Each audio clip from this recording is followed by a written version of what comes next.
All right, looking like we are live.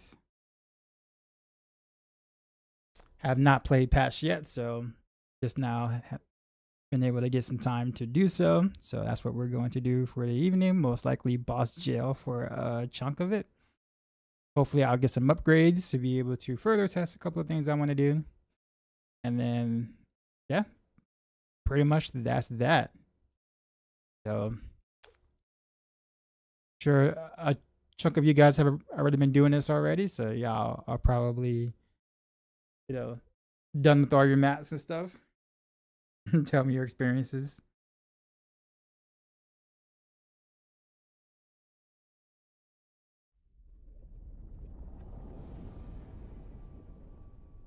Okay.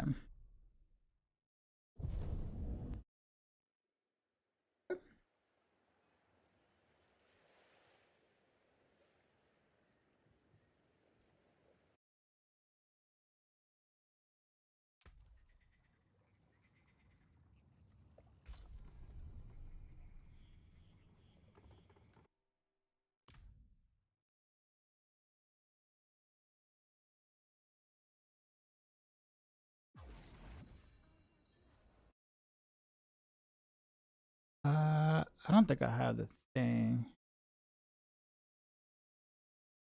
Oh, I don't. Okay.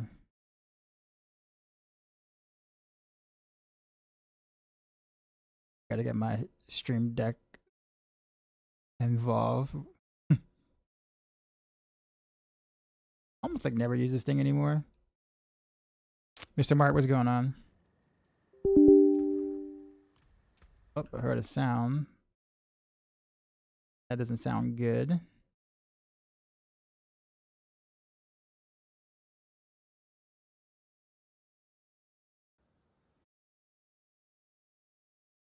Uh,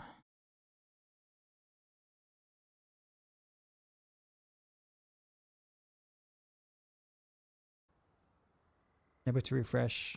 Wait, YouTube, are you there? It's giving me like an issue.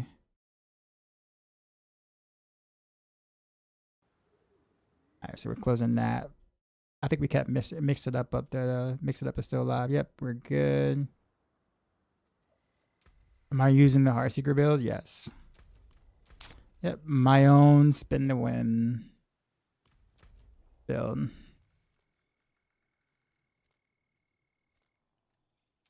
All right. Well, boss lair. Yo. What up, BM?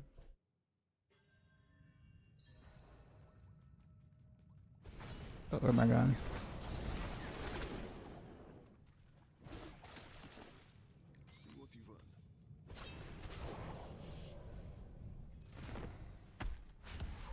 Still missing like all the mythics that love it using it. Got you the T12. Nice. Yeah. It's good, man. It's good. I'm glad I was able to provide something fun for the community, specifically the spin and win stuff. How's my day been? Long. Long, long. It's just been long.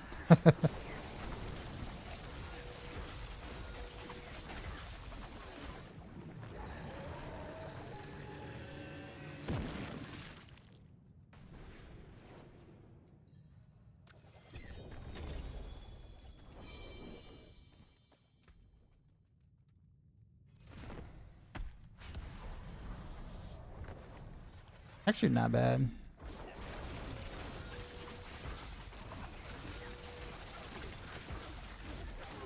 But who am I kidding? I'm probably never going to use this.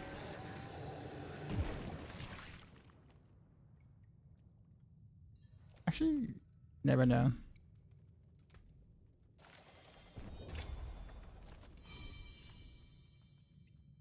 Surprised how well my bossing has been on this setup.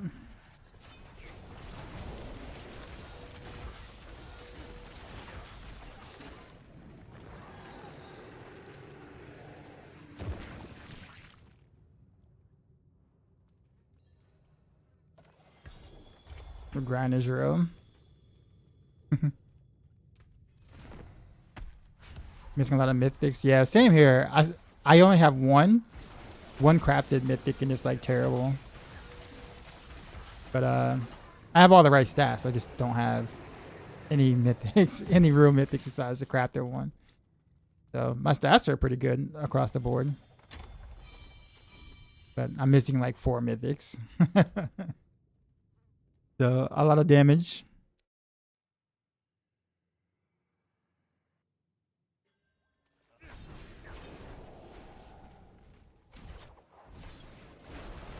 Oh, rush on again.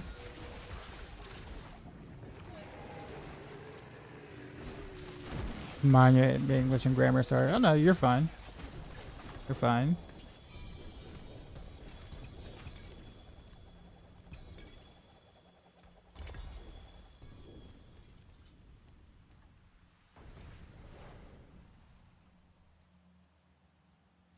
I'll go ahead and go to town and salvage real quick.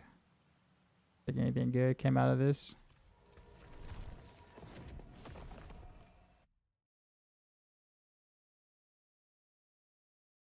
It's kind of funny. My YouTube viewership is actually higher than my Twitch viewership right now. It's actually not the norm. Definitely not the norm.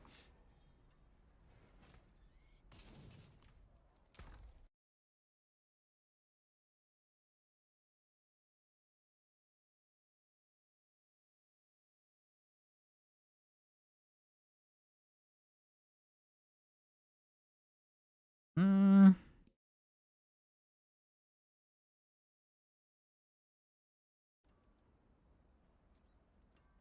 Let me go ahead and put stuff into. I'm actually running real low on stuff. I probably should start salvaging stuff. Pretty sure. Junk.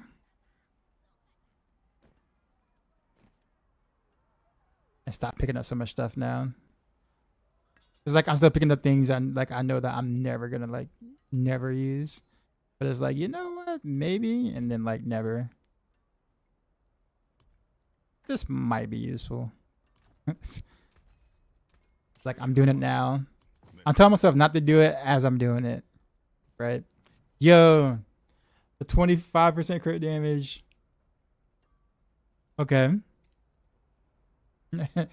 That's an upgrade of a seal.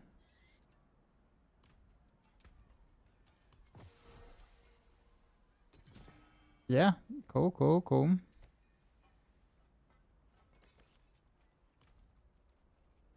So we may not get the mythic we want or whatnot, but I mean we got something, I guess. Reset dungeon. So I don't run into the bug. I'm just grinding better stats and hoping to get a good GA drop. I'm just hoping the mythic drops. I need mythic versions of. I need a mythic shard, mythic Etnas, mythic gladiators, or Pangorgers. Doesn't matter, whichever one's better. It'd be nice to get a Harlequin's press, but if not, Chronolucian would be fine. But if I get a Chronolucian, I need a Tobalt's Will and a Starless Skies. So it's like I need a lot, right? That would be kind of nice to have. It's been real dry for me this season in terms of the mythics are concerned. How's Druid build out the patch? No idea. I heard that the bug wasn't fixed, so Druid should be fine, or should be still doing, you know, unethical amounts of damage still. From what I heard, but I'm not 100% certain.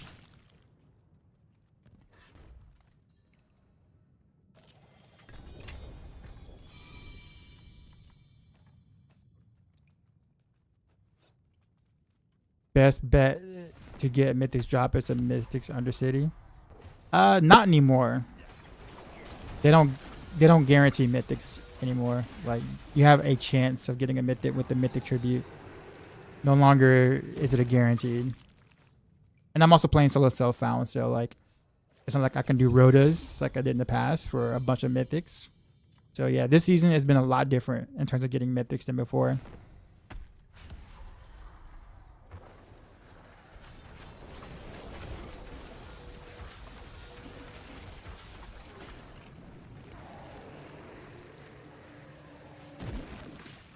Is it lame? I mean, to be honest, it was way too easy to get them last season. So I understand the you know, wanting to do something about it. I think they over nerfed it. Be honest. But I do think that it was like mythics were dropping like candy last season, and if they drop like candy, then it's like they don't have any. They're not considered valuable, right? They're not rare, and there's no chase. So I understand why they felt the need to do something. I just think they overdid it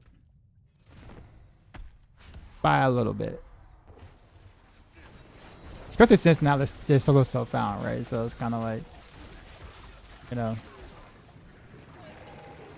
And the tributes are rare to get as it is. Like, I can try to... I got 4 of these, right? So I need either 1 more of these or 3 more of these, in which I can like upgrade to this and then upgrade to a mythic tribute, right? To maybe get a mythic, right? Not even guaranteed, but like maybe get a mythic.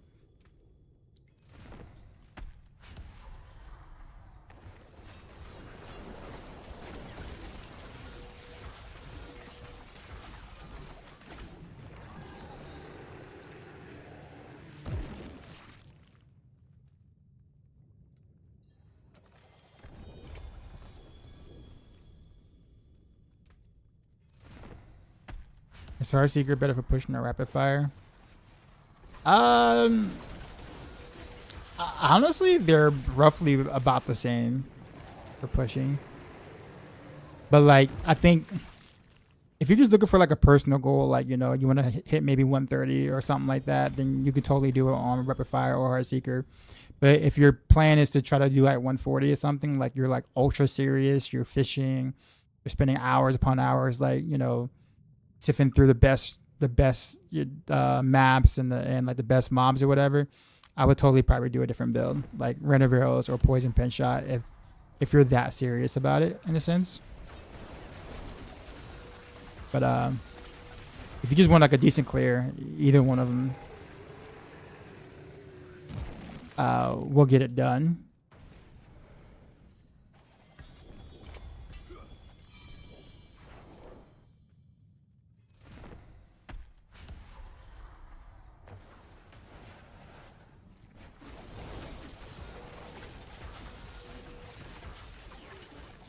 Pandaglass raided my stream with 80 Hit dollars. with the raid.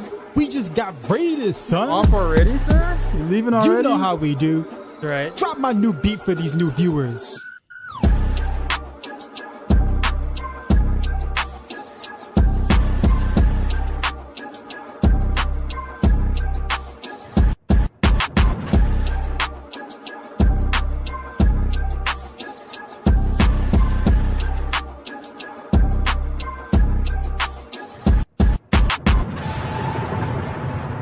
Sheezy out.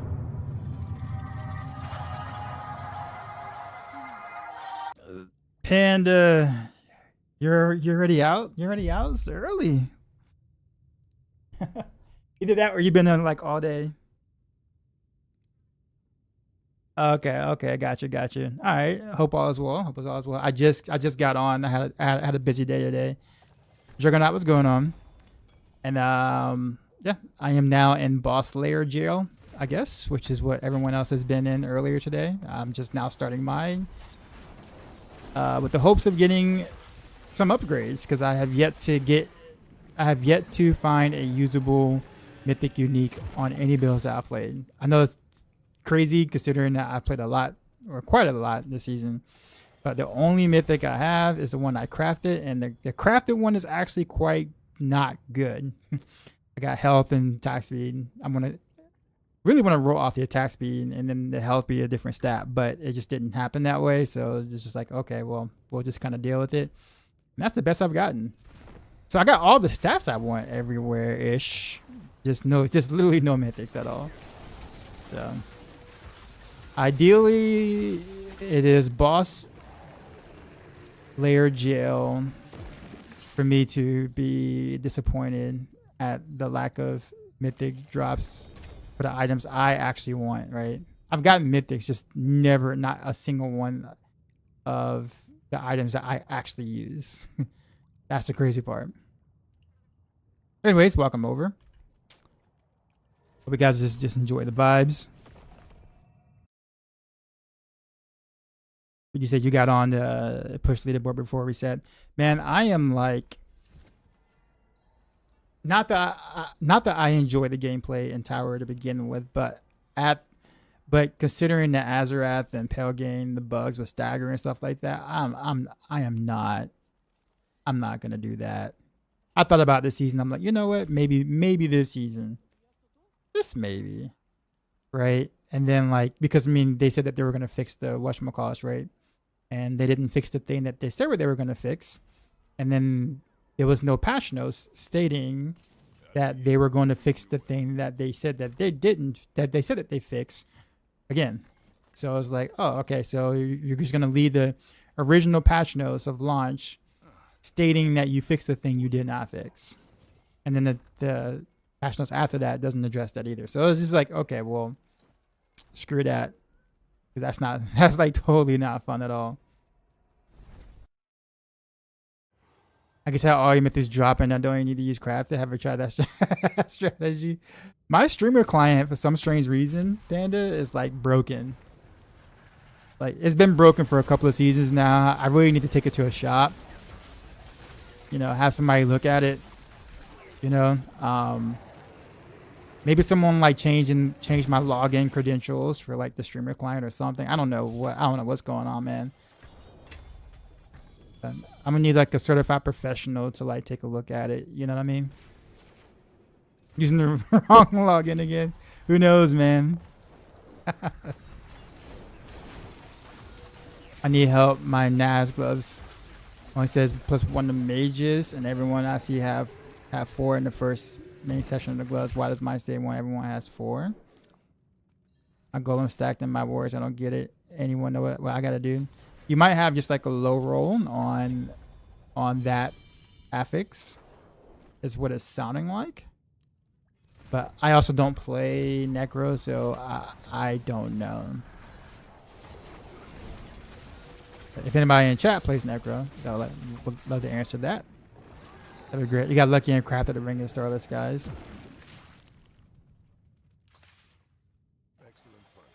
So I'll take a Starless, guys, if I can get a drop, and then I'll use Crown of Lucian actually for like a super ultra min max spin the wind Heartseeker.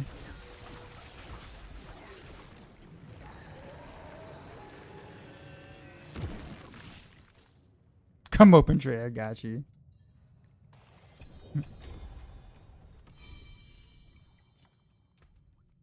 How many more keys I actually got of this? 32. Okay.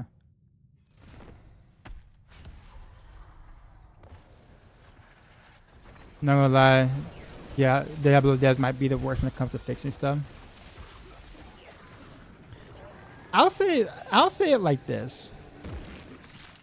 Have I ever done a flurry build? Yeah, I have.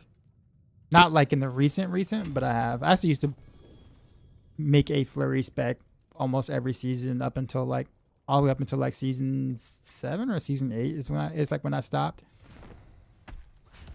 Because I actually used to be in charge of the flurry guide on Max Roll for a bit. But what was I gonna say? So, oh yeah. So when it comes to like the fixing of bugs or fixing stuff, like it's easy to say that the devs don't want to, or they're not trying to, or can't, or take forever to do so. It really is more so of priorities from upper management of what they want the devs to do and spend their time on. It's partial of why I don't like this whole multi-team system they have, and they're always working way ahead of, you know, with different projects all the time, that they never have time or they go ahead to fix current things. So if something doesn't go the way they want to for a season, like for instance this season, they don't have time to go back and go, oh, well, I guess we need to fix the thing, which they should, right? Like, we would like for them to, but they're already on other projects already, doing who knows what for a different whatever, which is why we don't get mini season fixes when they, when things are on fire. So it's not that the devs can't, and it's not that they don't know how. It's really, honestly, they're just not being allowed to work on a current season stuff. They're being, pulled into other projects that are like, next year involved, or the end of the year, or, whatever management is having them do, which sucks. Like, it sucks for us because it's like, so like what would be nice that Blizzard would do would be to just have a team that just works on the current stuff. Like, put out fires. Like, you don't have to have a big team for that. Just a small team that is sole job is to put out fires, which is like fix things or whatever. That is just like doesn't do the thing. You know what I mean? Like, if we can just have a current team to work on current things, it'll be nice. We will then see some of the changes or some of the bug fixes or like that, but that's just not the case. So that's why we don't get good stuff or the changes we deserve. So, but I do want to reiterate, it's not that they can't or that they don't. It's not that the devs can't or that the devs don't care. It's just, unfortunately, they're on other projects that they were told to do, and they have to leave all this stuff alone.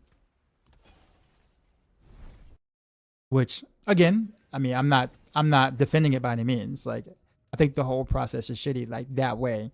What I am trying to say is that it's not that the devs don't care that stuff is broken and that they don't want to do anything about it. It's not that.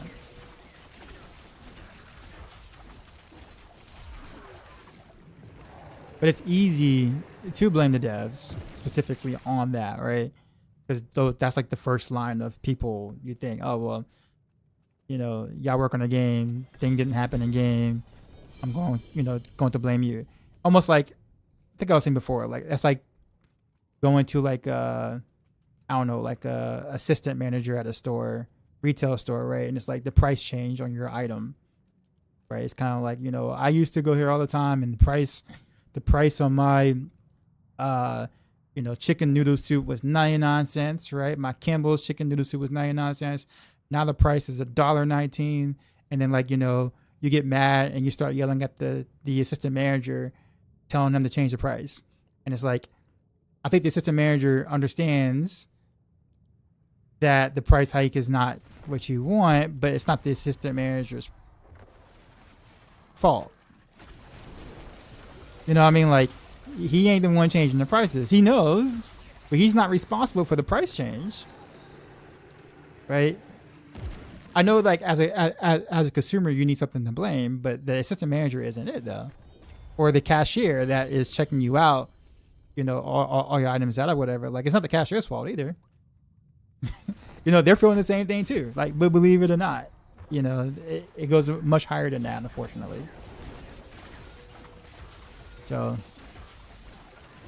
I blame management 100%. Management, actually probably even higher than that, honestly. But I would start with management, to be honest with you. That's where I would start. Then what do we do? Good question. Like, what I'm saying? Like, I mean, express your frustrations at Blizzard. Because I'm pretty sure the devs have some of the similar frustrations as well as we do.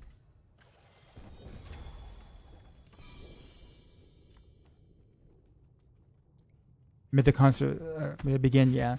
You're like a toxic ectoplasm that doesn't like you. My Blizzard explanation. Nah, you're good. As a bug to farm infinite death toll chamber, what is wrong with Blizzard? Well, it's a bug. I don't know if I mean, we assume it's gonna get hotfix. But we don't know. Daxa is not doing anything about it. He doesn't care. Oh, fair assessment. Is Sky Hunter better rapid fire build or regular bow? Regular bow. I get you, but that's a really bad strategy, like you said. Oh yeah, I agree. It's a terrible strategy for the consumer. For the consumer, it is a terrible strategy, and I highly dislike that. That's the way that they run things. But because Blizzard is a part of a much bigger entity, company, obviously Microsoft, all Microsoft really cares about is profits. So if they're going to they're going to allocate their resources on the next thing that they think people are going to buy and or spend money on. Case in point, Microsoft doesn't think nor care enough, or think that like the devs not being allowed to fix bugs is going to keep you from buying the $300 horse in the shop. At the end of the day, they don't think that it matters enough. So, which is unfortunate, but that's kind of what it comes down to. It's like, oh well, we're not really losing any money if the bugs remain, right? So let's not waste resources on that and just move the devs to a different project. And that's how it goes. People found like thousands of superior lair keys, and guess what? Mythic drops still trash. Yeah. Well, I guess it depends on who you ask. Some people have had some real success with the mythic drop race after patch. Some people have not. And given how low the percentage rate already is, it kind of makes sense that people will have wildly different experiences on, what they got for drops. Like hell, like even earlier, Panda raided me, right? And he got all of his mythics that from drops before the patch, right? Whereas I don't have a single usable drop mythic, right? So my experience and his experience are totally different, and that was before patch, right? I expect that to be the case after patch too. Just to a lesser degree.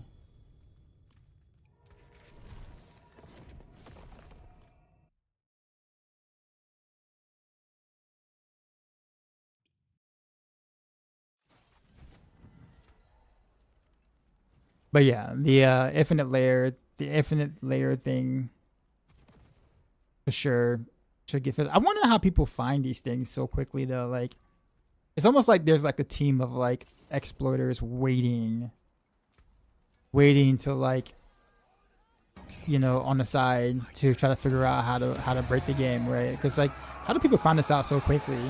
These things. Area with the sub. Appreciate you, sir. 55 months in a row. Absolute baller. Hope all as well, man. Sorry, I forgot to respond before I started my stream. Totally not in a row. Well, the bot says otherwise. But yeah. Another topic. It says you dropped the mythic penguins today. Lucky. The stats suck and I transfigure armor. Yeah. See, I haven't even had the opportunity to get a mythic that sucks. A mythic that I want to wear that's just bad. Like I haven't had the opportunity to be disappointed yet. Like that's how bad my RNG has been. Okay, another subject I'm super annoyed that every season Barb is the best class. Like there's always an S tier Barb build. But same for other classes. Yeah, I mean, yeah. I guess if you're playing with a friend or something, right? Like if your friend's a barbarian and you're, I don't know, a necro, right? If you're playing with your friend, that feels bad.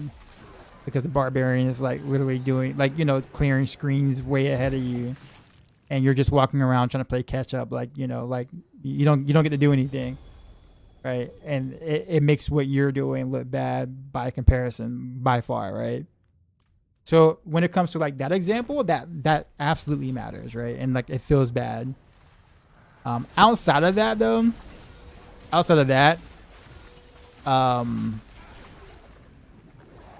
while it would be nice to have better class balance amongst the classes, it doesn't really have as much of an impact in terms of what I do personally in the game as it, like, specifically say, let's say a rogue, right?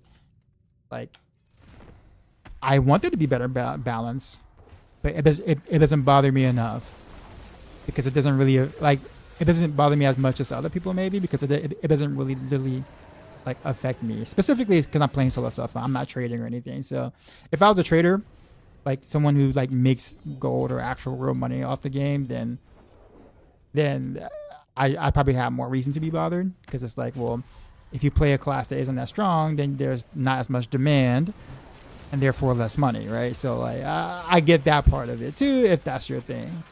But outside of that though, like what Barb does right now affects me zero right now, right? Like right now, I'm sure there's a bunch of Barbs doing Barb stuff. And despite the fact that there are right now lots and lots of Barbs, thousands of Barbs doing Barb things, it has zero effect of what I'm doing right now on my character, on my rogue, right? Like, so that's why to me it's kind of like, yeah, they do need to do a better job of balancing, but like it doesn't affect my fun on my class, on what I currently do. The only time it would affect my fun is if like I said before, if I had a friend and I was playing with friend and he was a barb, right? And he's like all decked out and I can't do nothing because his character's so decked out. I'm just like being carried all the time. Then at that point, I definitely would care more, right? But yeah. Just popping in while you wait for your Cloud 5 hour timer to reset. Do you have the like, you know, like the Ultra Pro version, right? Like why not make TB Rogue S tier for one season? Well, to be honest with you, TB Rogue has had a major run towards the start of like the game, right? Seer, appreciate the follow. I'm not saying that TB Rogue can't ever be back in his former glory, but TB Rogue was like S tier or like one of Rogue's best builds in beta, season 0, season 1, and season 2. So for 4 straight time frames, TB Rogue was literally the best Rogue build. And it was bugged too. And Blizzard let the bug go for basically 4 cycles. So TB Rogue has definitely had his dominance for some time.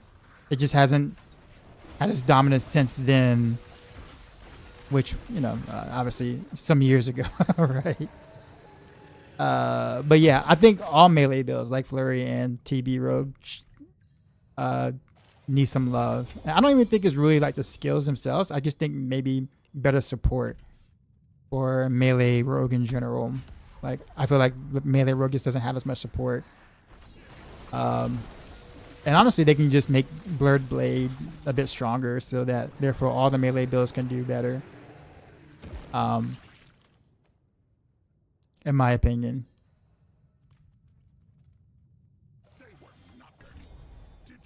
I got one of those items from the Infinite Horrors in like a regular dungeon. Now it's just as a mythic drop. I thought it was a piece of gear, but no, it's one of those items for the Infinite Horrors. Yeah. So I'm going to be honest with you. Like, just for the sake of I don't want anyone getting in trouble, like, keep in mind whether or not Blizzard takes action or not. Like, doing those kind of things can potentially get your account locked or banned or, you know, etc. Like, Blizzard can take action via TOS, right? In terms of service. Whether they will or not is a different story, but they can. So I would not... If you're doing it, I would not admit to it. Not that they probably, I mean, they probably already know that you are doing it on the back end, so it's not like that. But like I wouldn't present more evidence of of the case. Just saying. Like don't get yourself potentially like banned. Is a man card? Yeah. Yep, that is still there. I haven't. I don't think I don't really cycle through my commands and like get rid of them. I might add a few more, but I forget that I haven't done anything with the older ones. So a lot of the older ones are still there.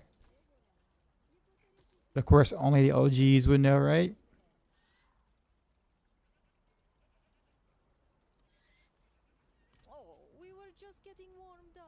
I want Shadow and Shade to be number one for a season.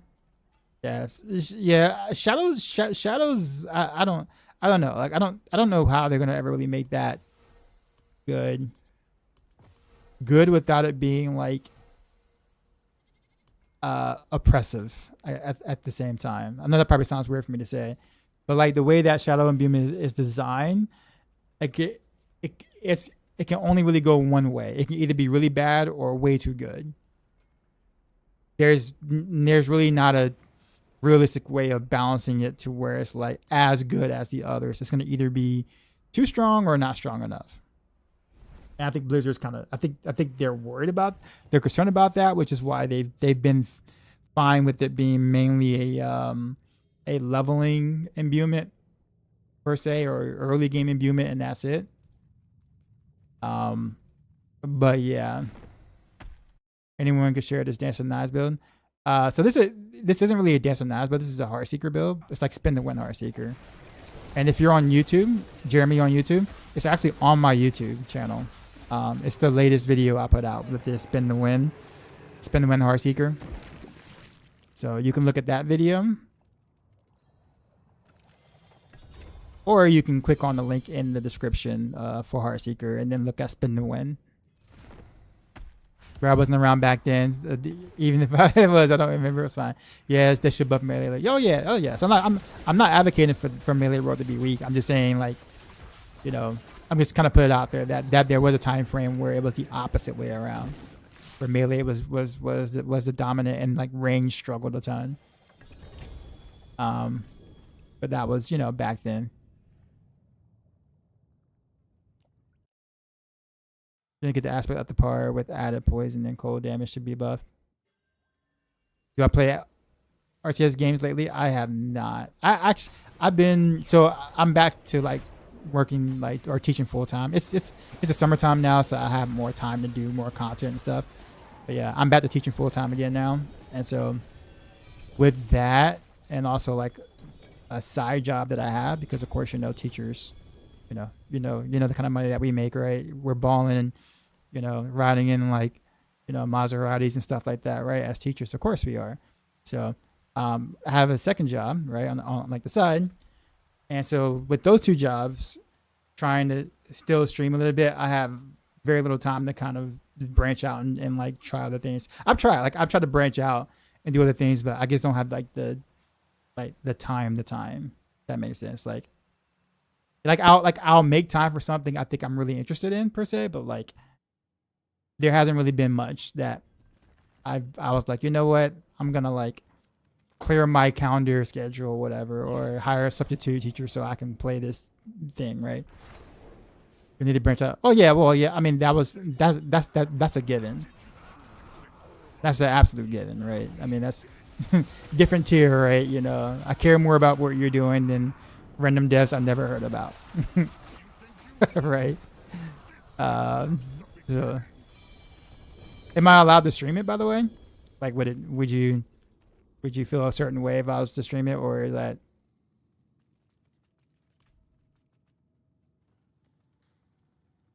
What do I teach? Music, specifically percussion. So I do all things percussion studies. I also write their music for competitive aspects, such as marching band and indoor percussion. Yep, it's fun.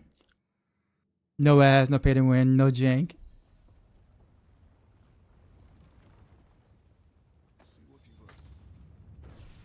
So would I be allowed to like stream it live, or would you not want me to do that? Area. Or would you want me to wait? Oh, I can stream. Okay, cool. I just want to make sure I, you know.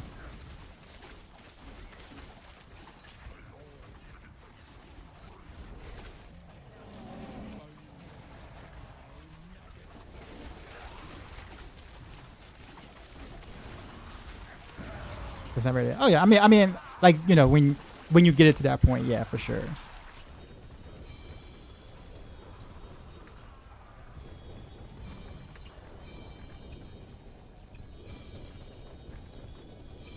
Yeah, look at all these non-mythics. And it's still raining non-mythics, guys. All good though. Like I mean, it's still a small drop rate, but you run out of things to do. I was trying to think of a Dog Shadow Explosion Dog Shadow Explosion Arrow Storms build. That's a lot. That's a lot to try to get support for. Yeah, no matter what, man, the game has never really been good at mixing and maxing stuff. Like or mixing and matching stuff. So it's kind of like you like trying to do like multiple archetypes on one build has never really panned out to be good in this game. Outside of like flurry rapid fire or pin shot rapid fire, I guess dual core skills. Like that was okay for like a season or two, and then that's kind of it.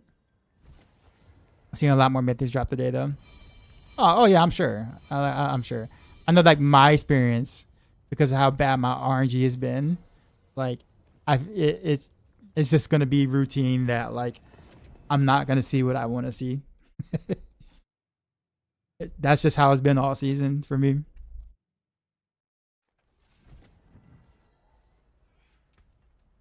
Sounds really cool. So for the spec, are you playing? You don't need to be right on the mob. No. Mm-mm. I mean, you throw out like you throw stuff like is you're shooting Heartseeker. Dance of Knives itself is not what's dealing the damage. Just Heartseeker. Heartseeker is where all the damage is coming from. I'm using Dance of Knives to be able to force extra arrows from the 5-piece set to happen while remaining mobile. So Dance of Knives is kind of like a support skill for this build and gives you the whole spin to win type feeling.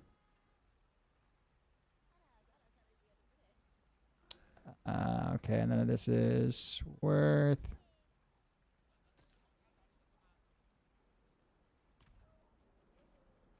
I remember with season 1, Rogue was in it, Twist and Blaze. That was Esther. Yeah, I was saying that earlier. I think on a stream. Yep. See, like Twist and Blaze was S tier for four quote unquote seasons. Beta, I'll consider beta as a season. Season 0 when it launched is technically a season-ish. So that's 2. Then season 1 and season 2. So for 4 time periods straight, TB was S tier.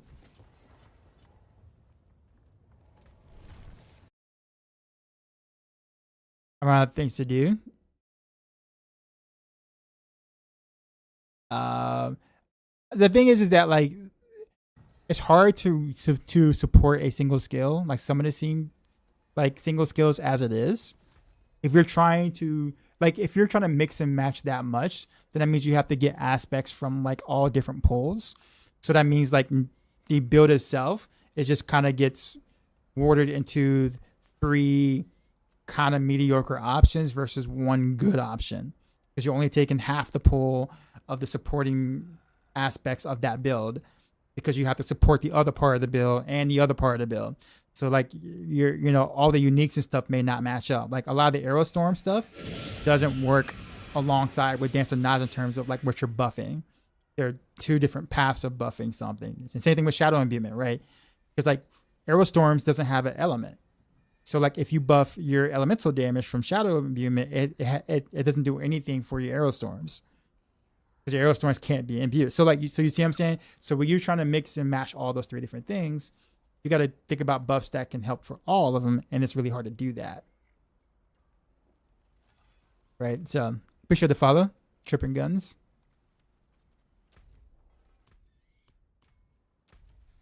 So that's why you don't see many specs that are mixing and matching, you know, a bunch of different things. So I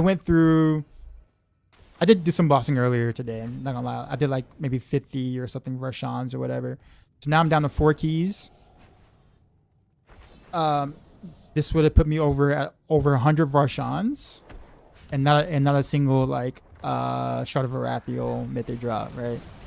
Which I mean I kind of expected because my RNG is pretty bad, but like, you know, it's really cool to talk to someone who answers questions and have quick knowledge. Is appropriate. Your channel, bro. Thanks, man.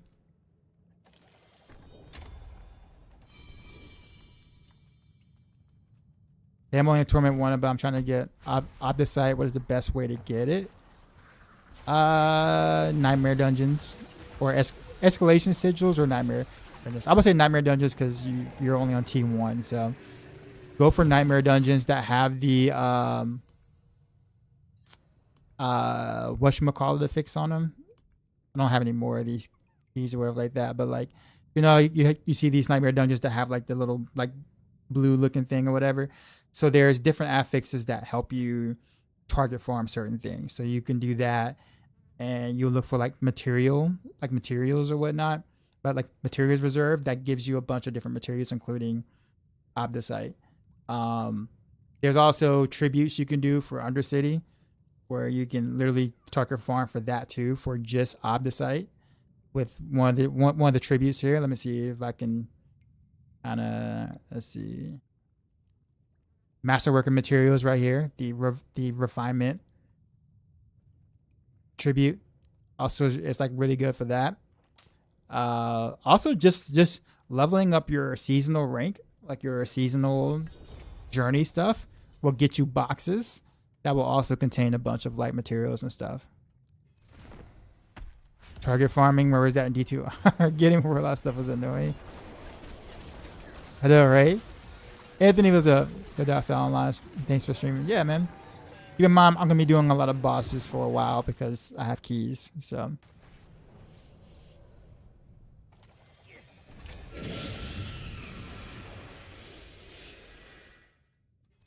this might be my last key, my last regular lair key.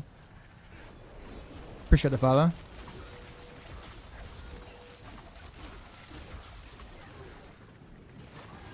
Can I target craft a target craft, or you mean target farm? A mythic scoundrels with good stats. So I mean fighting the butcher probably. And yes, you should use a mythic scoundrels kiss over a Shaco. Mythic scoundrels kiss is definitely more important than the Shaco by far. All right, so we are out of the the basic keys. Now I guess we go for the greater keys. So unfortunately, no luck from Varshan after over 100 and something kills from him. What a jerk. So I guess now we're gonna go and fight. I guess we'll do Butcher. Butcher's probably the better use of my time.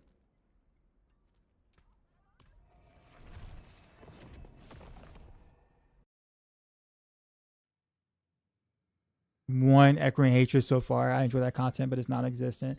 I feel like that content needs more help, like more love, more attention. Like it takes way too long to kind of get to the upper levels or whatever. Like you're stuck at the bottom levels for like a lot longer than you should be, making the content take forever to do.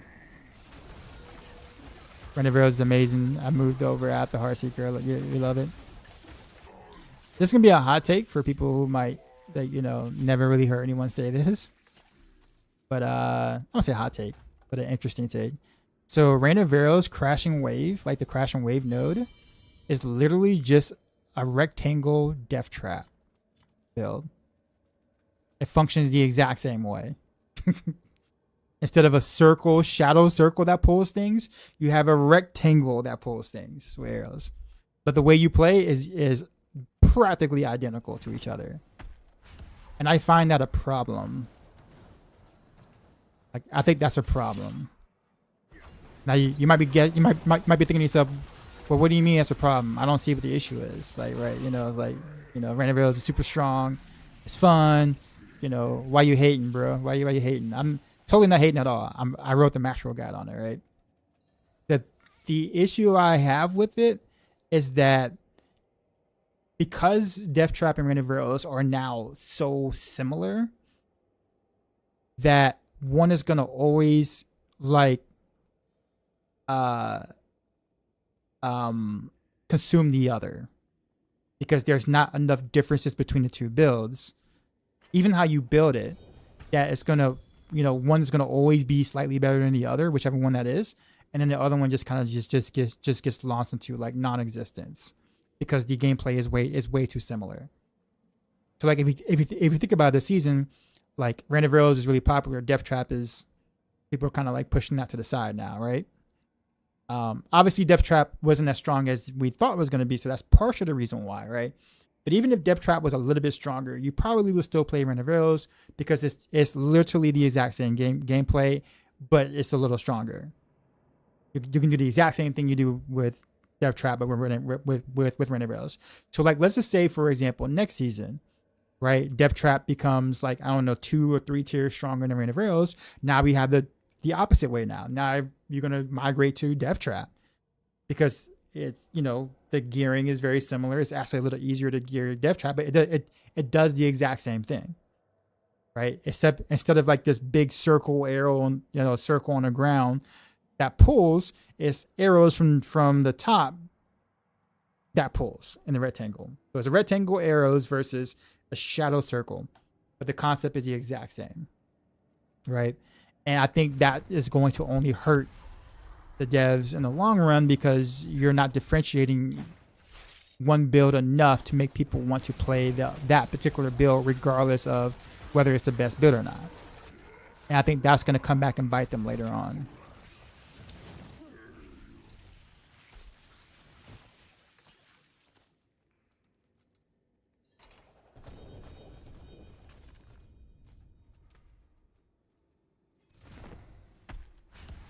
I already played Death Trap one season. It's something I've never done. To be honest with you, I think like I do think that like to be honest with you, because I've never really been a fan of Death Trap. Like nothing wrong with it. Like nothing wrong with it at all. I think it's an amazing build and has been for a long time. But it just never really resonated with me. I never really cared for Death Trap. And the funny thing is that when I put together Random Rails, and I did the things in Random Rails, I was like, okay, it's very strong, like I assumed it would be how I would have built it.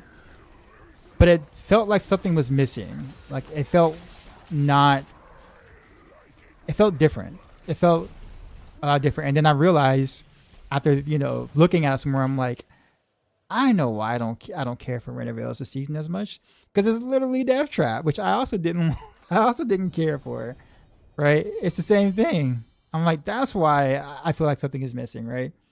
I personally like the old Random Rails, and you can do the old Random Rails, right? You can do the Monsoon node, but it's so much weaker than Crashing Rains that you can't justify even attempting to do it. So I like the full screen cover and the wave that kind of just goes forward, pushes forward. Like I thought that was cool. And I played a ton of Random Rails before this season. Like all the way from season 6 to season 12, I played a ton of Random Rails. That was my second most played build. So it's not that I haven't played Random Rails before and I don't understand it. It's more of I played so much of Random Rails in the past that this newer version of Random Rails doesn't really feel as cool to me personally, than it once did. If that makes sense. I just think Crash and Rain is just way too close to Death Trap in terms of how the build functions per se and looks and what it does. If that makes sense. Personally speaking, right? I I'm not the person that cares as much about how much damage something does. Right. So the damage is, excellent. It's amazing. Like there's no denying that. Right. But I like the old monsoon being like good, feeling good to play. And right now it's just not the monsoon one. Crashing Waves is great. The monsoon, which is like, but yeah, that's why like if you're wondering why you don't see me streaming or playing Rain of Arrows, that's primarily why.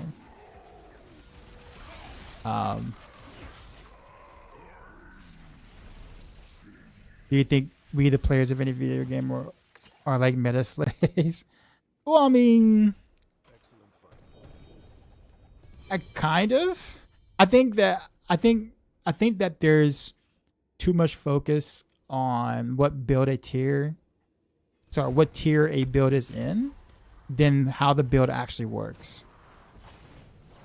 Right? I think much more often when people say, not just in my stream, but like, when I watch other people's streams, like Rudy Joe's streams or whatnot, when people say, yo, this build is so good, like they'll put the build together and say, yo, this build is like awesome, it's fun, right? And then they follow it with, I can do pit X with this.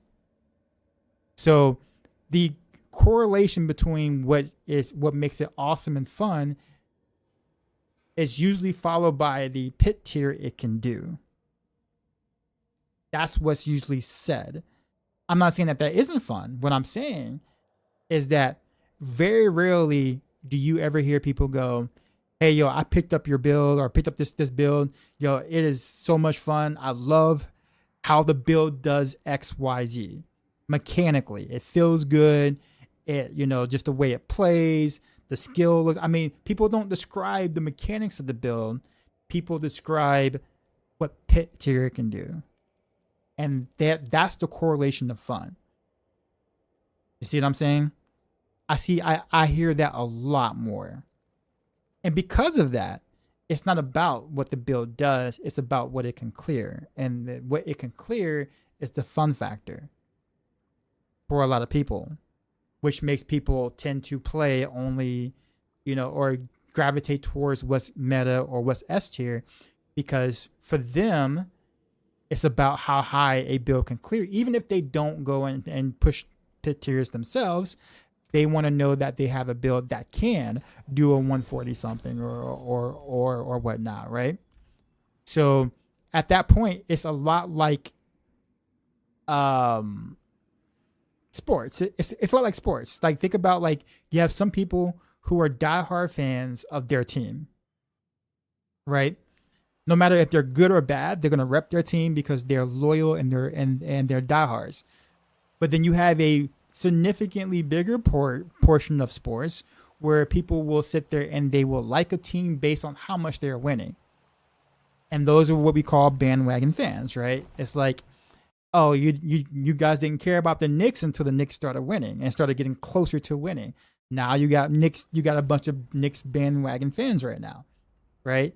That were not there when the Knicks were terrible like for a long time, right? But all of a sudden, it's like, okay, Knicks are my team. It's like, no, they're not.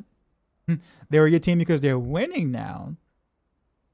You don't know anything about how the team was developed. You barely know the players. You don't know the chemistry. You don't know the organization. All you know is that they're winning. And because they're winning, you're going to cheer for them. And because of that, you might buy a jersey and be like, I'm repping New York. And that's exactly how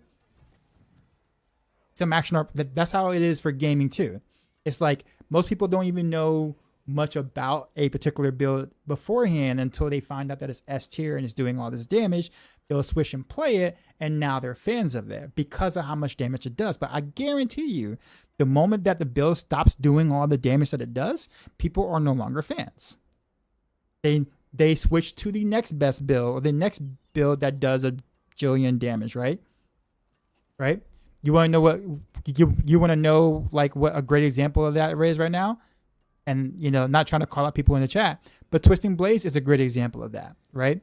People loved it in the beginning because it was doing a lot of damage. But the moment that it was no longer S tier, you had a lot of people who dropped Twisting Blaze, right? Twisting Blaze, actually, to be honest with you, Twisting Blaze hasn't really been that bad in the recent. Like this season, Twisting Blaze is actually not a terrible build. You can actually do a 135, 136 with it. Poison TB right now, if you wanted to. So it's like, yeah, if you want to push mid 130s, you totally can. Like it's totally not in a bad situation. But the problem is, it's not S tier. It's not the best build. So all the people who liked TB beforehand didn't like it for the mechanics. They liked it because of how strong it was. Otherwise, you will have more TB fans, people who still play TB no matter what. Well, it's like, you know what? All right, TB is not meta, but TB still functions mechanically the same exact way as it used to. In fact, actually, mechanically, TB is better than it's ever been mechanically. So if anyone was a fan of how TB really worked, and they were really a fan of TB, might still play TB, right? I'm not trying to make anyone feel bad or a certain way. I'm just trying to show that like people's fun factors in the game has little to do with the build and a lot more to do with what tier the build is in. See what I'm saying? That's why, and then I'm going to segue back into what I was saying before. That's why my comment about Reign of Arrows is what it is, right? Kenny, appreciate the follow. Because I enjoy the previous gameplay of Reign of Arrows a bit more than I do the current one. Don't get me wrong, it's still very strong. I'm not denying it's not strong. But if you notice, I've been a big fan of Reign of Arrows before the newest changes, before it became S tier, before it was the best build.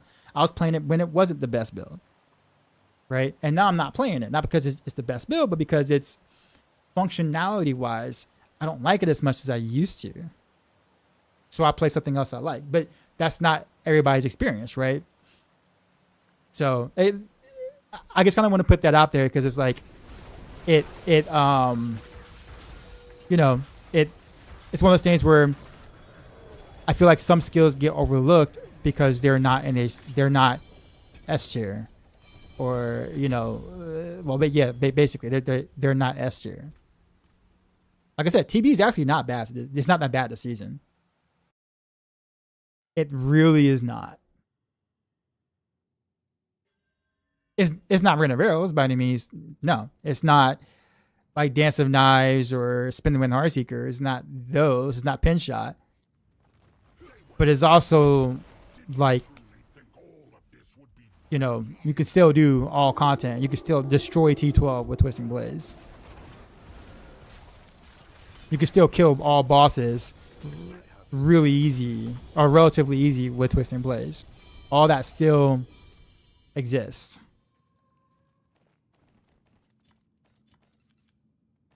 Okay, I got a bow and a dagger, it looks like. Of 2 mythics.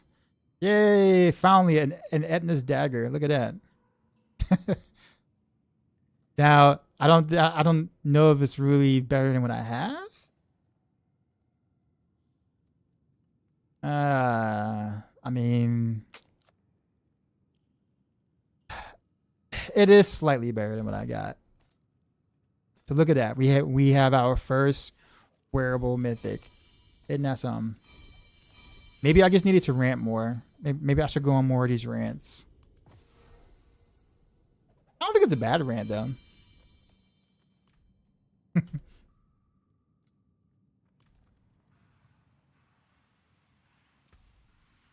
So yeah, with that being said, I am a huge fan of Reign of Arrows for what it is as a skill before like it became like the build.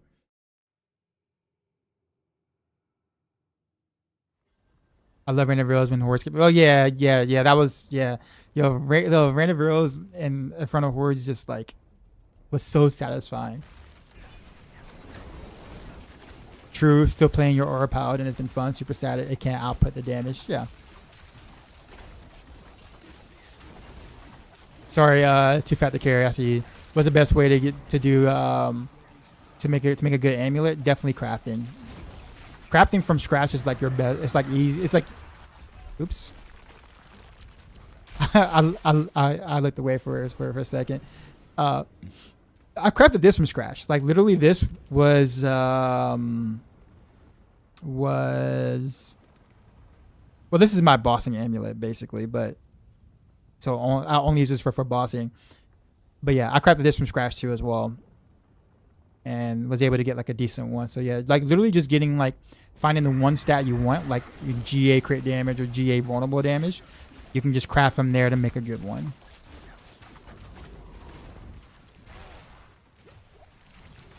All right, so the bug is here where I lucky hit isn't really working well, so I'm running out of energy all the time. Yeah, see, I can't cast. Yeah, I have to wait until another boss spawn, so I can like regain energy.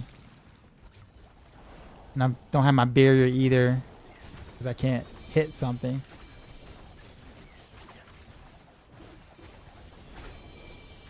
It really surprises me that this is still like a thing, like a bug.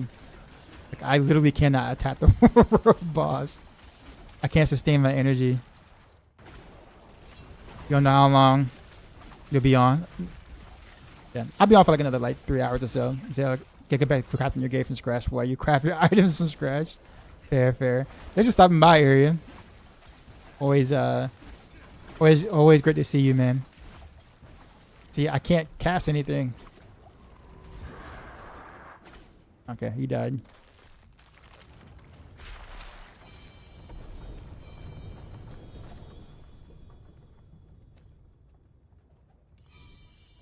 Okay. All right, we're gonna have to salvage and then come back.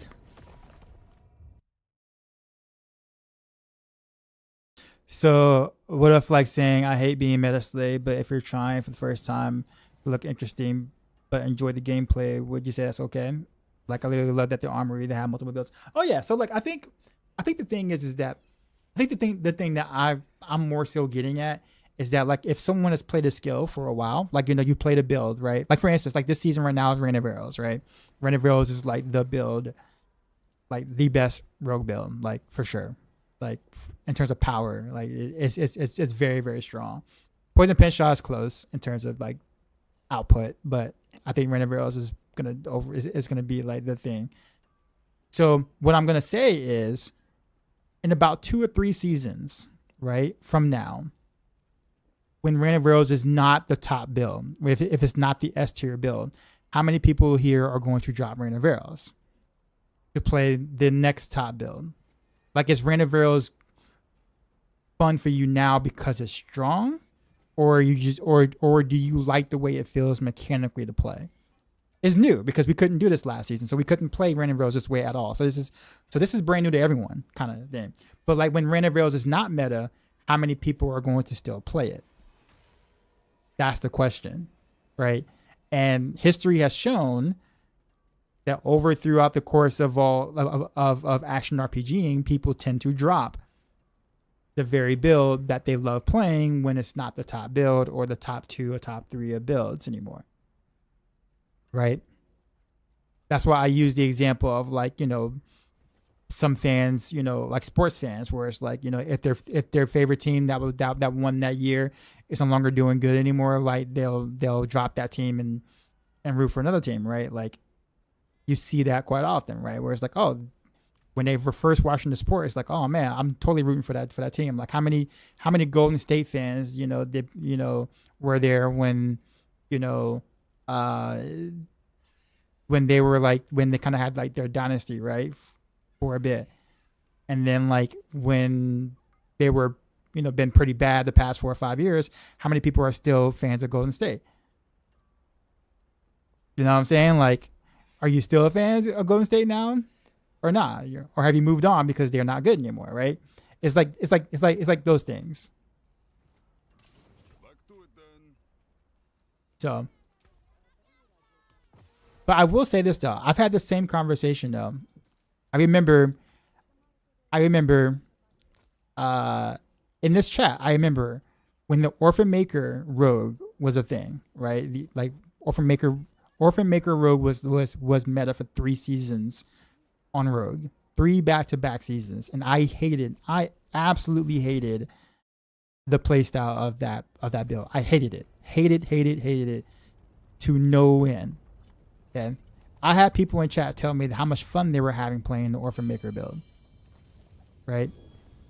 And like super clunky, awful. I mean, it feels terrible. But I had people say, "Oh, I'm loving this," right? And I asked them the question. I said, "Do you like it because of the amount of damage it's dealing, or do you like the way it plays?" And I had people say, "Oh no, I like the way it plays." I guarantee you, not a single person who liked the Orphan Maker gameplay, who said they liked the Orphan Maker gameplay style, is playing Orphan Maker to this day. It still works the same way. Mechanically, it still works the exact same way it did. But not one person have I ever run into is actually playing Orphan Maker Rogue at the moment. Even though you can. It's just no longer the best build anymore. So I'm like, so to those guys, I'm like, oh, so you lied to me. You absolutely lied to me. Saying that you liked it mechanically. Because if you did, you'd be playing it. You totally would be playing it right now, but you're not. You only liked it because of the amount of damage it did. That was it. And nothing wrong with that. Like if nothing is inherently wrong with that, but it does kind of make, like when you look at it from like a developer standpoint, right? Theory. When you look at it from a developer standpoint, it does kind of make it hard to make interesting things because it's like if a larger part of the player base only finds it interesting because of the damage numbers, then like how do you make things truly interesting? How do you make people fans of the skill, right?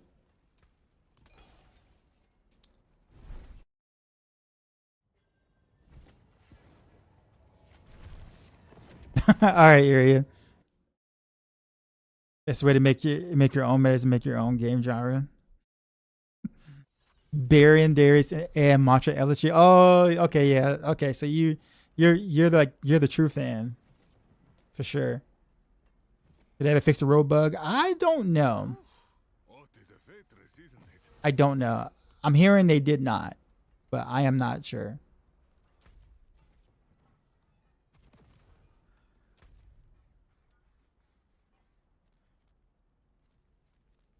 Wait, who was I fighting now? I was fighting Butcher. Okay. I thought, oh, Scoundrel says you hate it. Yeah, me too. I'm glad that that's gone. To an extent. Actually, I think the Scoundrel's Kiss lob could just be a variant. Like they could have just made it a scale variant and that would have been fine. Is there a build variant without using Shard of Varathio? I mean, yeah, you can play this without a Shard of Varathio. You'll just do less damage. But you totally can if you would like to.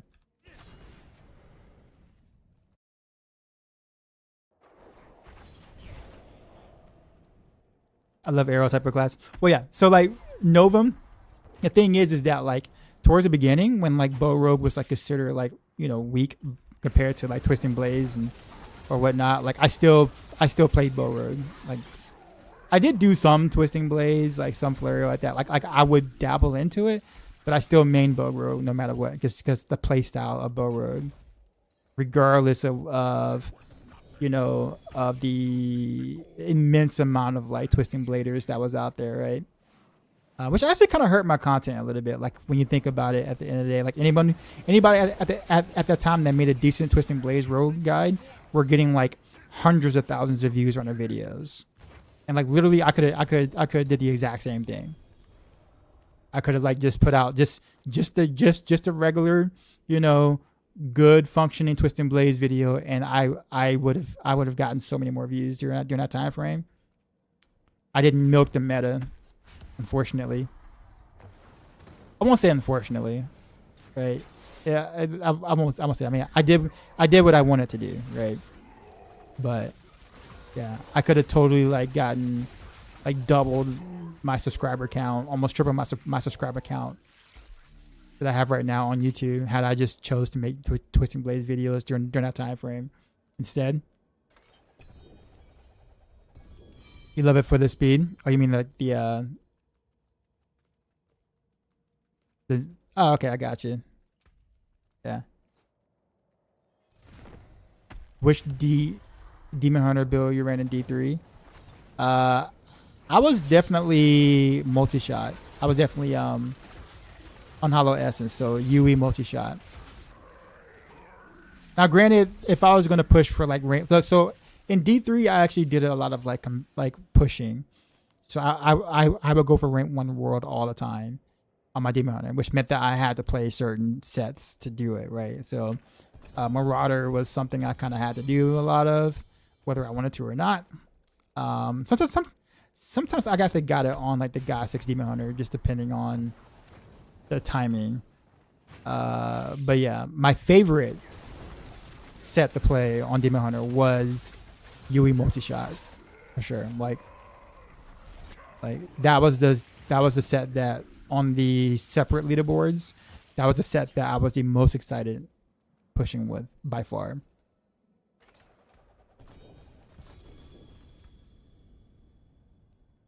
Wait, what was that? What did I pick up? It's like something purple I picked up, and I don't know what it is. Okay, let me not miss this portal. And new random rails with like instant shadow step, you can be so fast. Yeah. So I guess for you, Novim, like random rails from like DT or like definitely like your styles of play, right? Like the way that like that's like your gameplay, like what you like to do gameplay ways, right? Been doing rapid fire since preseason. The lobbing effect from the ring kind of put me off. Oh, not just you, man. A lot of people were in that same boat, including myself. I was in that same camp. I did not.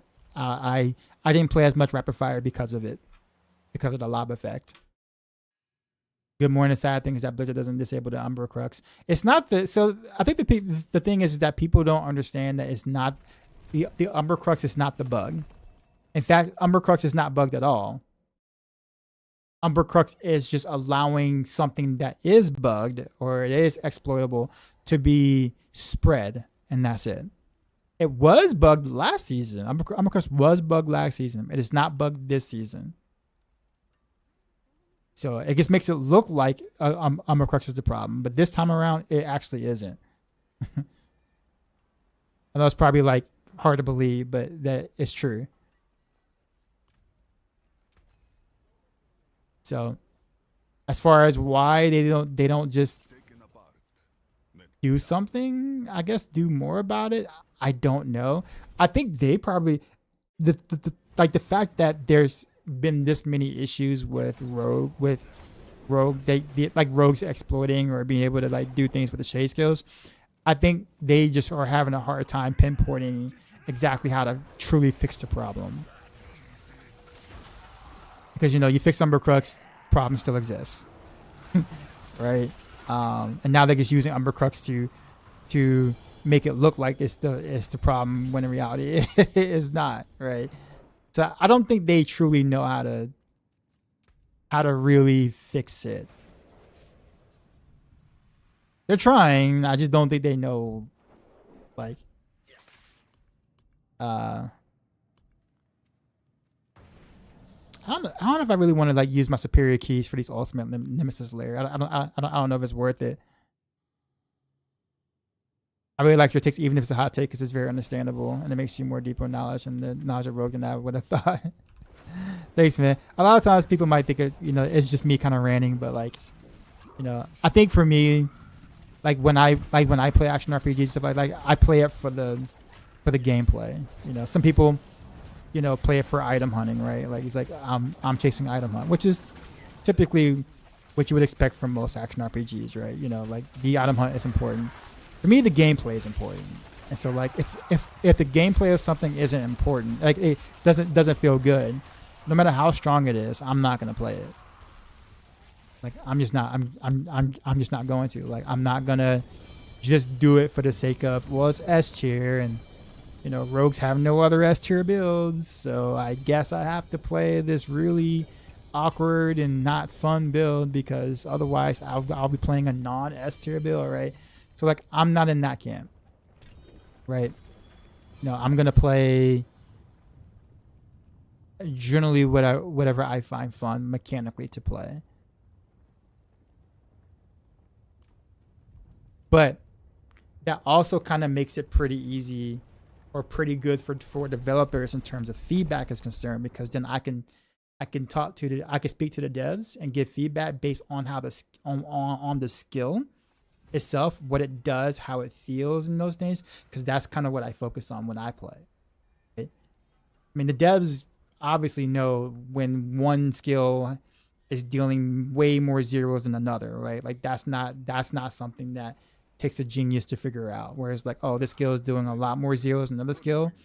Cool, that's why people are playing it. Okay, maybe some other skills that don't deal as many zeros need buffs, right? But for the devs, what helps them, other than obviously just seeing the disparity between the skills, is also how does the skill function? How does it play? Is it fun? Like are the mechanics actually fun to play? Is it different enough from another skill that doesn't get overlapped? Those kind of things. So like, oftentimes I'm able to try to like offer, I won't say advice, but just kind of give them feedback based on how things like legit just feels to play. Because they don't really get that feedback much, right? What they do get is, oh my God, this build is OP. Why can't other skills be OP? Or it's like, oh, this other build is bad because it's like C tier, D tier. It can't do X, Y, Z. So like that's the feedback they generally get. They don't get the other more in-depth feedback about how the skill is functioning and why a skill might be in the position that is in, right? But I find those things a bit more fun to talk about.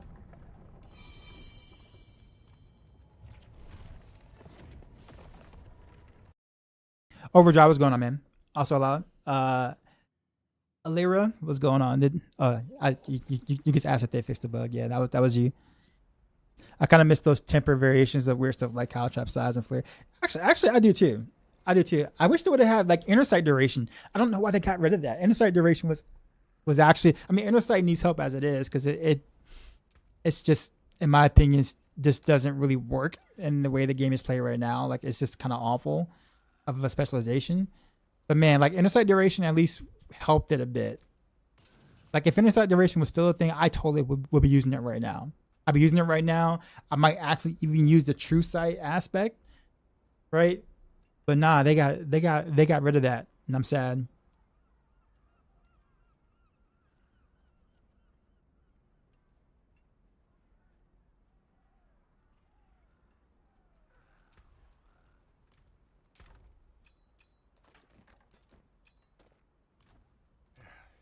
Step up to my anvil. That's it for that piece. All right, and reset the dungeon. Let me put this Edna's up because, like, yay, I got something. Even though like it's missing a roll, I'm forced to keep the weapon damage, unfortunately. But it is, and no GAs. But hey, I still got something, right?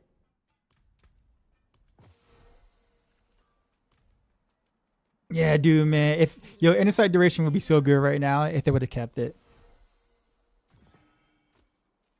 Like I have enough crit chance where I can like remove crit chance on like these three if I wanted to. Right? And like be okay because then I will be able to increase the duration of inner sight, which will give me 25% crit chance anyways. And I will totally do that. And that would like, increase the the bump of the 25% crit damage like that. You can also take the Lyranus Instinct legendary node for more benefits with the inner sight duration. I would even take true sight because at that point, that true sight aspect, which is garbage right now, would actually be worth something if I could extend the duration of inner sight. So the fact that we don't have that is like baffling to me because it wasn't used before, sure, but with the way that the reworked items now, inner sight duration would be baller. How do you stack so many? How many stack so many decks? It's just decks on items. Decks here, decks here, decks is here, decks here. I mean, it's just decks on almost all the items, almost. And then of course Paragon. A lot of my glyphs are dex based. So, actually no, I lied. 2 of them are dex based. Fluidity and Devious. The other ones are Intel. But point being is that like just literally having dexterity on your pieces of gear. But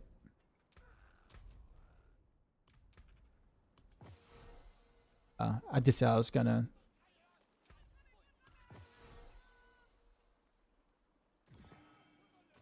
sell my seals. Quick gold. Here we go. Anything good? Looking like nah.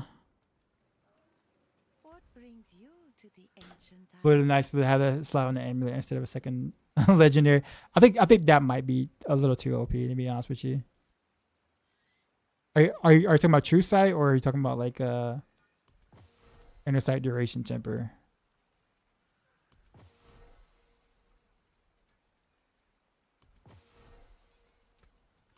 Goodbye. It has been a pleasure.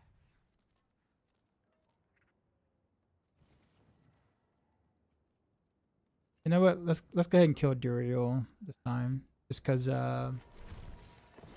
he's a whisper. You're an MMO action RPG fan, so you get it. WoW is a lot like this when it comes to classes and builds and medicine and such. And World of Warcraft, people say they expect this fun, but next season they don't stick with it.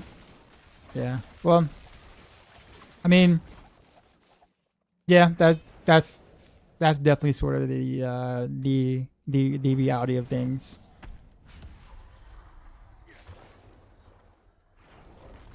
But it's funny because like, especially like on my YouTube channel, right, on my YouTube stream, people will ask us like, "Oh, you're still playing Heartseeker or what? No, are you still playing Rent Rails like previous seasons before?" He's like, "I'm not like switching over to what was meta at the time." Right, and it's like, yep, because I like playing those builds. They're fun.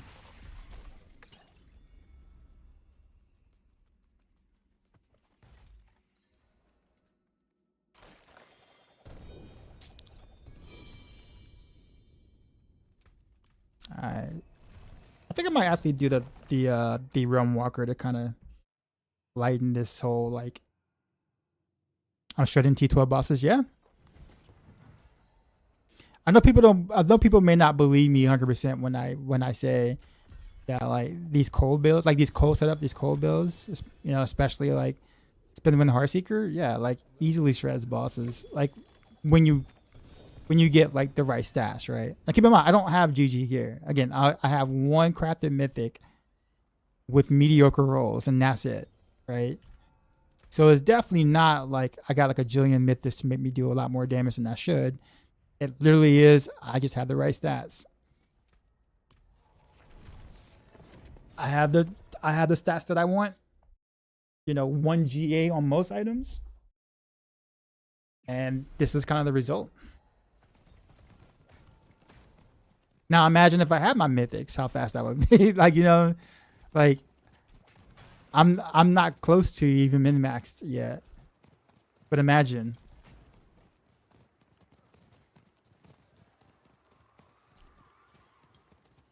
Yeah, it takes time though. I mean, I've been playing Heartseeker for basically almost the entire season. So, wait, is it gone? It's gone. All right. Well, oh well. Back to boss layering. Am I using the bossing tab? Yeah. I mean, the thing is that you can do the bossing tab on Spin to Win. You just change one item. Right, you just change your amulet. That's it. So like I'm doing Spin to Win, and the only thing I do different for bossing is change the amulet to high velocity instead of frozen memories, and bossing becomes significantly easier.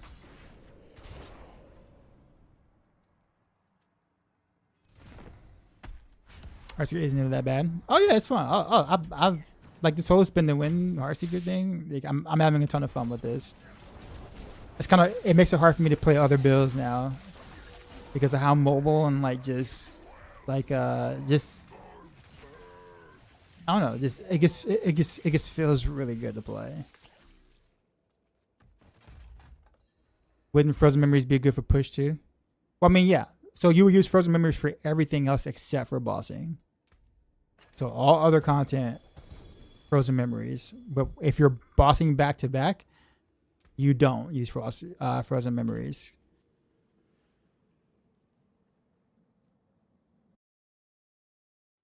Just a single temper of amulets for all the weird tempers we lost. Okay. I agree.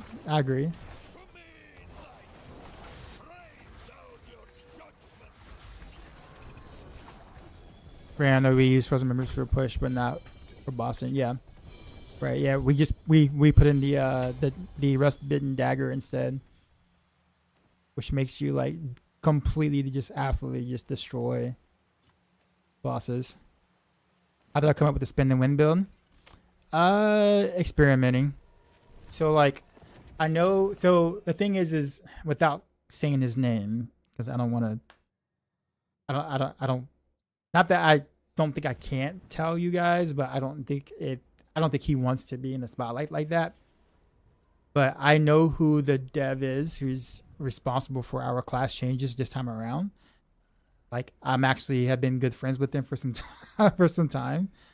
And he played a ton of Diablo 3. I mean, and he's like an actual blaster pusher type thing, and like a grinder. Like I'm talking about like he can blast and hang with the likes of like Woody Joe in terms of like consistent multiple hour grind leveling, Paragon leveling type thing. Like he can hang, right? I'm gonna just put it that way. So I know he played a lot of Diablo 3, and so going into this particular expansion with the way that the Narrow's Eye set was worded and stuff, you know, made it seem like we could do something like God 6 or whatever from Diablo 3. Now, it didn't work last season when I tried it because some things were like kind of bugged or whatever. But this season when they kind of fixed the auto targeting thing a little bit, I decided to try the same mechanics that I did in Diablo 3 again with God 6 Demon Hunter to see if it actually works. And D4, considering who our class rep is for changes, and I'm like, okay, he knows exactly how God 6 Demon Hunter played back in the day. Like he knows. So I'm wondering if the mechanics that some of us did when we were pushing the high leaderboards back in the day, one of those mechanics still work now. And so like I just literally tried it, and I was like, oh shit, it actually works. Like the, you know, squeaking out more arrows like by resetting the breakpoint, just like in Diablo 3 that we did when we were pushing high IGRs, it actually worked. And I'm like, damn, that's actually pretty cool. So I kind of just played around with it some more. I'm like, well, how do I optimize this for you know, for like a build, like for, you know, in the build guide or whatnot. And so that's when I made a video about it, and I'm like, cool, let's just see what happens, right? And now it's become a pretty big hit. It seems like lots of people tend to like the build. So did you miss a response? No, I was responding to the other guy. Sorry, Gazzy. Do I find this build struggles versus certain elites? No. So let me put it into perspective. If you're playing a cold build, okay, if you're playing a cold build, any unstoppable mobs are going to be a problem. It doesn't matter what class you're playing. It's not the build. It's literally, it's not the build itself. It's literally the element that you're choosing to build around. So if you're building around cold, just know that anytime you are in the pit or tower and you see a mob that's already unstoppable, you skip, because you're not going to do any damage to it. It sucks. I guess it is the way it is, but that's what that is. So if you're in a pit and you're fighting unstoppable mobs on purpose, you are legit wasting your time. And there's nothing that you technically can do as a cold build unless you just want to take off all of your cold damage stuff for pit runs, and then but by that time it means that the rest of your damage plummets because you're trying to fight unstoppable mobs better. Now for bossing, which also is also unstoppable or whatever, we have a bossing build, or I do bossing builds on my cold builds, like a bossing tab, right? So right now you see me fighting Butcher, right? And it's a boss. And I'm pretty much using my bossing amulet right now for that. So I don't have frozen memories here. I have high velocity. That's the only switch I make whenever I'm bossing. But yeah, the only elites you're having issues with are the ones that are unstoppable initially. That's what you're having issues with.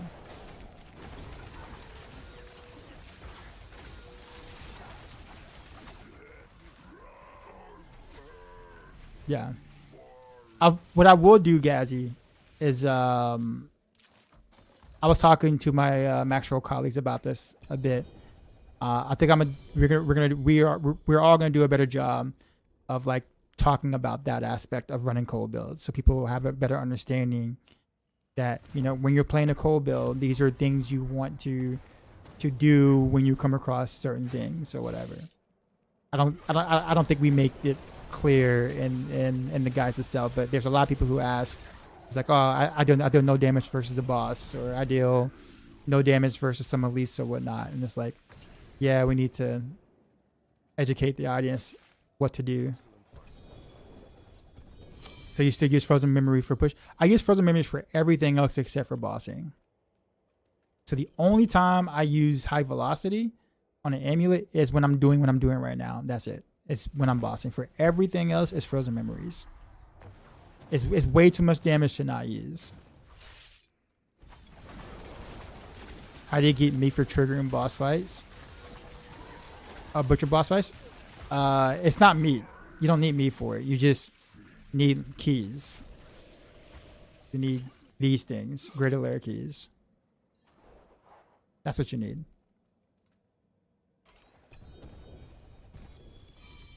The meat is boss trophies that you can use to get uniques from the cube. Juggernaut, you say you've been watching any good anime lately? I have not. Sorry, I'm just not seeing that, but I have not. I have not had the time. I've actually been way more involved with content creating this season than I was expecting to. Like, I was less involved with content creating last season. I made 0 videos last season, but this season I made 5. 5 videos this season. It's a lot. When you think about how much editing that takes, how much time it makes, I've made those 5 videos have taken me probably 35, almost 40 hours to do total. So it took me like almost a day and a half worth of video hours, or worth of hours of video making for this season, while still streaming, while still working other jobs and stuff like that. So it's like, and still testing and writing and updating Maxwell guys at the same time. I spent so much time this season, much more than I guess I typically would. I don't know if I'll be able to, like, you know, keep up that load for like seasons going forward, because it's the summertime, so I'm not working my main job, which is teaching, obviously, because it's kind of the summer. Although next week is percussion camp, so yeah, I won't see me nearly as much next week because percussion camp is long hours. But yeah,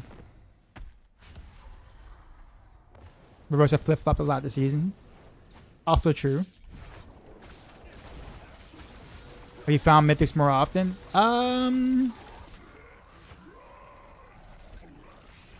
A little? Yeah, marching band, yeah. Yep.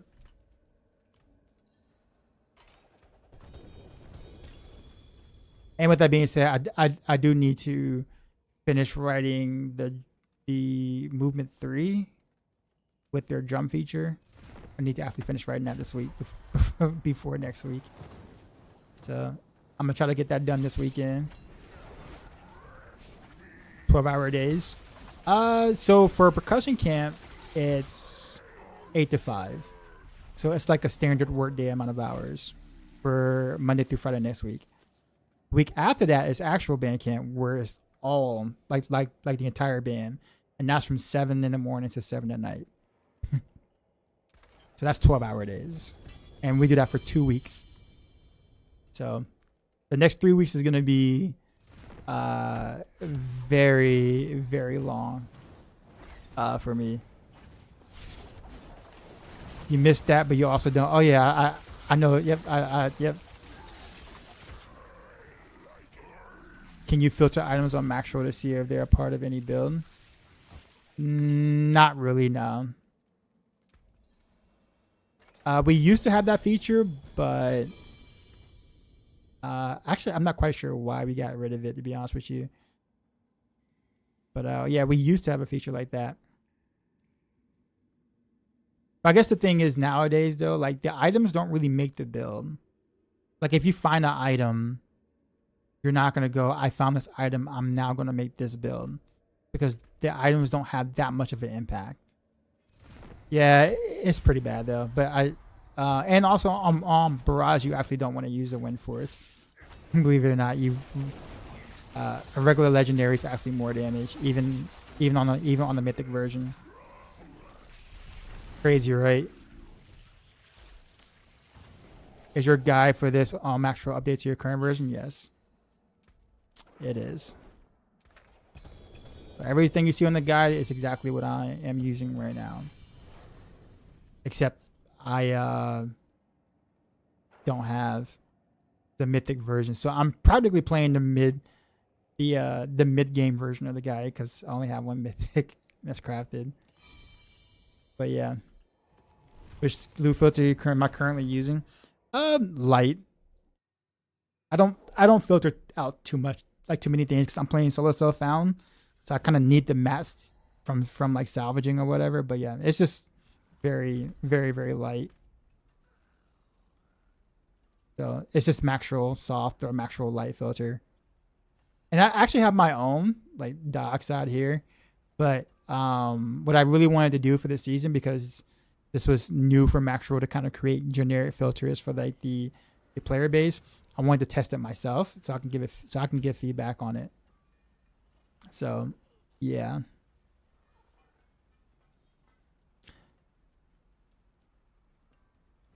I'm gonna hold on to that as like a just in case.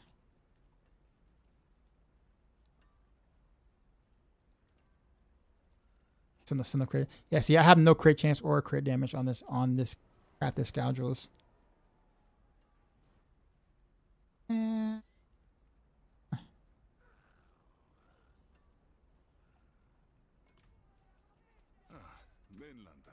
what brings you?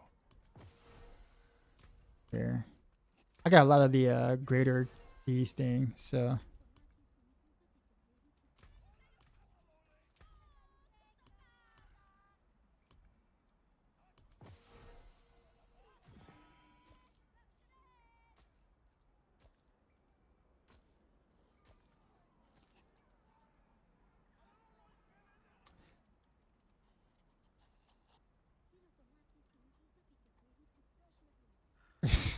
Okay.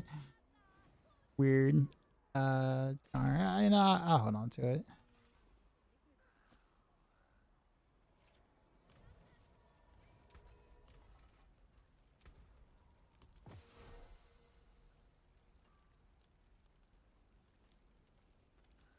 You know, I actually still need to make Shank Rogue. Maybe that'll be my next project towards the end of the week. I'm sure I can kind of make something work. Grandma Sky, what's going on? Sorry, I'm just not seeing you. How are you doing? I'm doing all right. How are you? Good to see you. Have you ever set up guys with Rudijo?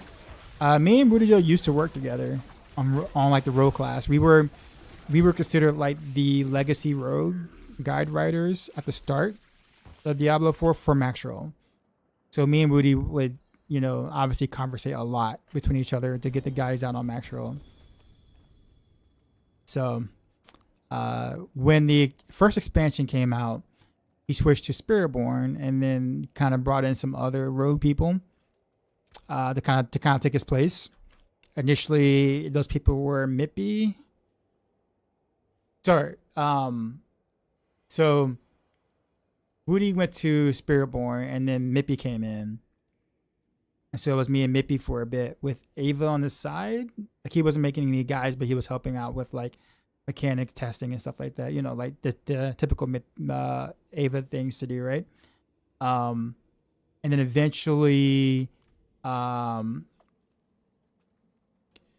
Miffy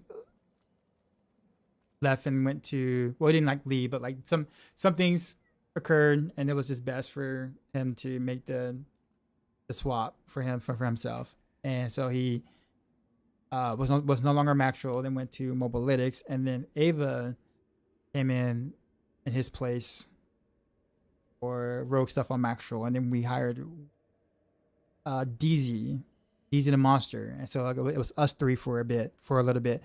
Then DZ got really busy, and couldn't do it anymore, and so DZ stopped doing guys, and then we hired Matthias, and so now it's me, Ava, and Matthias. But I'm probably I am the longest tenured rogue Maxwell guide writer by a significant margin. But yeah, I've worked with them all basically. You said drama? No, I wouldn't. No, I wouldn't say it was drama. No, I do think that for Mippy, I think where he is right now definitely makes the most sense for sure. Like I think for what he wants to do and things, Mobilytics makes definitely makes more sense. So I'm actually happy for him. Like I think just disagreements best said. That's the thing. I wouldn't even say that. Like it's not me being like skirting around the issue, although I can't really talk about it, but given what I know now, like given what we know now, like honestly, Mobilytics is literally the better situation for him. Like I'm not even like making that up. Like what now? Like it literally is the better situation for him. He did great work at Maxwell, so it wasn't like his quality of work or anything like that at all. Like it wasn't. So, but I will say I do miss actually working with him per se. Really, really cool dude. Very passionate about Rogue.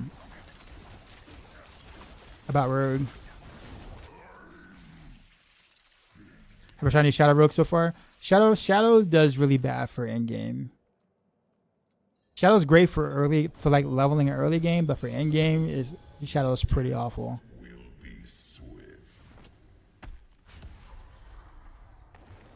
Do you have any build to prep up for, or are you kind of done with all your builds this season?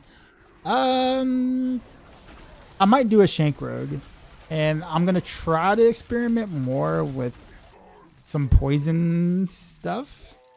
People have been asking me for Poison Heartseeker for like the longest right now, like this season and last season, and it's just there's just not enough support for it.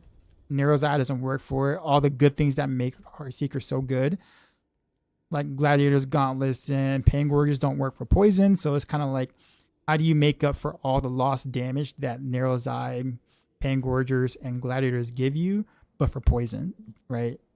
That's the problem. And so when you think about it in theory, it's like there's really nothing. It's kind of like there's nothing going on. And so, yeah, that's kind of the issue. But I think I might try to do something with Spellbound, and just see if there's something I might can find, some bug or something, or something that allows it to do more damage than what's theoretically calculated, right? But people want it, like really, really want it, and I would love to give it to them if I can make it happen. But so far I have not been able to, but I'm gonna try to revisit that and see what I can do. You think they're gonna fix the Umber Crux bug this season? The bug is fixed. Umber Crux is fixed. Umber Crux isn't the problem. Umber Crux just spreads the problem this time around, but it isn't the problem. That's the sad part. So they actually did fix the bug that was the problem last season. It's just a kind of a different bug-ish this time around. Somewhat.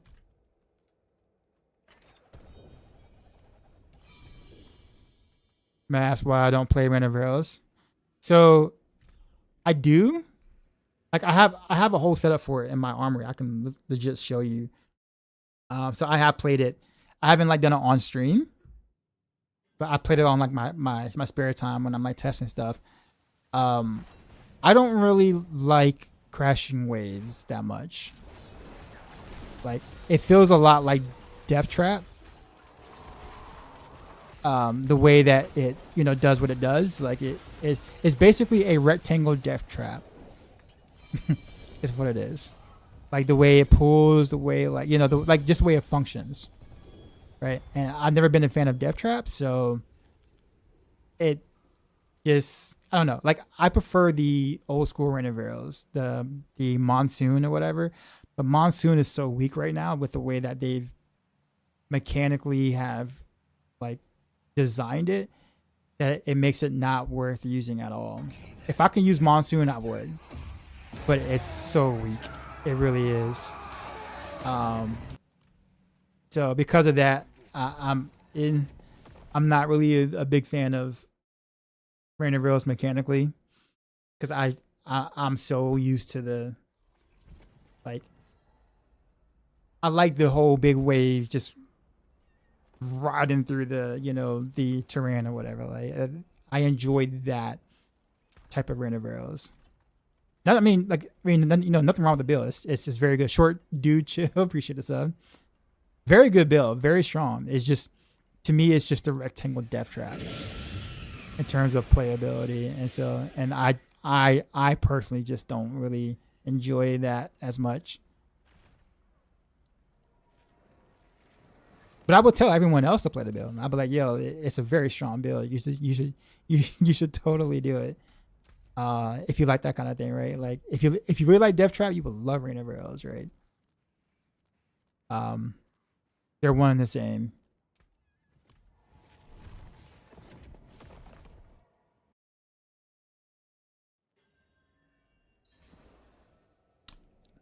If you were to play other classes, what would you play, by the way? So early on in the game's lifespan, I did play Sork a little bit. I always start with Rogue every season, no matter what. I will never start with any other class but Rogue. It just is. I did play some Sork early on. Frozen Orb is the build I tend to like a lot, and also did some Ice Shards, and both of those were like really bad. They were horribly bad in terms of like just damage, and output. It was horrible, but I love the mechanics, so I played it. And because it was an off class for me, I don't really care if the build is meta or not. I just want to throw some Frozen Orbs, and I did, and I enjoyed myself doing so. Also played one season. I did make a Druid, and I played Landslide. Not Lightning Landslide, but I played physical Landslide. And that was fun because it was a lot of button pushing, and I love pushing buttons. So that was actually a ton of fun in front of hordes. I think I played it. It was like season 5. Was it season 5? Was it season 6? It's 5 or 6. One of those 2 seasons I did it. And I had a blast with that. I really wanted to play Shred at the time, but there were a lot of things. There were so many things wrong with Shred, not just being bad, but like mechanically, there were just things that just weren't functioning correctly that made it feel awful.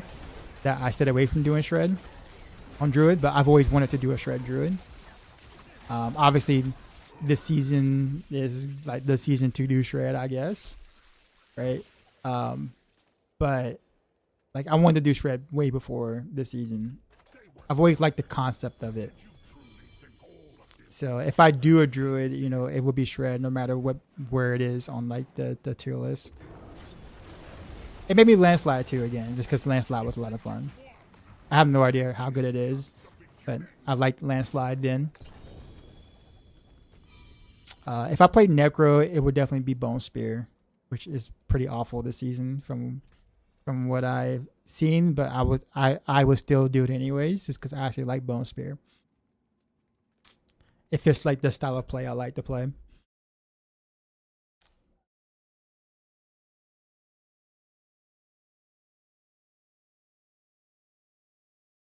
When was the season where you could play World of Hakan, Reign of Arrows? Every season except for this season. This is the only season where you could not, where World of Hakan was like garbage. Biggest eater, he said, number for Masu solo, or Sally solo. Yeah. I don't know why it's that bad. I really don't know why it's that bad. It made me sad because I, like, yeah. What do I prefer, Heartseeker or Reign of Arrows? I definitely prefer the Spin the One Heartseeker right now by a significant margin. But it's only because I don't like Crashing Waves node on Reign of Arrows. But I will say that Heartseeker and Reign of Arrows are my two most played builds throughout the entire course of Diablo 4 since launch. With Rapid Fire being like a close third.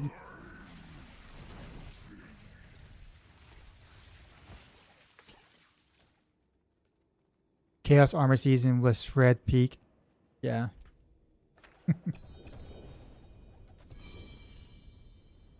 I just like the idea of it, like just the you know, the I don't say archetype, but just like what it does.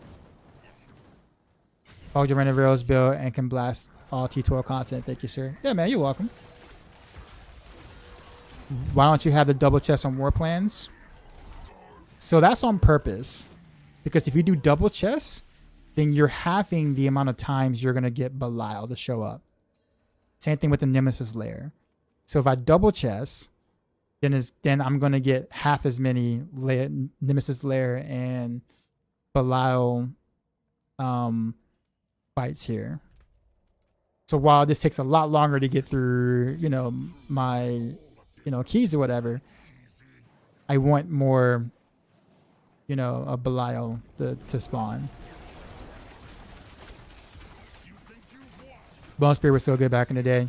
Yeah, I remember. It was actually like, it was like, I think it was like season 1. I think it was where I think it was considered the one, like top 2 builds of the game at the time. It was funny because like I used to joke with Chronics all the time, and I used to tell him that like Bone Spear was what like range rogue should have been in season 1, because like Bone Spear was like considerably stronger than any range rogue build, any bow rogue build at the time, and I was always so jelly to see Necros doing what rogue should be doing. Yeah.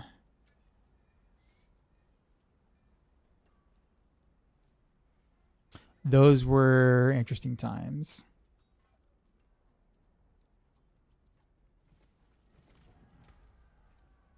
Mm.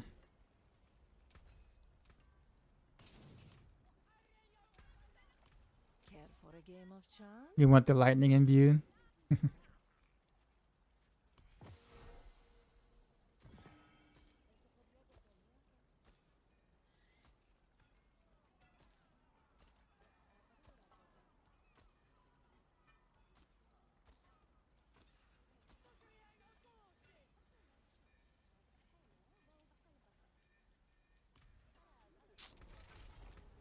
Mainlander, what do you see? Nah, I got how many keys? All right, because like I want the Belials to show up more often so I can get more of these superior layer keys as well.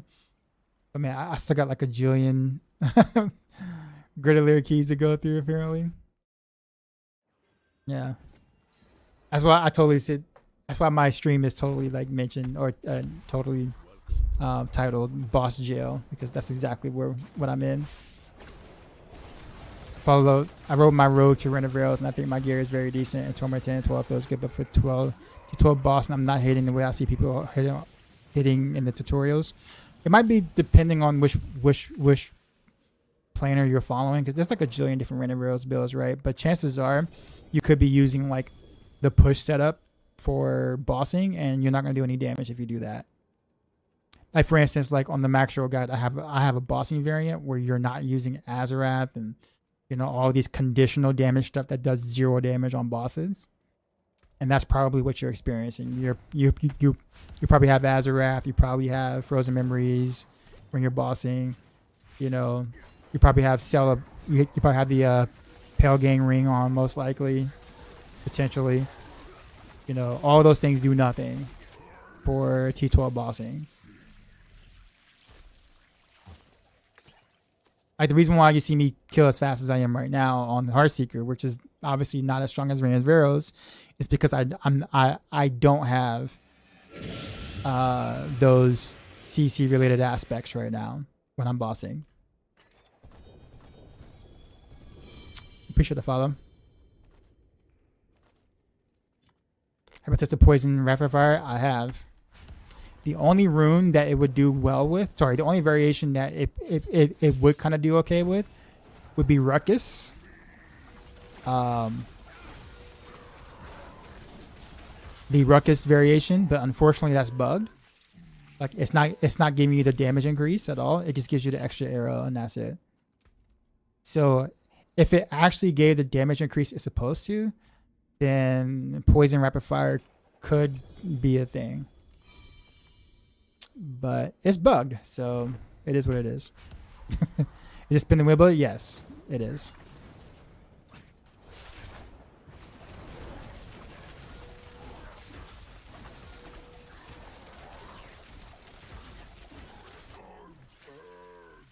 Is what you're playing right now similar to Gosset in D3? Yep.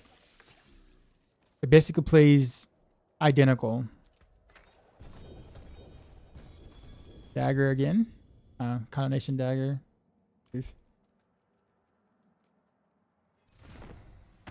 Just keep in mind that you have to like cast Heartseeker yourself a bit to really force more arrows, much like the top players did in like Diablo 3, where like you're pushing or whatever, and you're casting, you're weaving your Heartseeker inside strafe or whatever. Like you got to do that a bit when you're fighting a single target to really force more arrows out. So it's not kind of like a hold down right click and everything dies like God 6 can do for like speed farming. In D3, you have to actually like mechanically, throw in your Heartseeker as you're spinning for the D4 version of it. I have a whole video on it on like my YouTube channel as well as the Max Roll guide.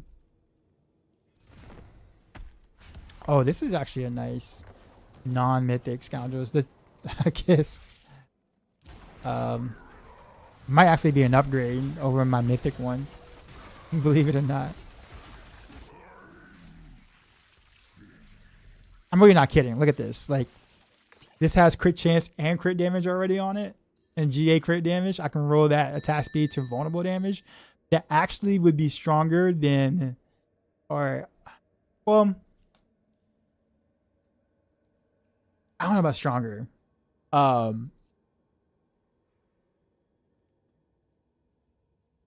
be close. It'll be close to what? I don't know. It actually might be slightly better than my mythic. I wish this would have rolled mythic, man. I'm so sad. I'm so sad. Because this is such a good ring.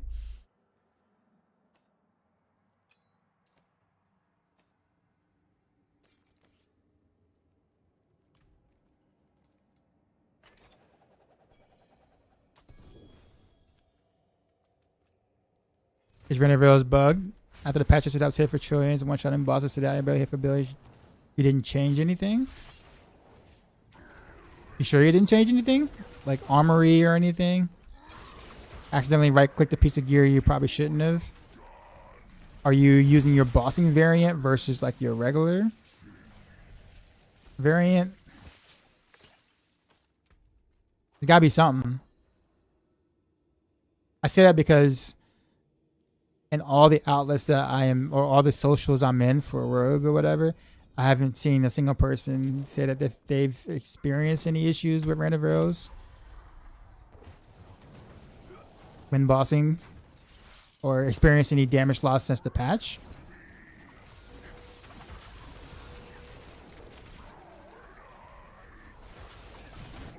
What are your thoughts on only being able to crit one crafted mythic? I feel like it should have been explained better. I think if it was explained a bit better, I might feel better about it. But the fact that it was poorly explained is part of my gripe with it, to be honest with you. I do think that we should be able to equip a craft. I feel like we should be able to equip crafted iconic mythics alongside a crafted regular mythic. I don't feel like those two should be like, in the same pool and counted as crafted. I will feel better with that. I think that would be a pretty decent compromise. Whereas like, okay, I have my crafted mythic, I have my crafted iconic mythic, and everything else has to be dropped. I think that would be a decent compromise. I do understand why they don't want it. They didn't want us to be able to wear a bunch of crafted mythics, or just remove the crafter tag completely, because it would make it really easy to craft your mythics, like super easy, and then your journey kind of ends soon, like quickly. But I do think the idea that like, iconic mythics and regular mythics crafted is all the same is too restrictive.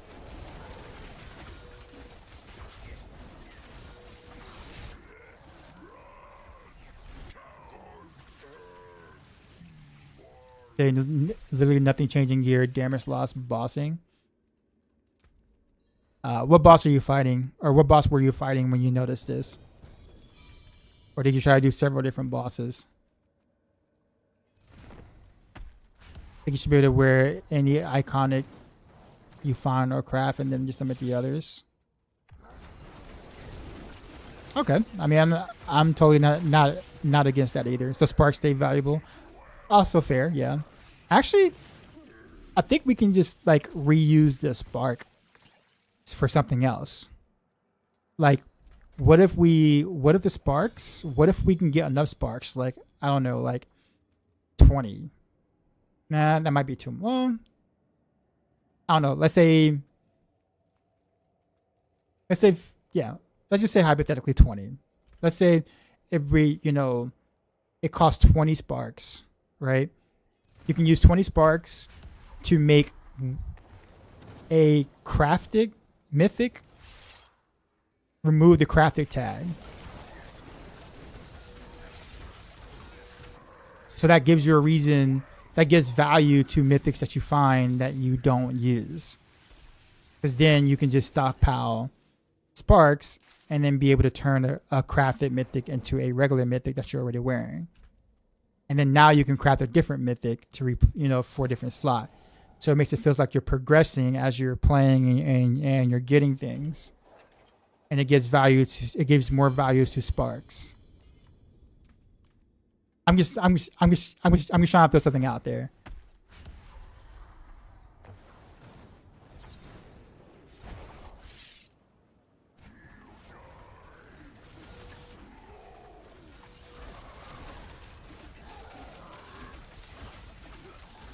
We have always been able to craft iconic mythic. That's the whole reason why sparks have value. Yeah, primarily, yeah, for sure. Xana, what are you trying to do? Sorry, I'm like, let me screw up. Did I switch any gear or aspect for killing the butcher? One. I'm using the bossing spec. So the bossing spec is one item change, and that is amulet. So everything else stays exactly the same that you normally do for spin to win or whatever version that you're using on like the macro guide, and you just change out frozen. You just make a backup amulet, right? This is not even that great of an amulet, but it's my backup one. So you just put high velocity on the amulet instead of frozen memories, and you swap, and that's it. That's the only difference I do for bossing for this setup. And that's it. All of my damage just honestly is just coming from having the right stats on most places. I don't have any, like, if you notice, I don't have any mythics. So I don't have like a lot of power on my character, right? I have a really shitty crafted mythic, and that's it.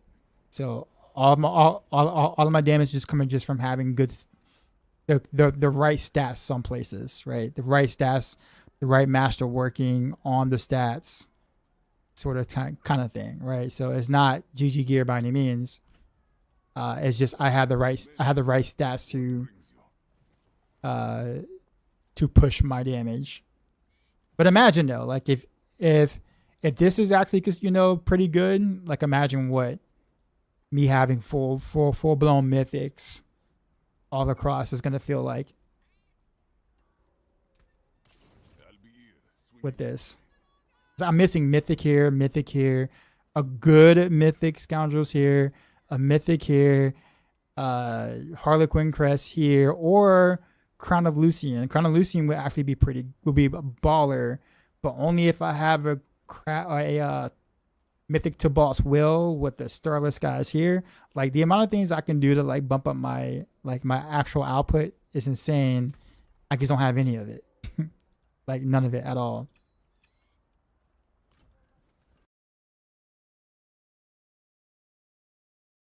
But that's just been my RNG this season. I left my my streamer client is just like not working. What's up? What's going on, man? He's like, imagine because you're not dropping him. Savage. What's going on, man? Oh man. You see the you see God 6 back in play. Do you think Starless is a good option for second ring?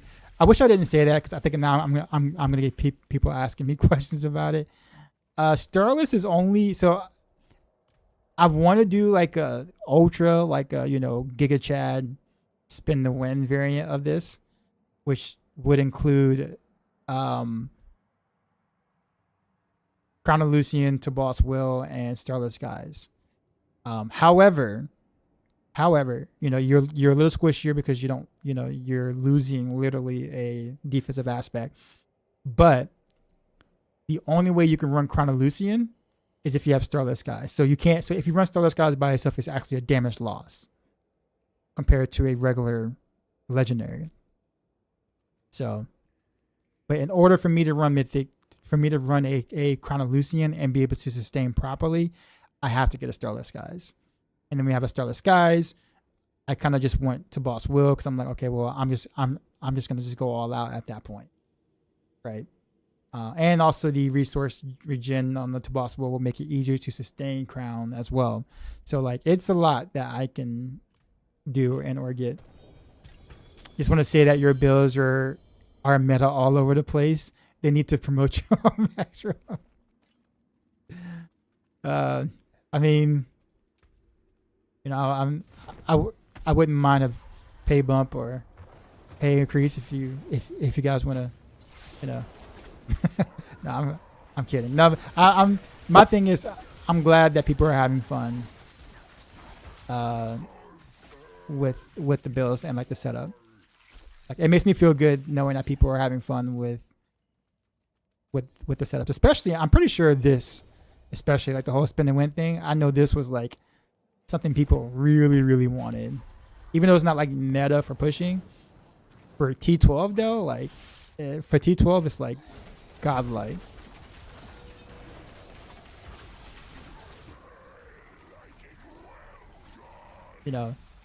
It's definitely one of those vibes things that like works really well.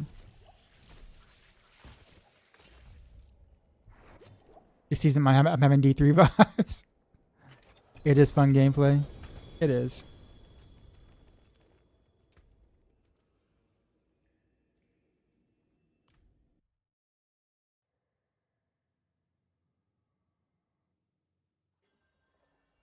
Pain Gorgers.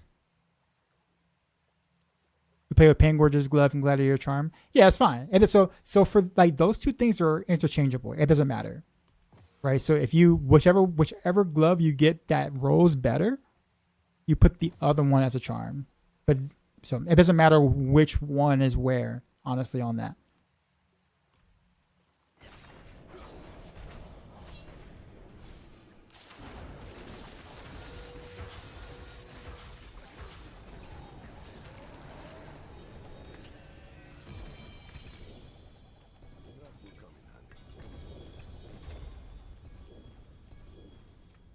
Oh man, pull again.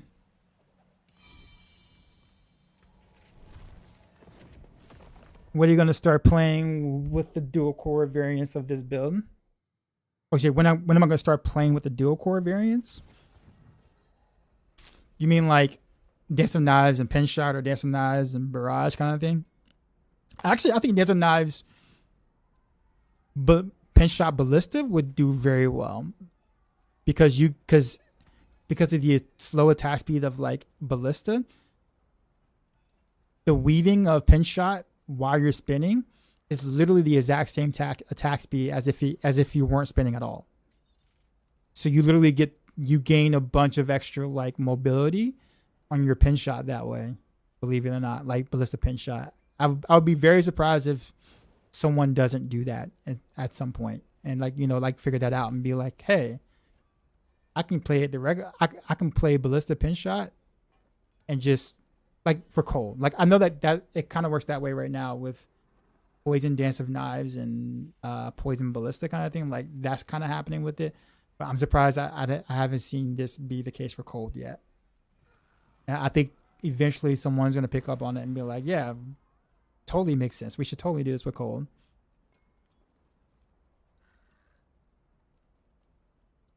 But Pin Shot is not my responsibility on Max Roll, which is the reason why you don't see me play it as much. I do play it sometimes, like on my free time, but because it's not the guy that I'm covering per se, I don't spend as much time on it because I want to cover the things that I'm responsible for first.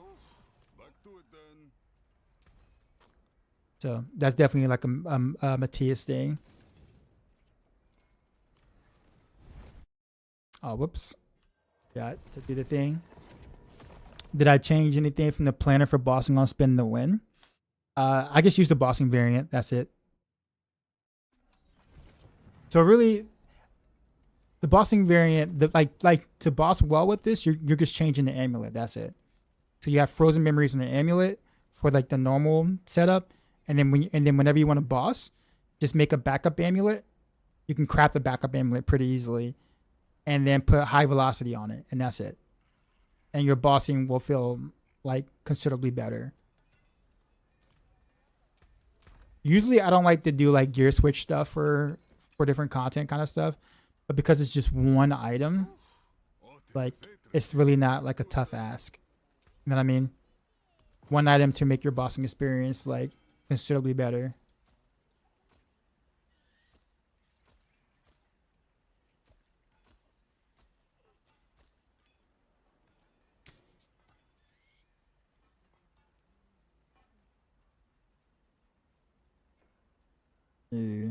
Ugly.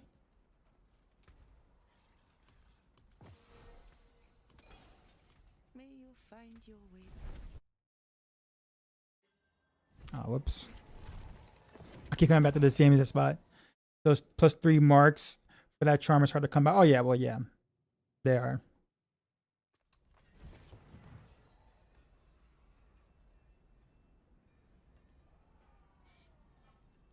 I'm sure you saw my question earlier, but why don't we go for a crit vulnerable stats on 2 weapons on the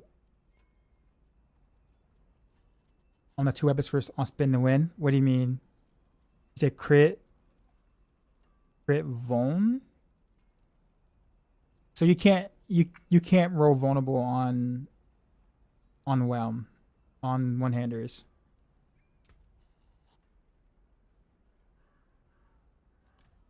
You're gonna add, okay. Coda, Poison, Renovate, or bossing? Either one. Like both of them, either one of them will just like absolutely wreck bosses. but cold does better for pushing than poison does. So but outside of that, it's really up to you. It's whatever you want to vibe with. You heard? Yeah, there's no like you can't roll vulnerable on weapons. So it's just really like the best you can do is like crit damage and dex. And you can do cold damage, but it's not recommended because you need health. You need maximum health. And like it's hard it's actually hard to get max life many places. So you sacrifice the cold damage rolls on your weapons to make sure you have max life for the most part. Because like the better your gems become, the less value that the cold damage rolls would have, because it's in the same bucket. So that's the one that you sacrifice for health. Near for Umbercrux face. So it's not the Umbercrux that's the problem this time. I know it's still in the builds, but the Umbercrux only just makes the problem, only amplifies the bug. Like, you know, makes the bug more AoE. Like, it spreads the bug damage. But believe it or not, Umbercrux is not the issue this time. They actually did fix it. It's a different issue, which is it's wild. So yeah, disabling the Umbercrux will not fix the bug. People will still be able to do exactly what they're doing, just with less AoE.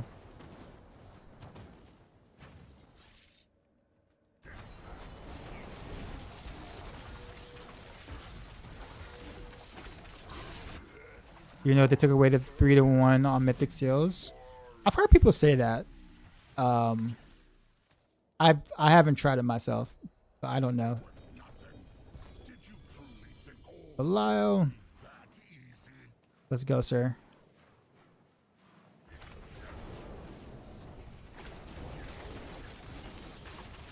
You think you've won? This is just the beginning.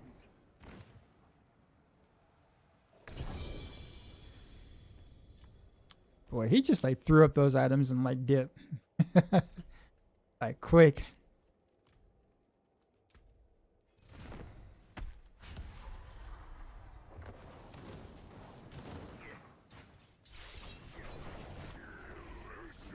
Then I got some to drop the season after a dry season. They're mostly used without reroll. Gotcha. Yeah, this should be a little bit easier to find now after the patch though from sources out here. I think I understand why no protection in the pit. Why? Or I guess why do you think so? Or why do you think they didn't do it?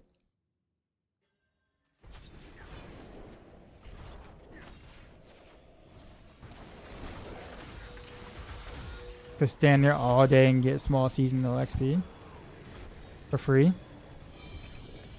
Well, that's their fault. No one told them to leave mobs in the rift after the pit boss spawns. Like, why are we still fighting mobs in the rift after the pit boss spawns? Like, what do you get out of it?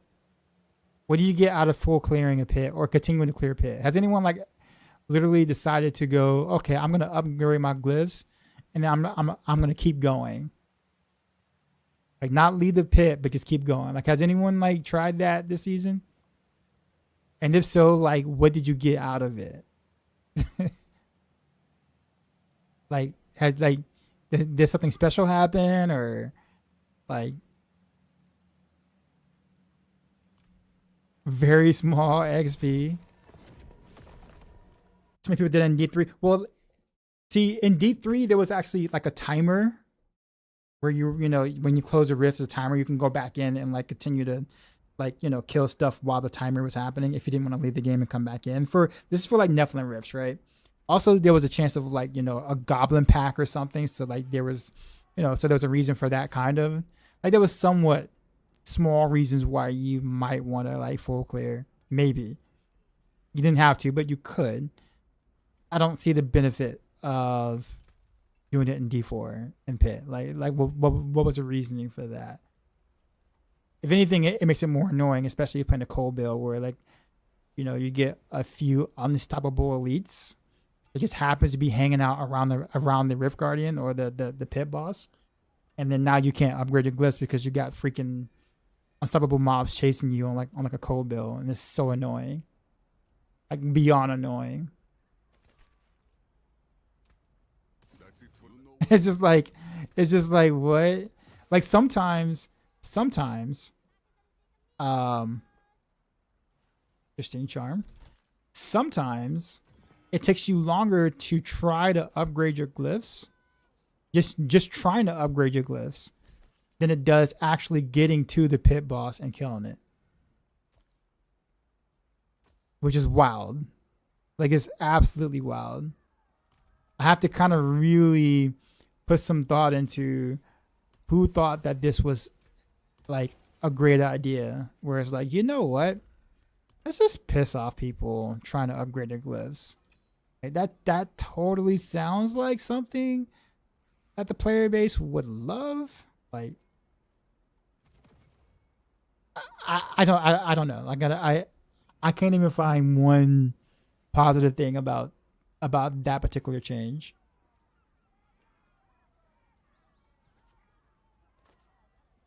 I think I have to get rid of like a lot of stuff that I'm not using here. I don't know why I have a lot of this. So actually, we'll hold on to that in case I'm gonna reroll.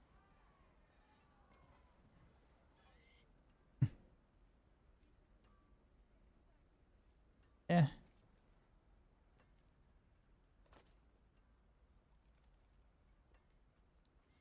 Dracula.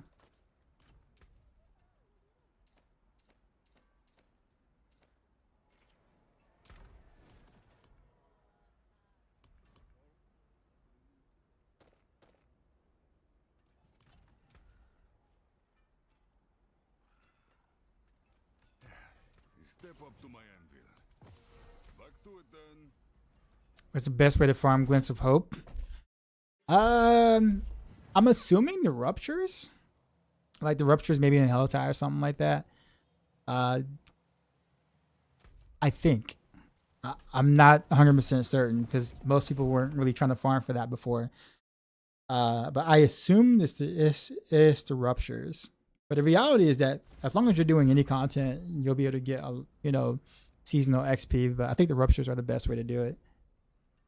I think. Don't quote me on that.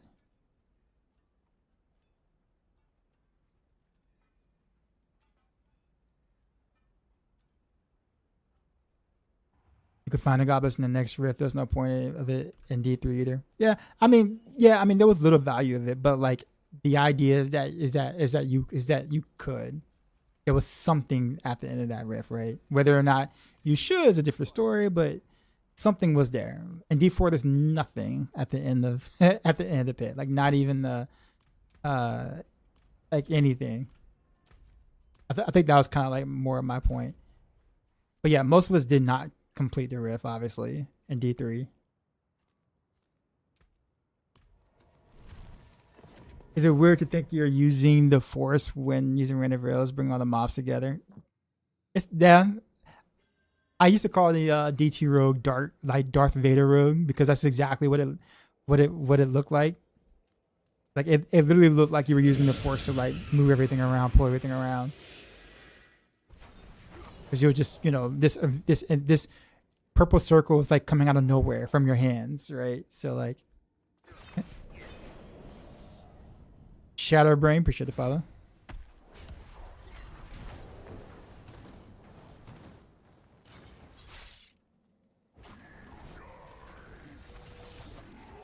Yeah.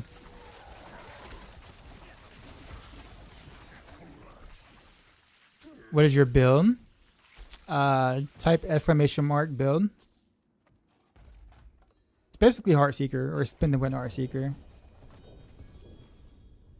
But there's like different names for this. I don't know what the official name that I'm gonna call it on Max Roll yet. When I convert the regular Heartseeker God into basically the Spin the Win for next season as a main variant. Like I don't know if I'm gonna call it just God Rogue or because not everybody's played D3, so it's like the people who have understands what that term is. But like, you know, there's God Rogue, there's God Seeker, there's Spin the Wind, Heart Seeker. Spin the Wind, everyone understands because it's literally what it says. But yeah, I want to come up with a term that like is easy for people to understand for the guide.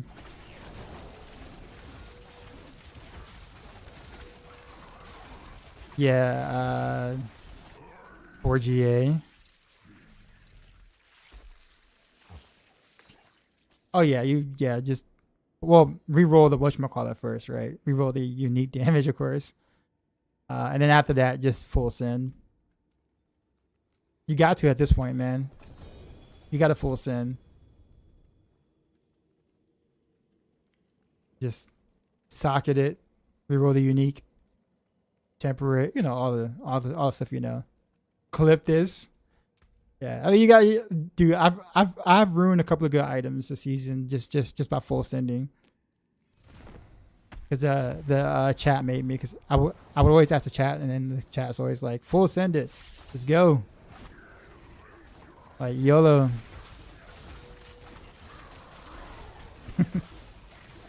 Yeah. Sup, Doc slash Frostburn gloves bad? Yeah. Yeah, definitely not worth. Did you truly think all of this would be that easy?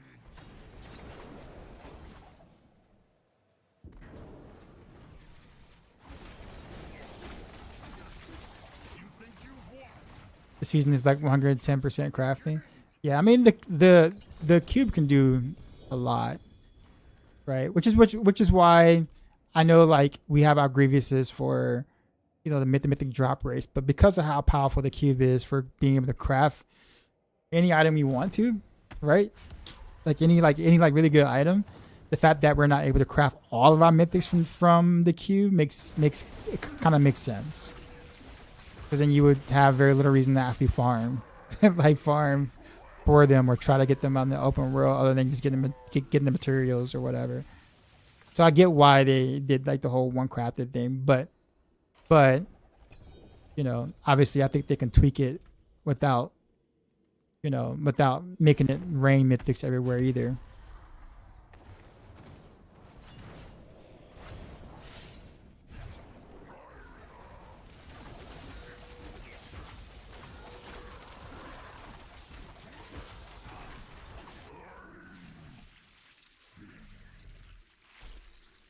D2 went really hard on crafting system and made it better for D2. I enjoy the chase. Keeps your brain thinking. The next drop is a real drop. Someone said something up earlier. We want to try Robot, want something a bit off, man. Not the random rails everyone plays. Yeah, Shadowbrain. Yeah, I just saw that again. Yeah, so make sure you go to the Spin the Win tab for this though. Shadowbrain. So like in the link that you clicked on, yeah, go to Spin the Win. I think you'll really, really enjoy this. Did I ever try PD2? No. I actually didn't really. I didn't grow up playing Diablo, so like I wasn't around for like the Diablo 1 and Diablo 2 days, especially like the Diablo 2 days. I was a real-time strategy game player and fighting game player at the time. I didn't touch any action RPGs until any action RPGs. I played like JRPGs for sure in the past, but in terms of like action RPGs, my very first one, true first one, was Diablo 3.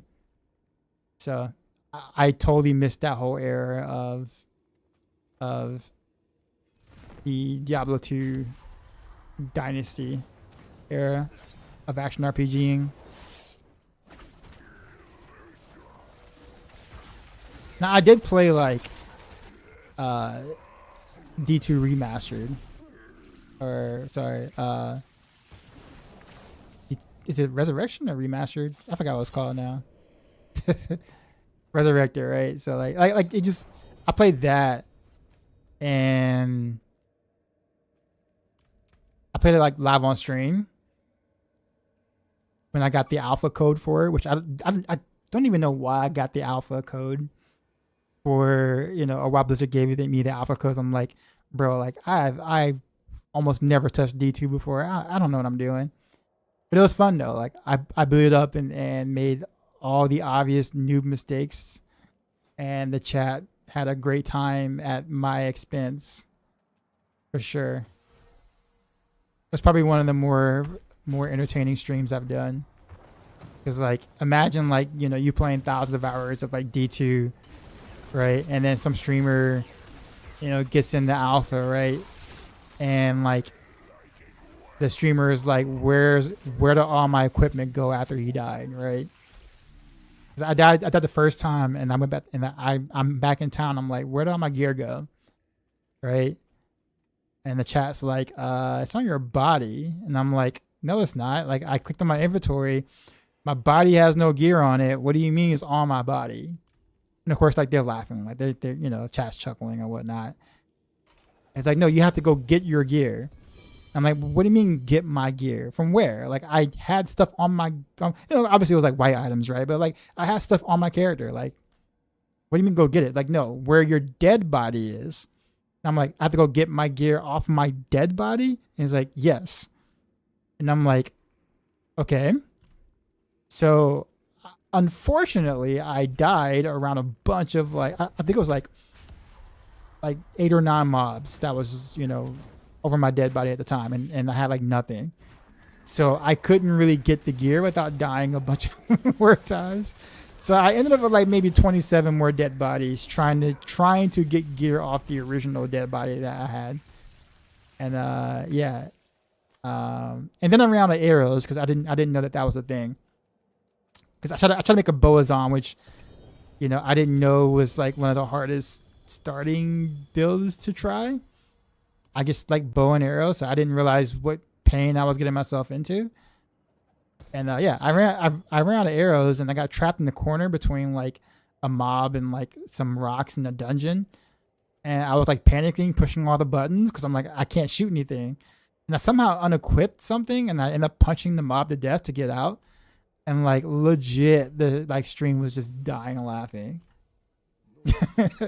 Like they were just they were dying laughing, man.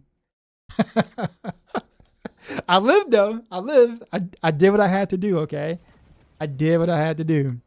But it was fun though. Like I enjoyed it a lot, and I was understanding why people liked this so much, right? Granted, I didn't play for very long, but I enjoyed the experience I had at the time when I was playing. It was fun.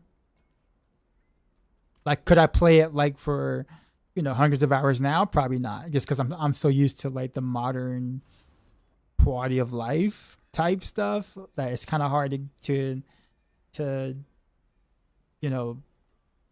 kind of go back and not have that quality of life for a lot of things. But for what it was, I had a great time.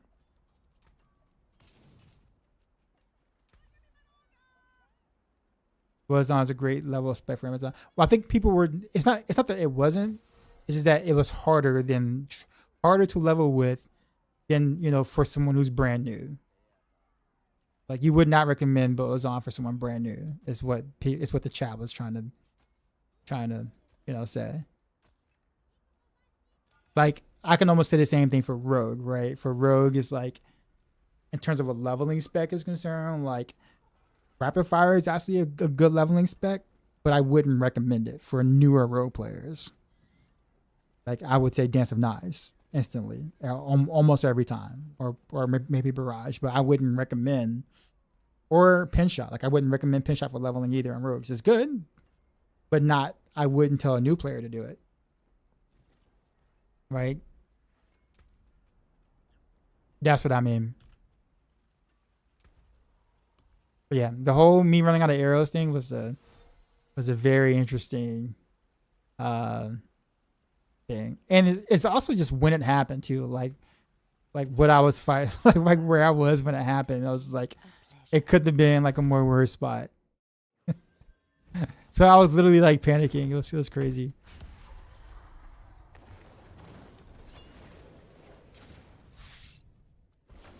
If you press space in the Orphan Maker, you can only choose with the lead in favor and not neutral again. Yeah. Yep. You went to test God, Rogue or Orphan Maker? Not worth. I've tried. It's really bad. Really, really bad. I've tried it. It was one of the first things I did try when I was doing the spin the win thing. 'Cause I thought the same thing you did. Did your first game at 29 where the shuffle was Heart of Darkness and spent 20 years on WoW? Switched to this, watched my friend play a lot of Warcraft 3, StarCraft. Looks fun. I think somebody asked what did I play any Total War RTSs. I did not. Most of the RTSs I played was Blizzard RTSs because it was kind of hard to play. Because I started with Blizzard RTSs, so it was kind of hard to play other RTSs because Blizzard RTSs were so freaking good that it was hard for me to like. I tried like Dawn of War 2 and stuff and whatnot, but I always came crawling back to like StarCraft Brute War or Warcraft 3, The Frozen Throne, and then eventually StarCraft 2. This is just the beginning.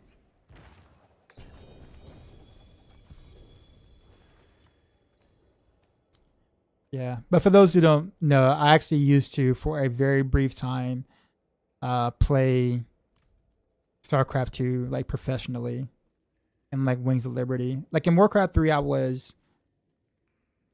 play in like local tournaments, like local online tournaments or whatever. I wasn't like a big name by any means, but I was like known in like the smaller local tournament areas or whatnot. I helped CADX2 Craft kind of develop Spirit Walker strategies versus humans. When humans used to do Master Griffins or whatever versus Orc. I was also known for like Shadowhunter first gameplay, which and 2v2, which was very, very strong if you knew what you were doing. And you had like like a right comp, like it was really good with Orc and UD or Orc and Undead basically.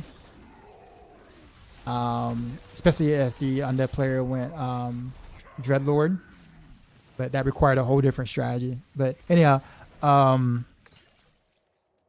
then in StarCraft 2, I actually did make it to pro, and I did, and I was sponsored a little bit by or for a little bit by Razer and all that, and it was short lived because, like, imagine an American pro. I mean, there were some American pros, right? For Team EG, right? But imagine like someone who like still like is kind of like working. It's not like their main job still, trying to compete against Koreans that obviously dominated the game at the time. They still kind of do, but there are other players who are broken out of that from like different countries, right? But at the time, it was like 98% dominated by like Koreans. Favorite tavern hero? Naga Sea Witch. What was I gonna say? So I had a couple of like a couple of months of like being at that level and like learning what it's like to being like a team house and the extreme strict scheduling of those kind of things, and like what when you are a part of that, like you're literally kind of giving up the majority of your freedom to do whatever it is you're doing because you're playing for a team now, like an org or whatever.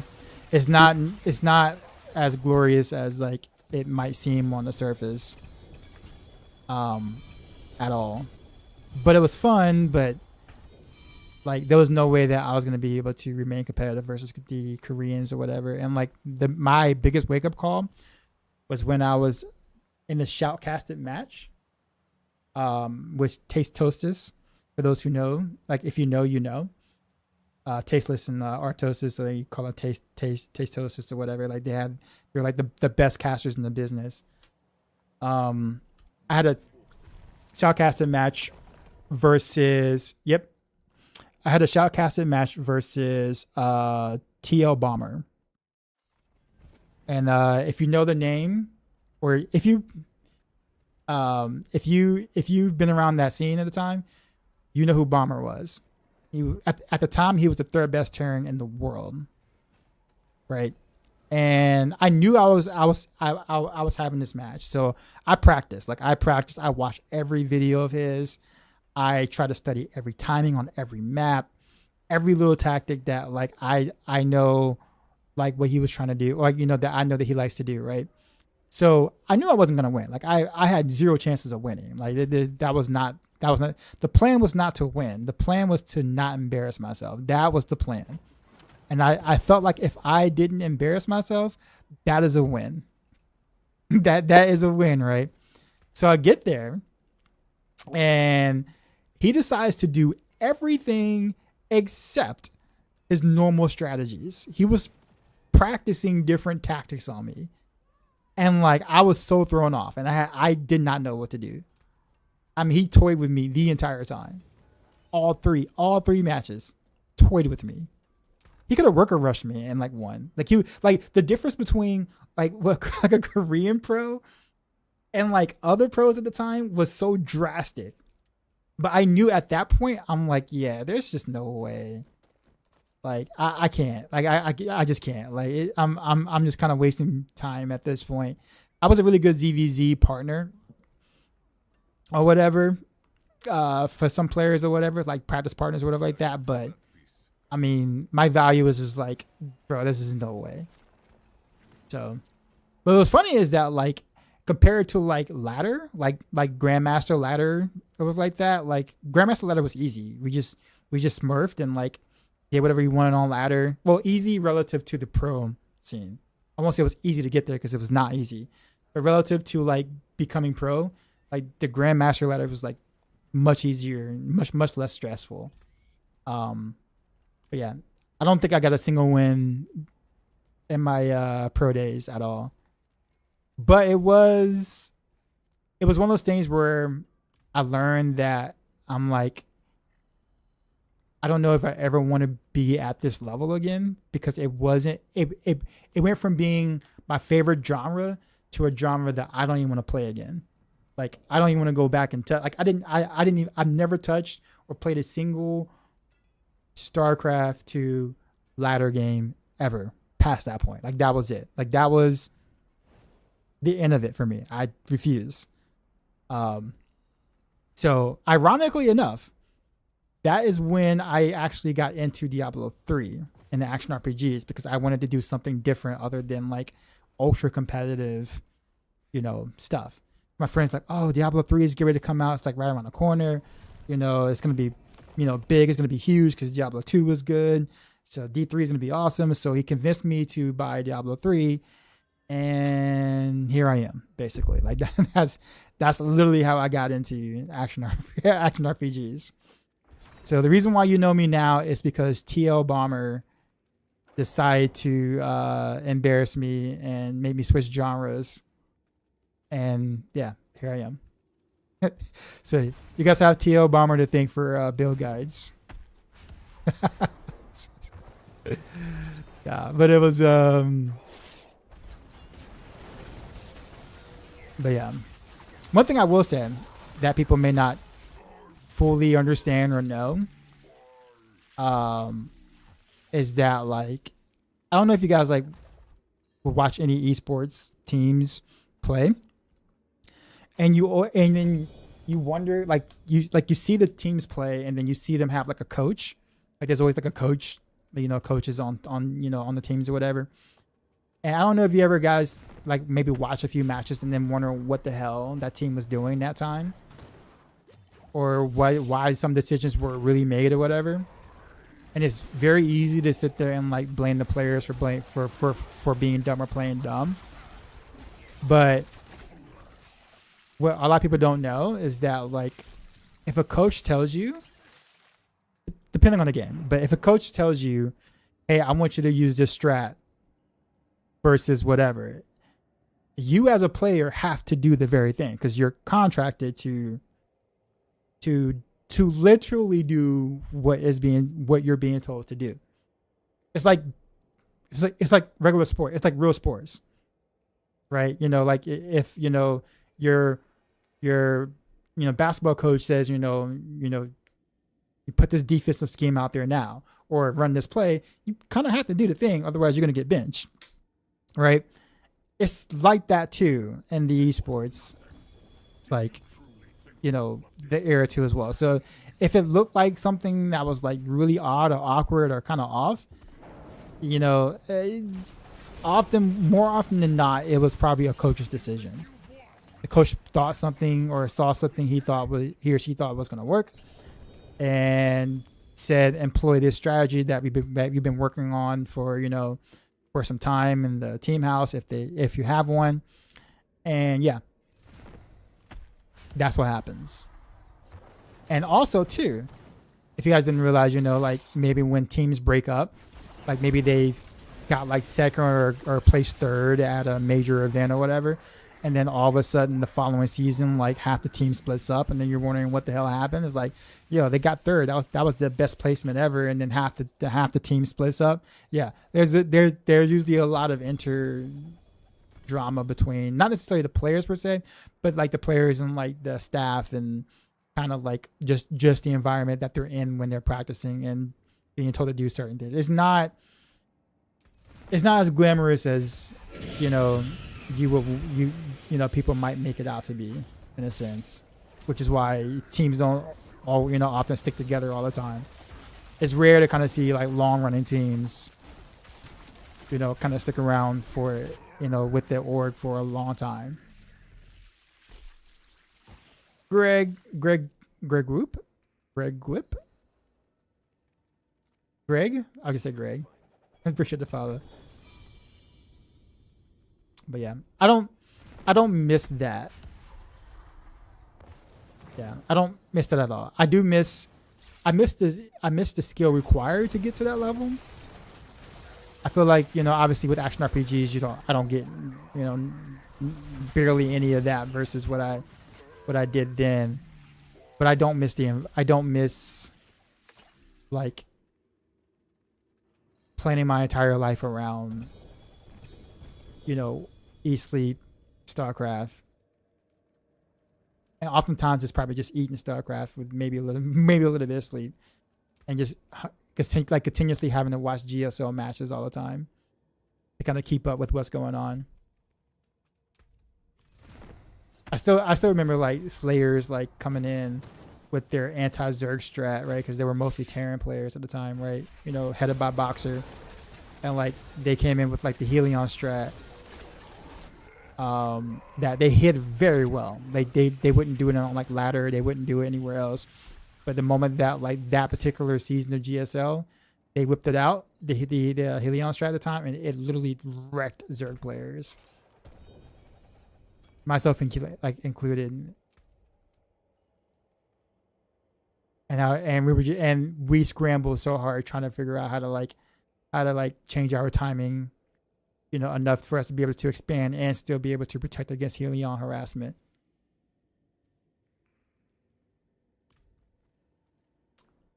Anyways, I can talk about that stuff forever, but yeah. Taste is the streamer right now.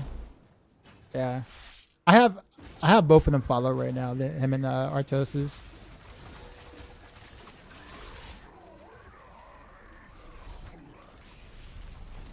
Day 9 was awesome too. I do 50 bosses and take 1 mythics.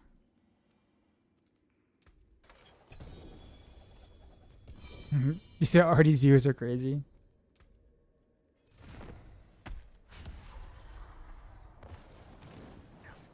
Yeah, but Novum, I think that's the thing I got to be careful with too, because, and I also play some fighting games too, and would like go to local tournaments and do that too, mostly in like the Smash world, like Smash Ultimate kind of thing. I was pretty decent at that, but like when it comes to like writing build guides and stuff, like I think initially, because of I like high APM type button pushing type things. I always have to be careful when designing a strat or putting together a build to make sure that it's like user friendly. Sometimes I know, like in Diablo 3, like I would do like some of the more crazier like consistent stutter stepping with hex and pants type stuff, right? And for me, it's normal. Like 300-400 APM actions or whatever consistently is what I've been used to. But obviously, that's not the like for an action RPG. Obviously, no one wants to do that, right? So when I was like first doing build guides, I had I had to really keep that in mind. Where it's kind of like, it shouldn't be too hard to do this and that and cast this while doing this and time your shit at the same time, right? Yeah, that's totally normal. Totally normal expectations, right? No.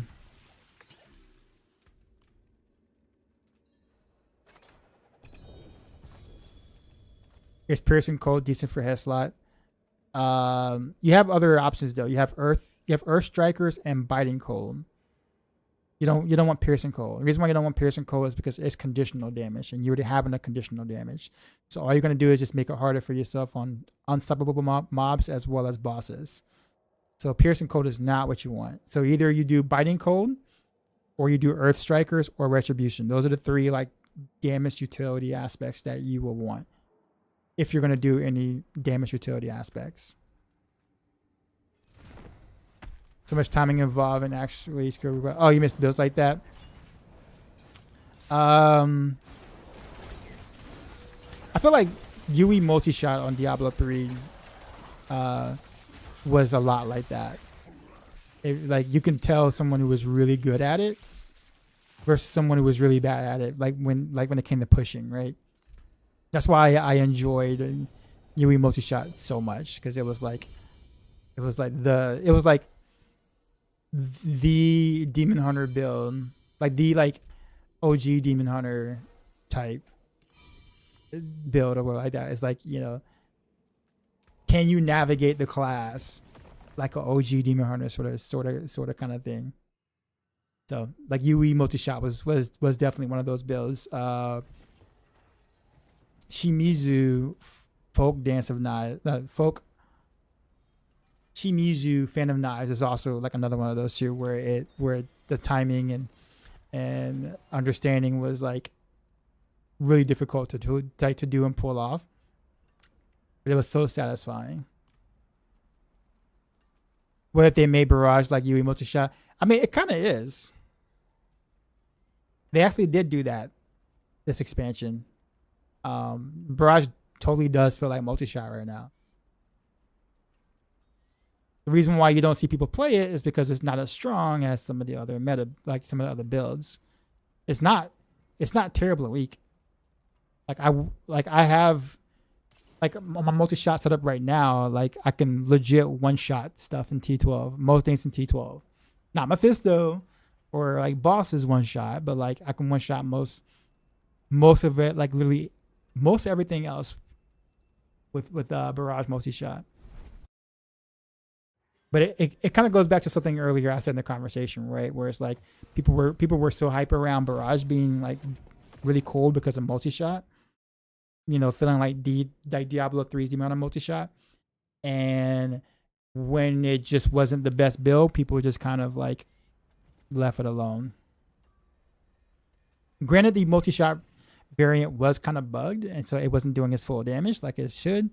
It still wasn't bad, but it wasn't one of the stronger builds to play. So people dropped it or didn't really bother with it.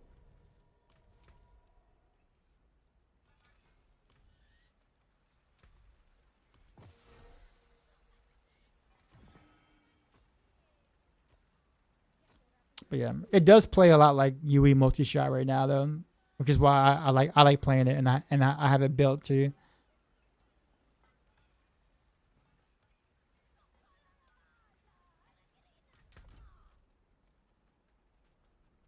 Doesn't really have the same oomph.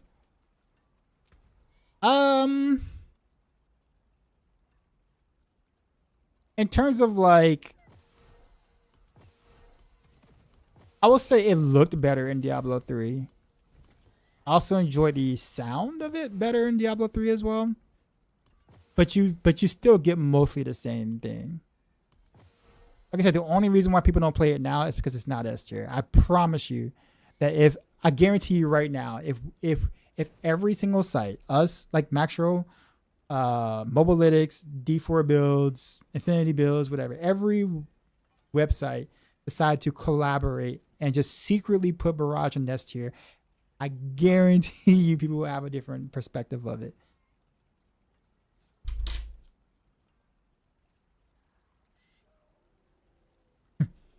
It's literally because of what tier is in. That is it.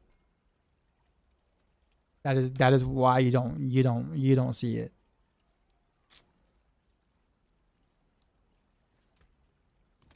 And the assumption that it can't do T12 because it's, you know, not in the same tier as like Renoveros or Death Trap or, you know, Dance of Nas, Heartseeker, like those kind of builds, right? But yeah. Don't worry, no worries though. One day, the mechanics and everything won't change, and all of a sudden, you know, it'll be considered S tier relative to other builds, and then everybody's like, "Yo, Barrage is sick," right? It'll happen. No. I mean, you can clip me saying it too. I guarantee you, it will happen one day, and yeah, we'll be Barrage boys basically. You miss GR pushing from Diablo 3? I do. Me too. D-Force Tower, unfortunately, is kind of an embarrassment relative to Greater Rifts in Diablo 3. In my opinion, that is. Rapid Fire is strong, but no one pushed with it anyway. Yeah, that too. Well, I can probably understand Rapid Fire's the reason for not wanting to do a Rapid Fire. It does feel quite awful to push with. Already Tower feels awful, yet you're also playing a build that also feels awful inside of a content that also feels awful, and you have a recipe for people not wanting to do it. You know what I'm saying? So that's partially, I can understand people not wanting to because of that. I will say Barage's single target obviously it's not great, but that's normal, right? Because you know you have all that AOE. In fact, actually, you know what?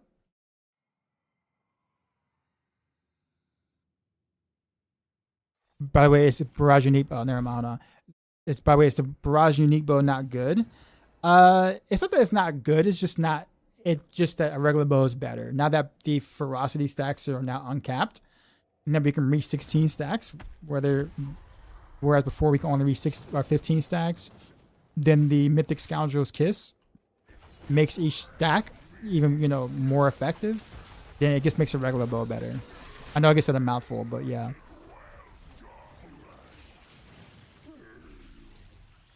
Greater Risk in Diablo 3 was a whole game. Yeah, it was.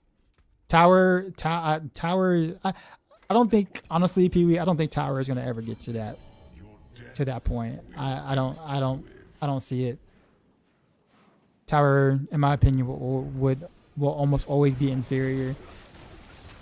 Because I mean, think about like how many years it took before Greater Rifts were actually considered like fun or like good. Like it took them years to get to that point. There were so many bad things, you know, along the way, right? So many bad things. So, and it's looking like the Diablo 4 team is not learning from the mistakes that, you know, the D3 team made initially, or at least the middle team, I guess, not the end team, but the middle team made for Greater Rifts and stuff. So I just think it's going to be a while before Tower starts to feel good to play. But right now, there's no strategy. It literally just feels like speed farming with slightly with more health, I guess, and a really long boss fight. Assassin Glyph is bug? Yeah, it's bug. don't use. I want to use it. I really, really do, but it's just doesn't work. The multipliers don't work.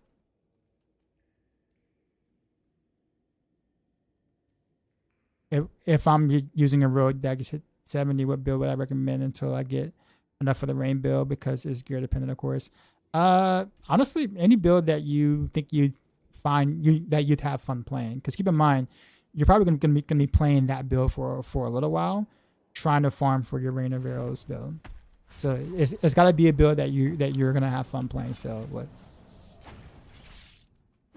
So like, Dance of Knives, Spin the Wind Heart Seeker, Pen Shot.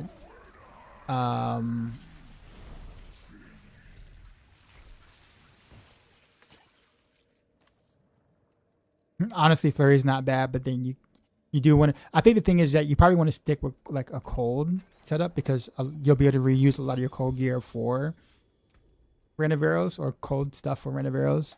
So like anything cold, there's Rapid Fire, Barrage, Heart Seeker, Pen Shot, legit any of those. But I think probably the more fun out of the ones I mentioned would be like what I'm doing right now with the Spin the Wind Heart Seeker. I think in terms of fun factor is concerned, it's been hard to trump this for me. For me, that is. How long do I think till D5? The end of next year. Actually, no. No. the beginning of 2028. That'd be about 5 years. 4.5 years, roughly.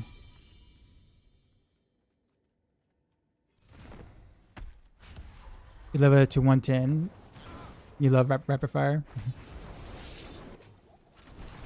I said, question, God feels like sometimes even with vengeance stacks bad, like it shoots not often arrows. When I am bossing, I switch to spamming Heart Seeker, it does more damage. That is a couple of reasons. One, two reasons actually.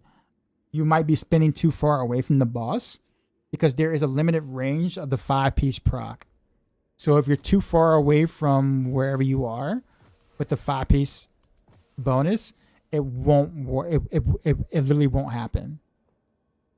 Okay, so you can't spin too far away. And two, you have to make sure you're weaving your Heart Seekers on the boss like about twice a second to force more arrows. If you just hold right click and spin the majority of the time and only hit Heart Seeker once every 3 seconds or so, you will not do nearly as much damage. It's the reason why in my video I express like 5 different times throughout the video that this is not a standard spin to win where you're just holding down one button. Like you have to actively hit your Heart Seeker in your spin to force the extra arrows for the mechanic to work. But once you get used to the rhythm of it, it actually feels like second nature. I'm sorry, I may have the first 3 seconds that we responded to what bill I use. But then Twitch started just disconnecting. I don't know if you read YouTube or not. Oh, no, I do read YouTube. In fact, I just responded to 3 different YouTube questions just now.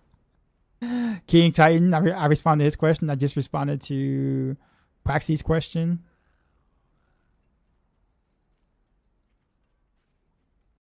What was the other question you had? Oh yeah, I guess told you which bills you can go with. Going into Rain of Arrows. Yeah, I literally just said all that.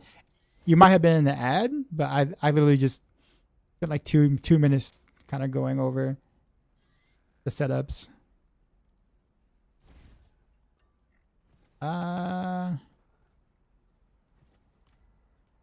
God Rogue or Dot for pushing? Are you trying to seriously push, or you're just trying to like casually hit like a small goal or something? Bud Knight. Like, are you like serious as in like I'm gonna like fish for a whole weekend, spend multiple hours trying to get 1 or 2 clears, maybe like all weekend type pusher, or are you just one of those things where like I'm casually 130s? Okay. So there are several builds that can. Now, let me ask you, second question. Are you looking to try to do one, like maybe hit around 130s for pit or tower? Because that's two totally different things, unfortunately. Rapid fire plus third Heartseeker no plus Azarath is equals Annihilate. I agree. Which one's better, easier to gear for? Doc or spin Heartseeker? I don't think either one of them is like easier to gear for, but I will say Doc will give you more damage early on because it's poison. So poison builds come online faster than cold builds do. But in terms of easier to gear, it's roughly the same, honestly. But cold builds will scale better later on than poison, whereas poison feels a lot better early on as you're gearing. Pit, okay. So yeah, so you can do a 130 on Dance of Knives or or God Rogue, either one of them. Like, but you will need good gear to do it. Like, you're not going to be able to like spend 2 days and then do a 130 on each one of those. Like, you actually like have to invest in your gear to be able to do that with either one of those builds. But both of those builds can do that. At this point, it's just which one do you think you would enjoy more playing? Or are you more of a poison guy or a cold guy? Defiant, what's going on? Only thing I want for Diablo 5 is the amount of cosmetics. I bought for D4. Better crossover like Pee-wee 2. It would be nice if it did, though, for sure.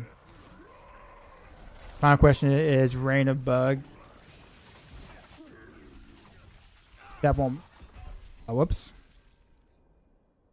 That won't matter if you just after you farm it out. I don't put my time because the build out will be here to stay for the most part. So Reign of Rails itself is not a bug build, no. Don't follow the builds you see that are doing 150s. Don't follow that.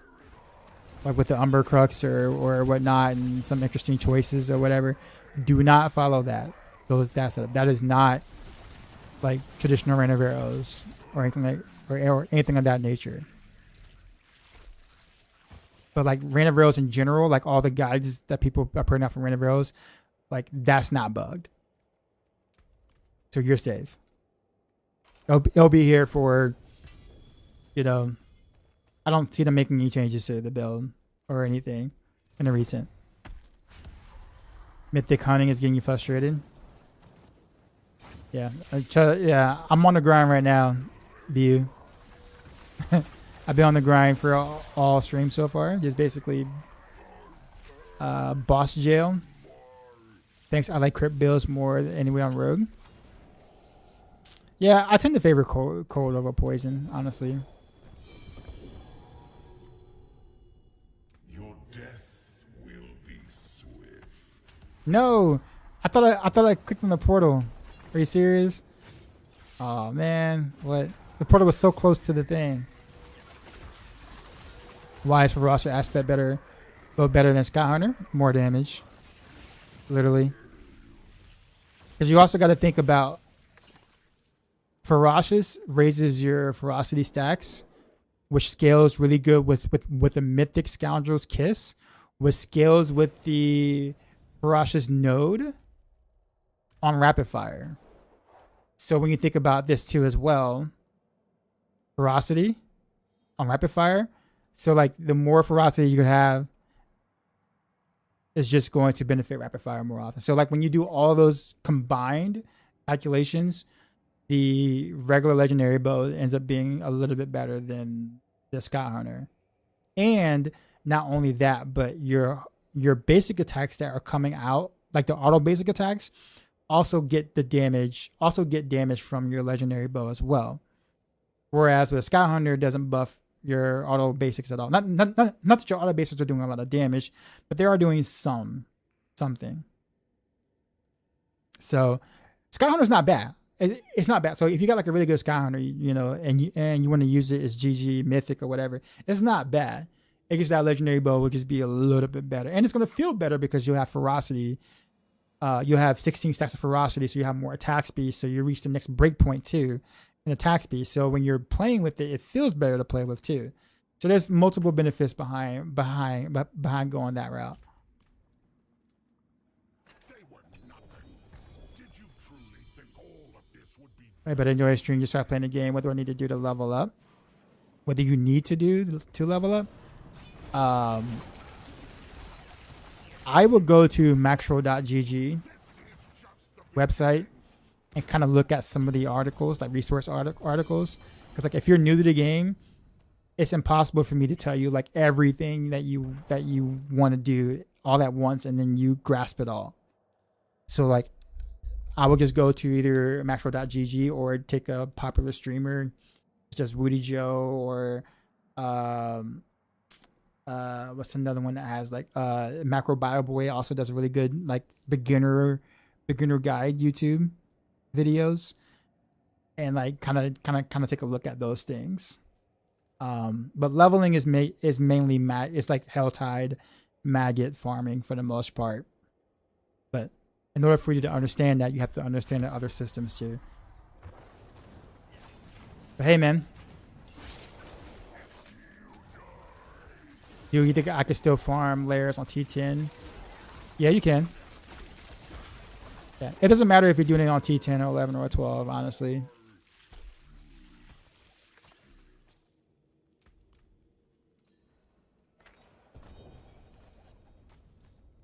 Just don't follow the Jimmer Bump.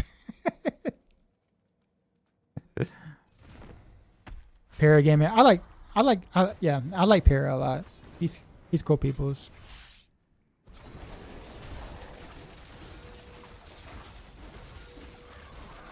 Any recommendations for a reliable way to farm GAs for CDR? Reliable ways? No. It's just luck. Literally, it's just luck.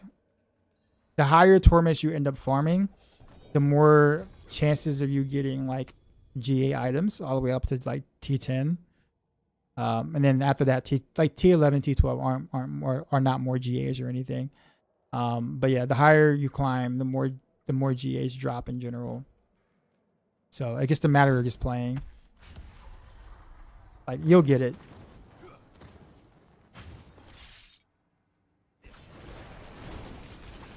What piece am I looking for? Several. I would love to get a better Scoundrel's Kiss because this one is trash. And if I find one versus it being crafted, because this one was crafted trash, basically. So if I find one from Farming Butcher, then I can craft a different slot for a mythic, if that makes sense. Right now, all I have are greater layer boss keys, so I can't even farm like the lower bosses right now. Why use Biting Cold over Piercing Cold? Doesn't Cold and Beauty make everything vulnerable? What else does Biting Cold do, Zeke?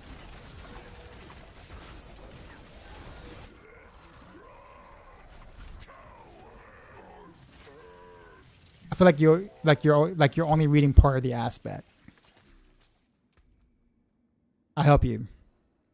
So here on my amulet, it says cold damage is increased by X%.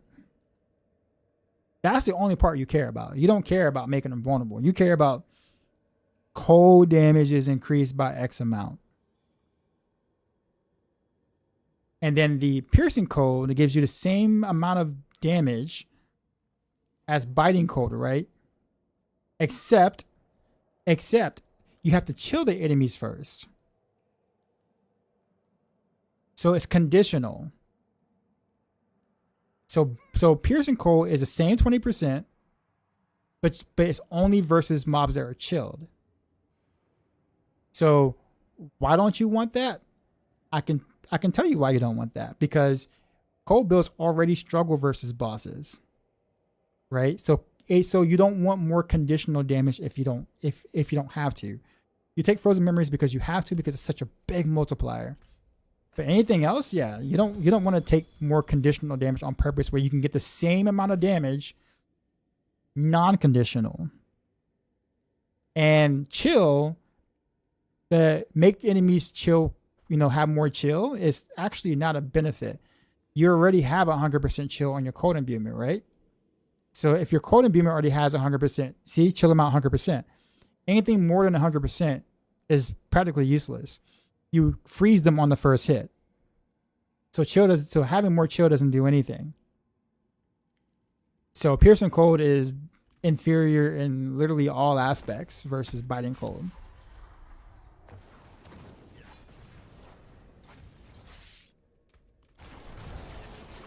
But there are several aspects that are like that though. That, you know, you don't want the effect, you just want the damage. Like Earth Strikers, right? You see how Earth Striker says, you know, gain 1 overpower stack each time you swap weapons. People ask me questions, well, why are you taking Earth, you know, Strikers? You know, do you really need the overpower stack? And it's like, no, you don't care about that part. You just care about the second part, which is you deal 20% damage while you have overpower. That's all you care about. And do you have overpower all the time? Yes, all the time. You don't care about the first part of it. Is biting cold? No, biting cold is multiplicative. All aspects are all aspects, with the exception of like 1 or 2 poison aspects, are multiplicative. Your Rain is trying to craft the beast fire boots. Mm-hmm. Do you use your sparks for crafting? I haven't. I might, but I haven't yet. What aspect do I have on Helm? Retribution. It's 25% more damage as long as I'm like distant, quote unquote, distant from them. So I stay around mid range, so it's usually pretty active.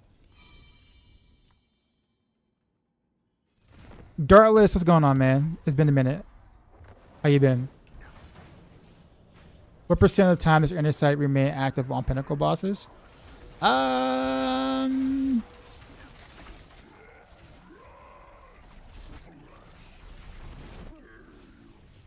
About like 45% of the time, roughly.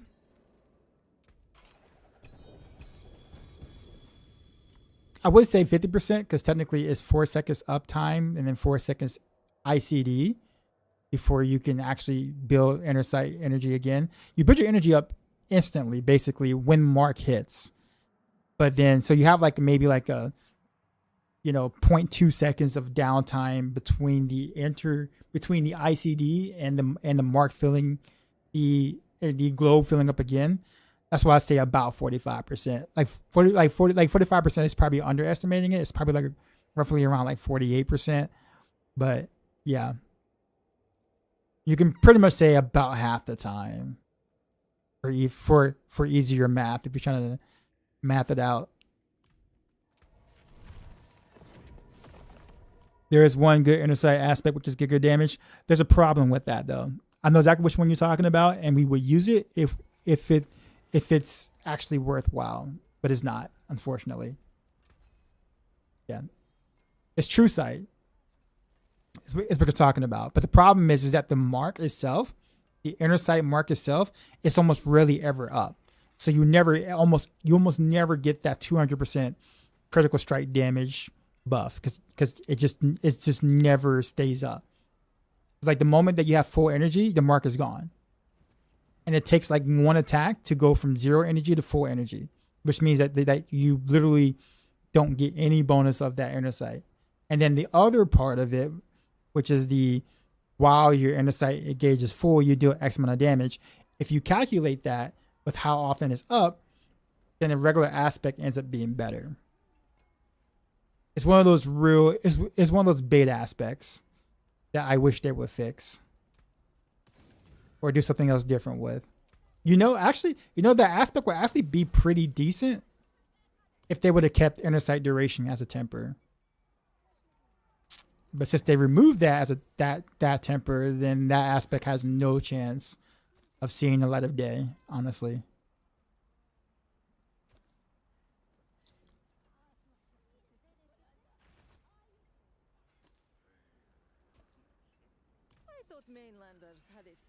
Why does Bodhi's use these aspects? I feel like they end up being like in the middle of actually putting it together.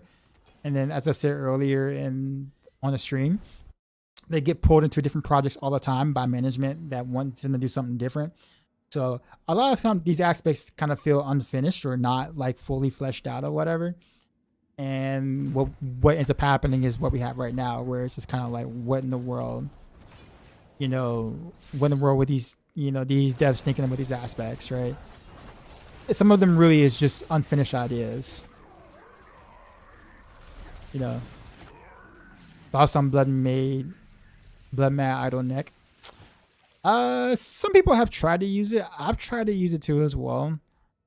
I might revisit it because it is a really strong effect, but it's pretty inconsistent, and you might end up like getting yourself killed more so than actually helping yourself.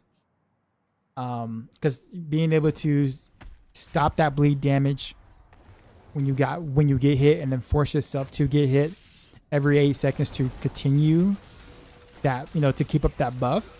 You get hit too often, and like, you're not going to be able to maintain.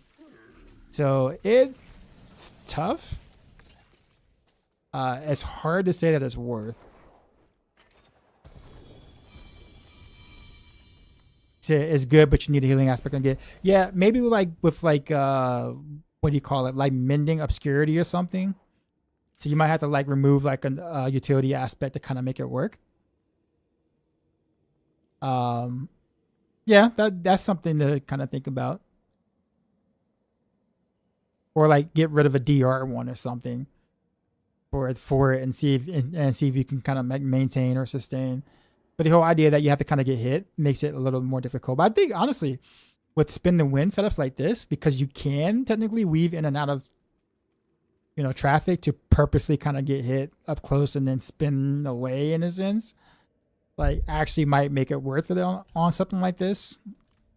I might actually circle around and like give it another shot, but it'll have to be on the amulet though, because like you need both gloves, you need gladiators, triumph, and you need pangorgers. Like both of those are not, those are both non-negotiables, right? So like it will have to be a neck. And if you do it on the neck, it means you have to move things. You have to move other things around. So like if you do it on the neck, it means you have to move frozen memories to a ring or whatever, right? And then you have to calculate the damage loss between moving it from an amulet to a ring when you do that. But I think is actually worth more damage technically if you can get the right stats on the amulet for the idol. But yeah. It's an interesting thought. It's probably something I probably wouldn't recommend on Maxro though. Like, I end up just getting people killed all the time.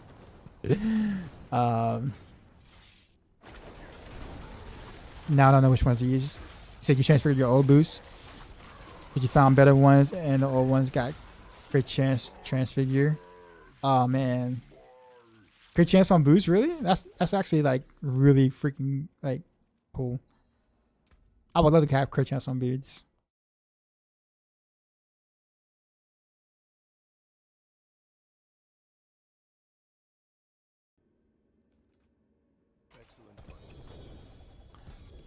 Mythics and uniques. How do you change the affixes? Running, spin, and win with only 40%. You have to go to the enchant. You can either go to the enchanter or you can do it through via cube. I've always just gone to the enchanter. I don't even know.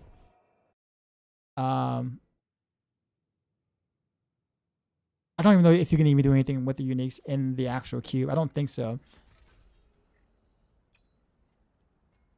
Yeah, no, you cannot. I mean, you can change the affix or whatever, but generally speaking, you want to go here, the Oculus, go to enchant item, and then you can pick which one affix to change. 3GA ring. Oh yeah, there's a 3GA ring. I just realized that. I mean, it's not anything I could probably. Yeah, I mean,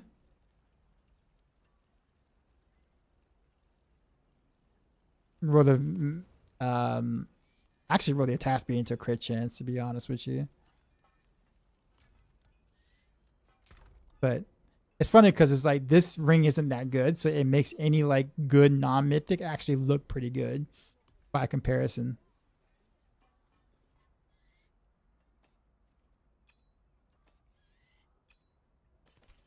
Who knows? I may never find a good mythic Scoundrel's Kiss. So I might need to keep a good non one and hope that my other pieces of gear get good.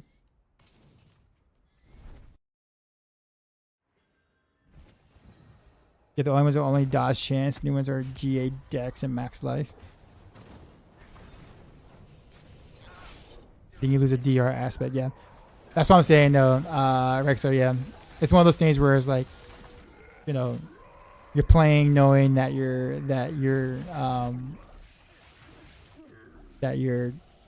the verge of dying almost all the time. Right? Which is why the effect is so strong. It's like if you can mitigate it somehow and make it worth it for yourself, then like it can be a really good item.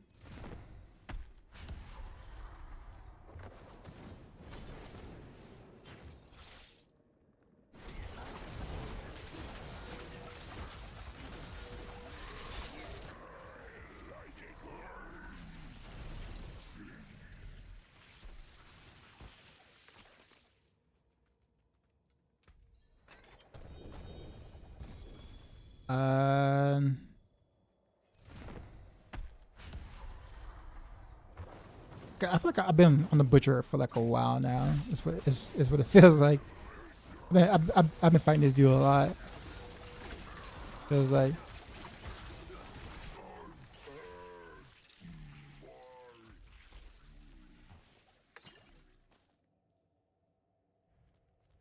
Oh, the Realm Walker is available. Maybe I'll go fight the Realm Walker real quick.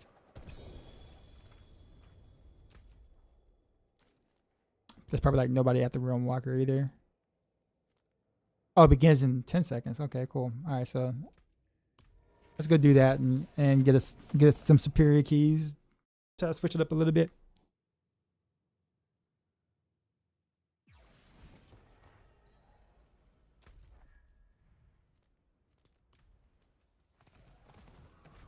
I won't even change my amulet. I'll just keep it as is.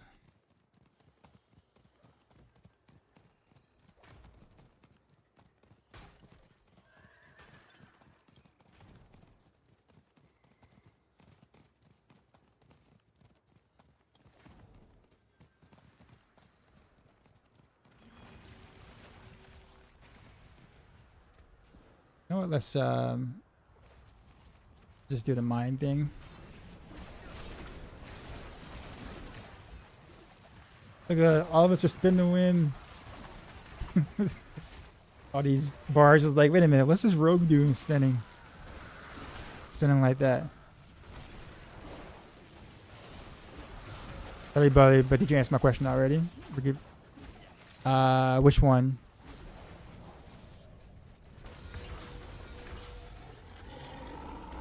Is it about which build should you play? Is that what you're?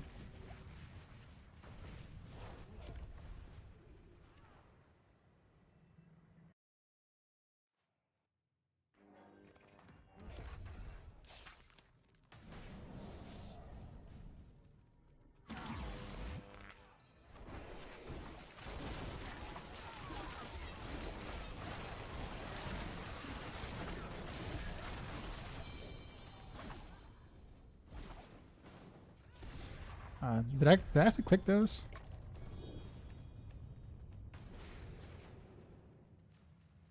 Okay, that's actually quick. That's actually worth the like doing for like the superior keys.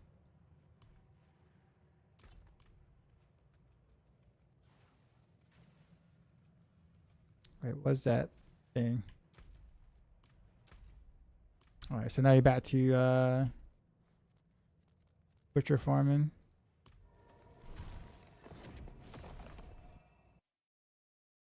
Did you hear me, Spades?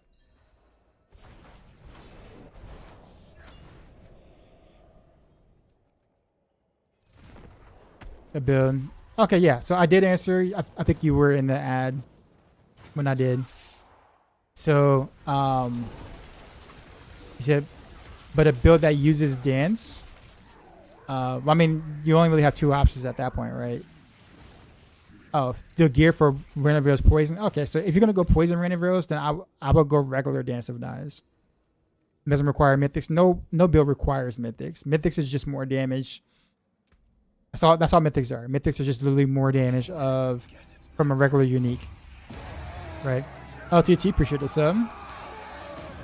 But if you go on max roll and follow the Dance of Knives guide, the poison Dance of Knives guide, that will take you. You can use that. I would use that going into farming for your Renevilles for sure.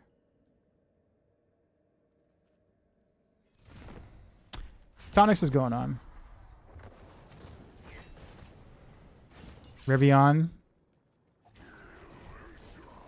I haven't played in a long time now. Started with Rogue, the DSC campaigns, but couldn't decide on Rogue or Spiritborn to continue later. Which one, which is just. I would definitely play Rogue right now. Half of the Spiritborn skill tree doesn't work.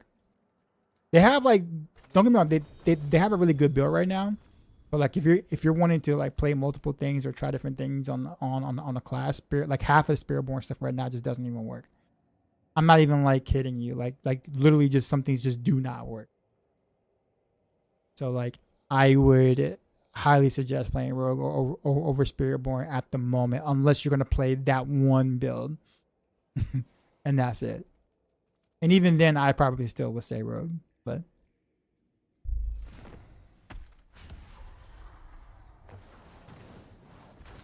OG is a big fan of your Rogue, guys. Thanks, man.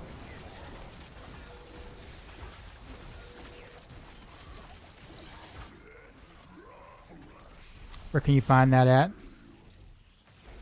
Built for regular Dance of Knives. You couldn't find it.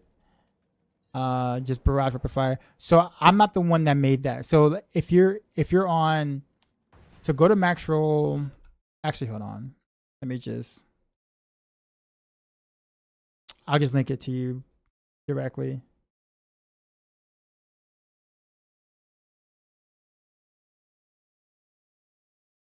There you go. Click that.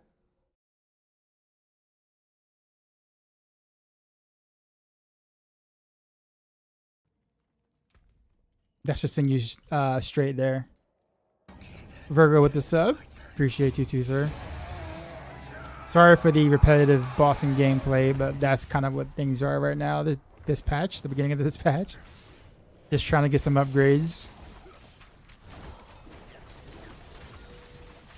Defiant, yeah. It's kind of oof for Spiritborn right now.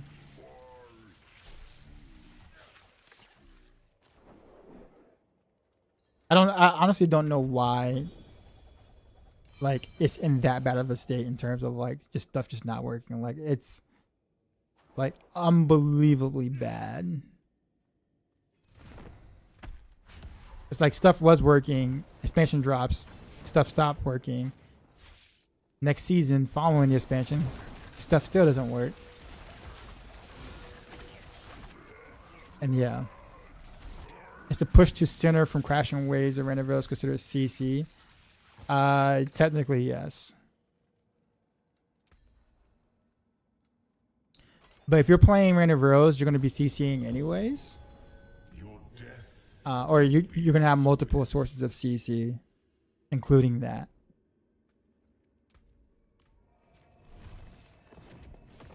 I swear it's AI coding you're doing over there. Yeah. I'm at the bed soon. You have a good night. Yeah, man, you too. Sorry you didn't answer to my question earlier, or to your question earlier. That's why Azarath doesn't pop with the boss sometimes. So it's a little bit more complicated than that. Rivian, appreciate the sub.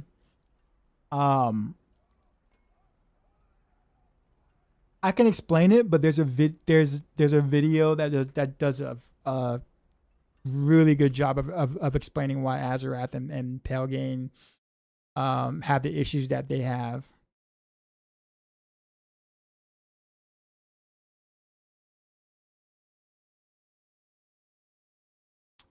Let me find that video real quick.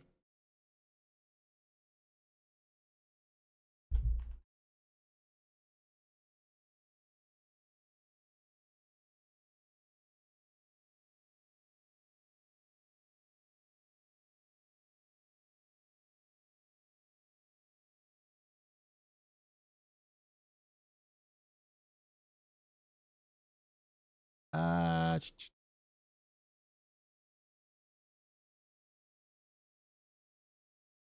Girls do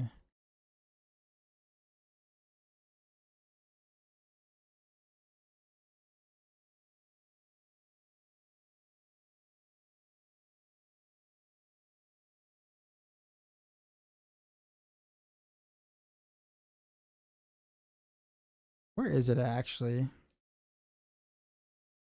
Take a right seeker. Dive. Good and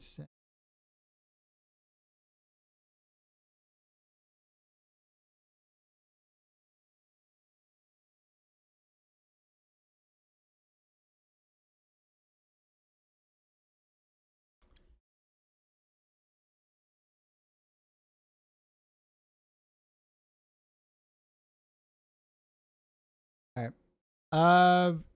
We'll do this video here.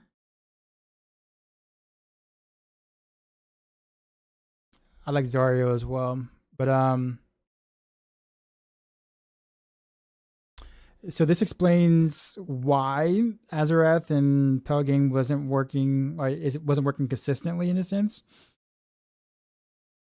And he's able to, like, he shows when it's working and like when it doesn't work, kind of thing, and what you need to do to make sure that it works. It works every single time. Like, I can explain it to you, but like actually like seeing it does make a difference. But more so like your mercenaries CC can also mess it up. If you're using Sightless, the clone CC can mess it up. Like if the clone is attacking as well, it messes it up. Any CC on your charms can mess it up. Those kind of things. They were supposed to fix it this season, and they did not. They said that they did, and then they did not. One of the bigger disappointments, honestly, in my opinion. And then, of course, this patch that came out did not fix the thing that they said that they actually fixed for the season. So, yeah. Care for a game of chance? Sumo, yeah. Yeah, there are people who legit don't even run mercenaries just to make sure that they don't mess up the freeze proc on bosses. Finished so soon?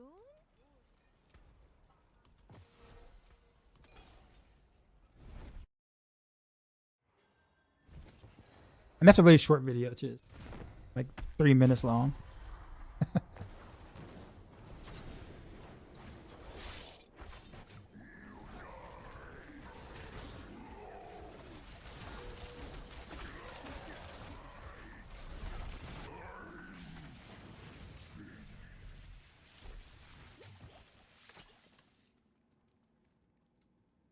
Excellent fight.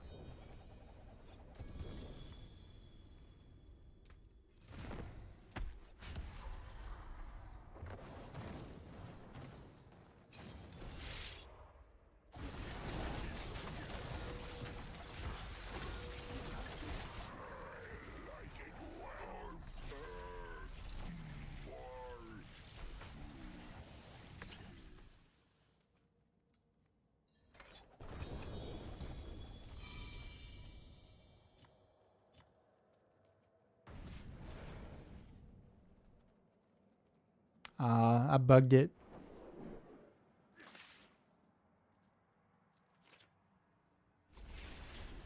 I have a pit my bit of rock. With this gear, I don't know. I typically don't really do that kind of content because I find that kind of content boring. But I mean, I can guesstimate. Not guesstimate. I can mathematically tell you a build like this, min max, how high it can go, if that's what you're interested in.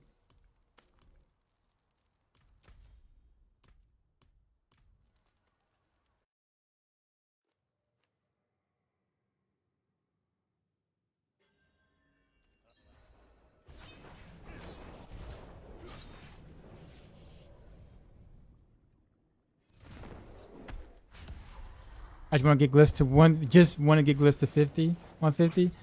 I mean, you're only really going to be able to do that on Rain of Arrows.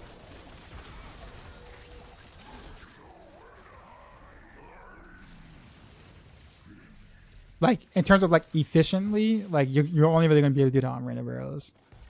Because you're not going to sit there and like farm for like 4% upgrades, right? All the way from like 140 to 150. Like, you're not going to do that. The amount of hours it's gonna take for you to do that will be absolutely ridiculous. So if that's the goal, play Rain of Arrows, whole Rain of Arrows, and that's it. My glyphs are like 135, 136 at the moment. Like, I'll probably get them to 140, but unless I have like extremely good gear, I'm not gonna try to get them to 150 because it'll just take way too long. Because to do it efficiently, you would like to be able to level glyphs efficiently to 150. You would need to be able to speed farm 130s. Yeah, speed farm 130s basically, like 130s in like 4.5 minutes, and like there are no rogue builds that are even capable of doing that, other than like Rain of Arrows. And that's with good gear though, so you have to have good gear first before trying to level it to your glyphs to 150 like that.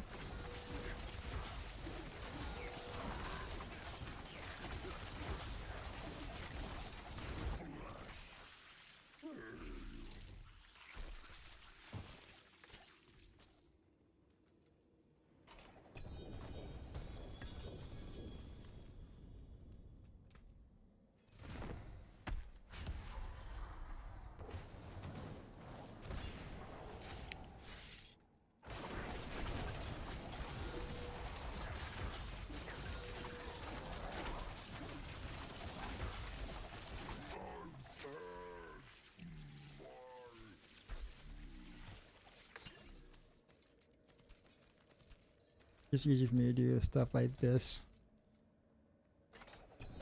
So Kubo is a corporate other sign. Yep.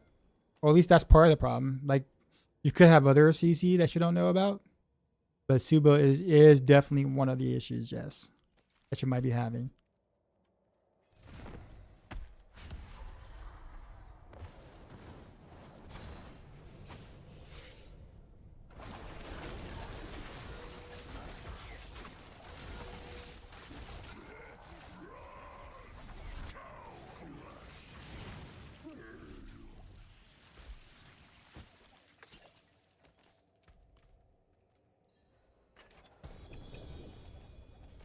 Yeah, you might have to like dismiss Subo, man, and be like, "Yo, we had good times, bro, but doing these pit pushes, you're gonna have to go.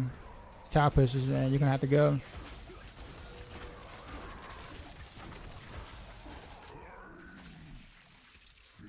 Like I said, like it's not supposed to be the case. Like the reason why it is the way it is because of some interactions that aren't supposed to happen like that. So it's not supposed to be like that, right? But it is. So hopefully they fix it next season. They're supposed to fix it this season, but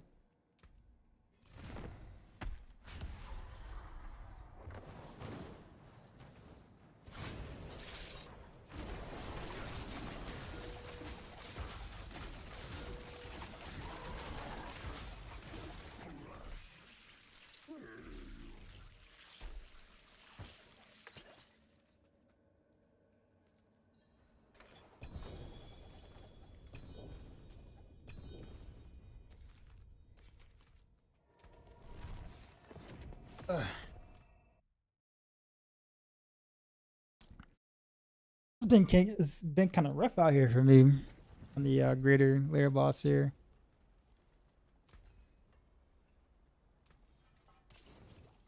I'll be here, swinging away. I was working on gear in mind, like the when you're playing with the Red Arrows, not loving trap feels clunky, man. Oh no, so like this build is good. Like it's good. It's just not.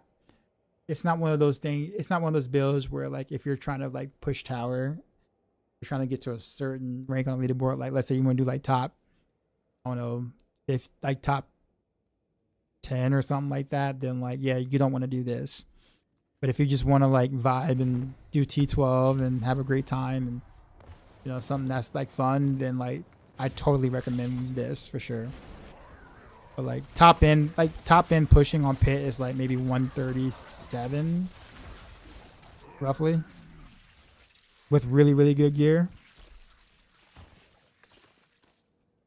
But there are a lot of rogue builds that kind of like end up around that range because that Renovaros is just 10 tiers stronger, which is why it's considered the meta build and everybody's playing it. Besides rogue, but class wants to be fun to play. I'm gonna try Paladin hard, but it seems nearly dead. Same from Warlock. But it's definitely a barbarian season in terms of like popularity and power. So you said besides rogue, I mean it's hard to not want to play barb or put barb in that conversation. They just are really good. They've been really good for both the past 2 seasons now.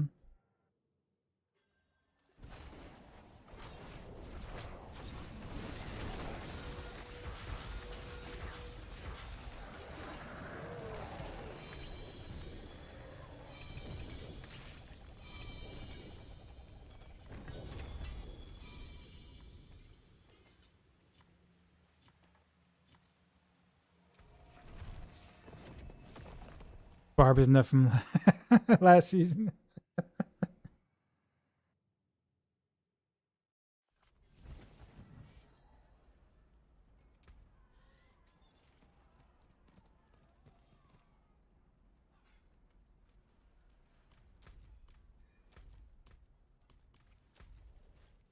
Yeah.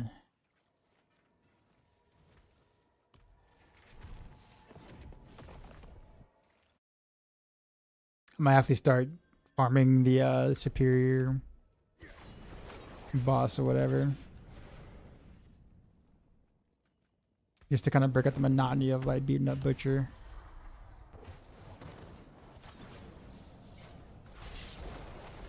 I'm playing Paladin. Do you think I should reroll? I'm kind of stuck right now. It's the first time playing Diablo. I'm at T7 right now. If it's just for, well, are you following a build guide? Paladin's kind of in a rough spot. There are like a few good builds, but if you're just kind of like winging it on Paladin, yeah, you might be having a bad time. Yo, Scoundrel's Kiss. It looks exactly the same as the one I have right now. Oof. At least this one's not crafted though. So while it's literally the exact same thing as this one, it's not crafted, so I can at least wear this one and then craft a different mythic somewhere else. So it's like, it's not an upgrade in this slot, but it allows me to upgrade a different slot through the cube or whatever. So I guess that's a win.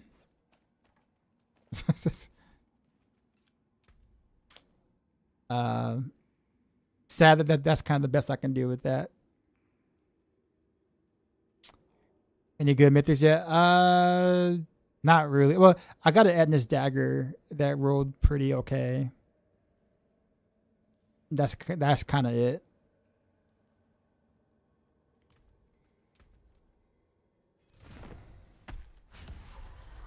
You're following my Icy Veins?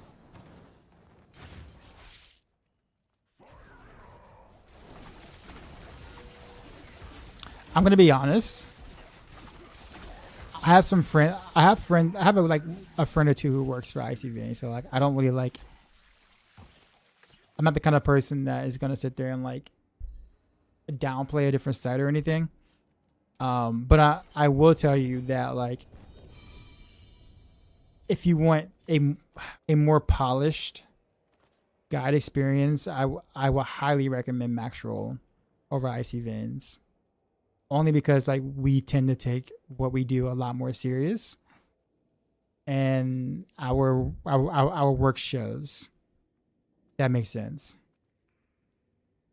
So like the writers you will see on Max Roll spend a heck of a lot more time on the product and the craft. Like IC Veins Not saying that they don't have builds that work, or that don't do okay, or that doesn't do the thing.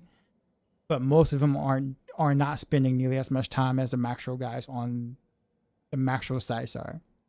And I can tell you that for sure, like for absolute sure. So I would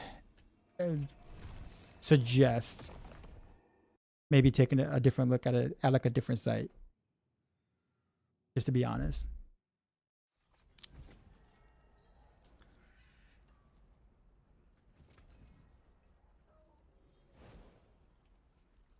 But I will say this though, Anderson, is that how I say it? How are you liking the Paladin though? Like, are you liking the class itself, or are you like just ready to like switch out?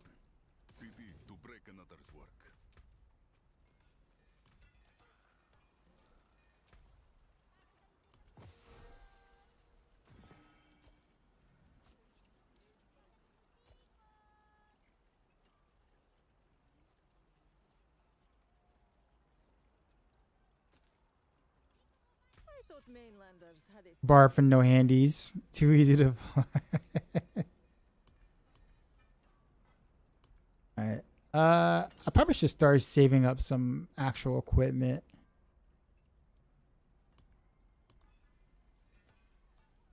Like actual unique swords or daggers or whatnot. If I'm gonna try to craft or maybe gloves. I can craft a mythic glove. I don't know. I don't even know anymore.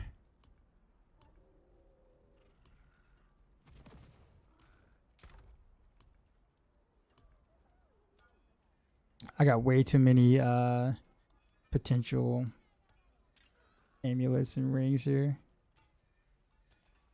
Like, why do I keep them all?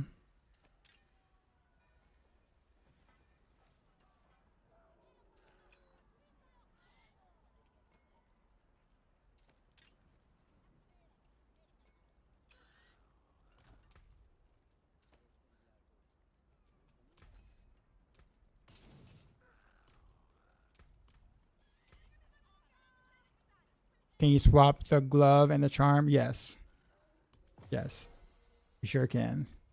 Whichever one rolls better is the one that you wear. And then you charm the other.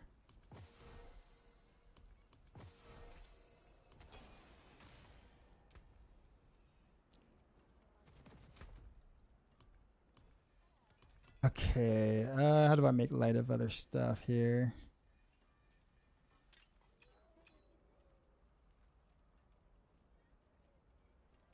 Yeah, I got all these like GA crit damage base crafts or whatever.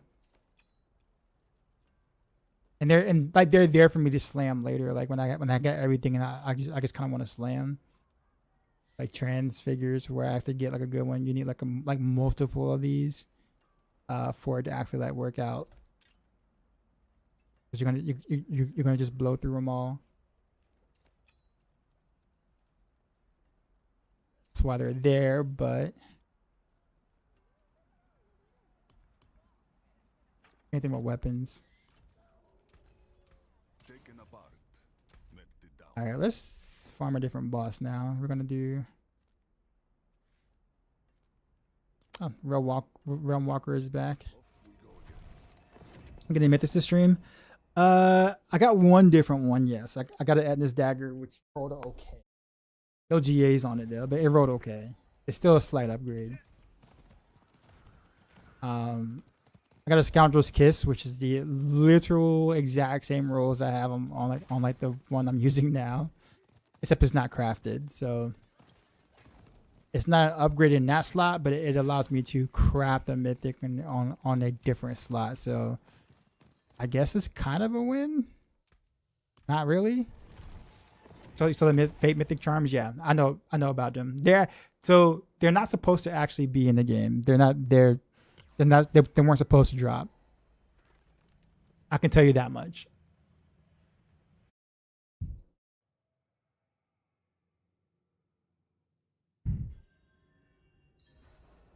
I see you swap gloves for God. No, it's not.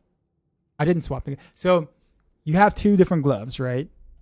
You have Gladiator's Triumph, and then you have pain gorgers. They're both gloves. Okay? Both of them are gloves, and both of them are important.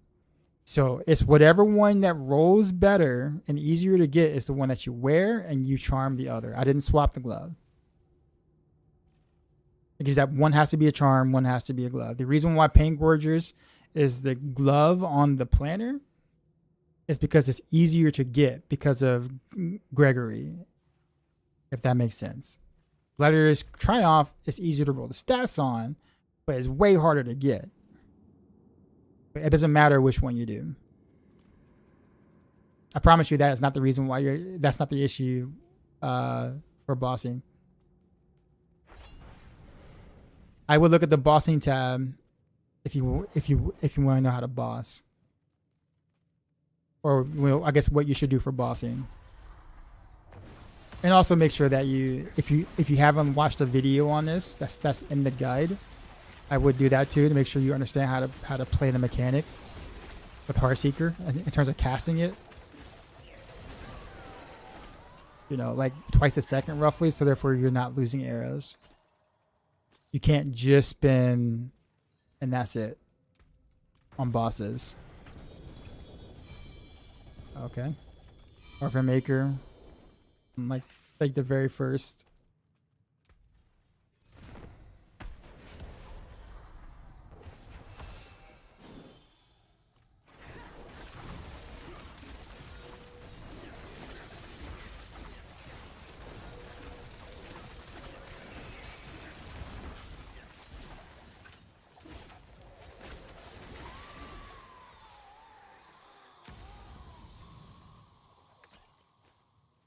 Mythic. Oh, you mean the Orphan Maker? That's what you're eyeing.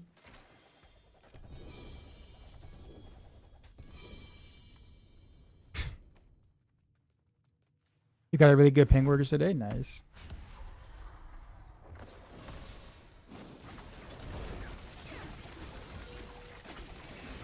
Was finally able to roll a crit chance on it. Yeah.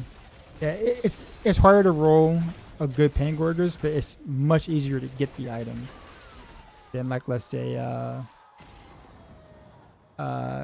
gladiators.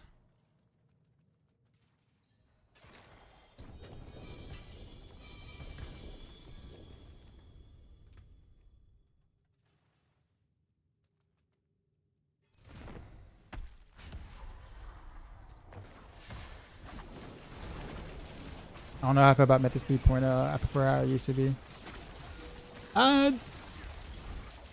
Sort of same. They lose their uniqueness from what they were.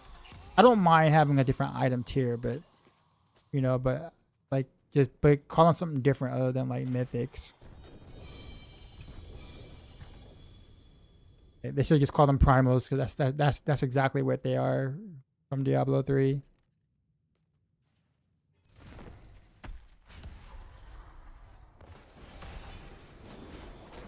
So sick boss, I wish Shikers didn't die. I like to have a second. Yeah, I guess it just depends on the build you're playing, yes.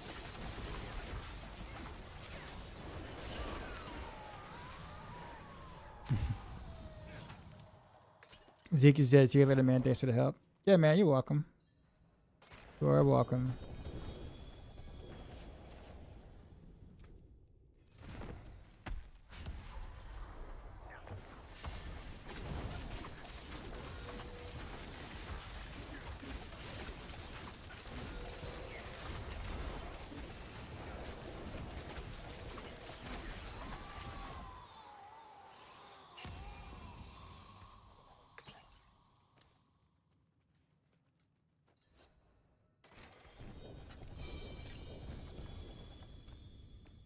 Can Belial spawn in here?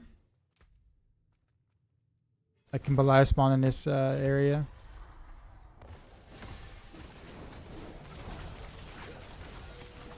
Because if not, then I can just use the 2 chest thing instead.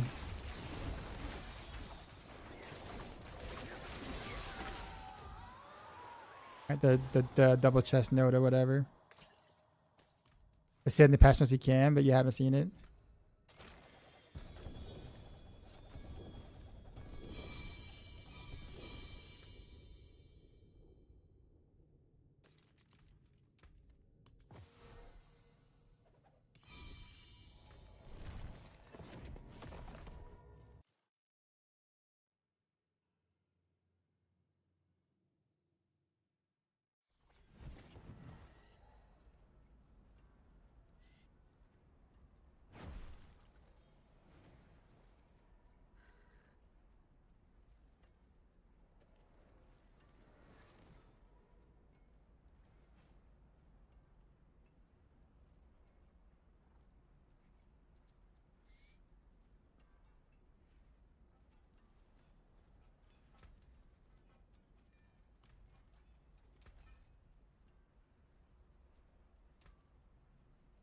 That's it for that piece.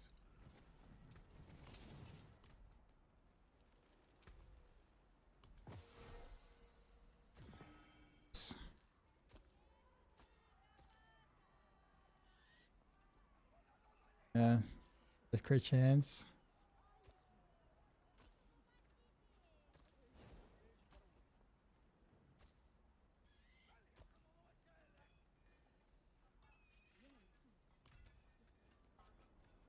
What brings I've seen Nemesis, but not Bilal.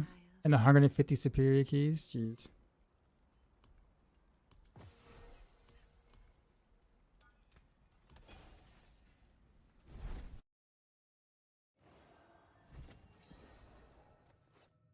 They definitely add some of the coolest bosses. This one was very big. Yeah, I love the design of this boss for sure. It goes against the whole like, you know, ugly monster ice cream yell fad or whatever.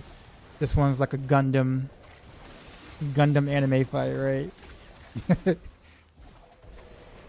Definitely different. And one more question. I like Azurath. What if I use it instead of Edna and Edna's goes into charm slot? Well, if you like Azurath, Azurath is a big part of the reason why you struggle on bosses, sir. Are you using Azurath now? Like you don't really want to use Azurath unless you're pushing. And even then, if you're playing it on this build, like I still like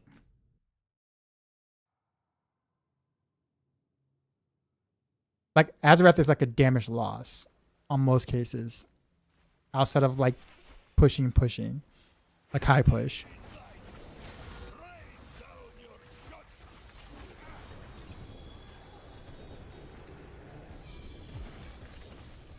In theory. Okay, so the thing is that if you put Edna's in the charm slot, right? Then you're going to lose one of your gloves. Do you really want to lose 120% from gladiators or pain gorgers for 75 or 60% from Edna's as a charm?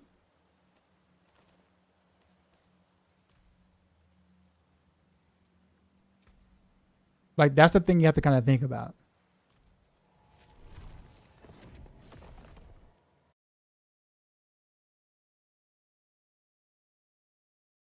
Yeah, Mythic Gladiators, yeah, but you still need Pain Gorgers. If you're running this build, I don't know what build you're running, but if you're running this particular setup, are you running Heartseeker?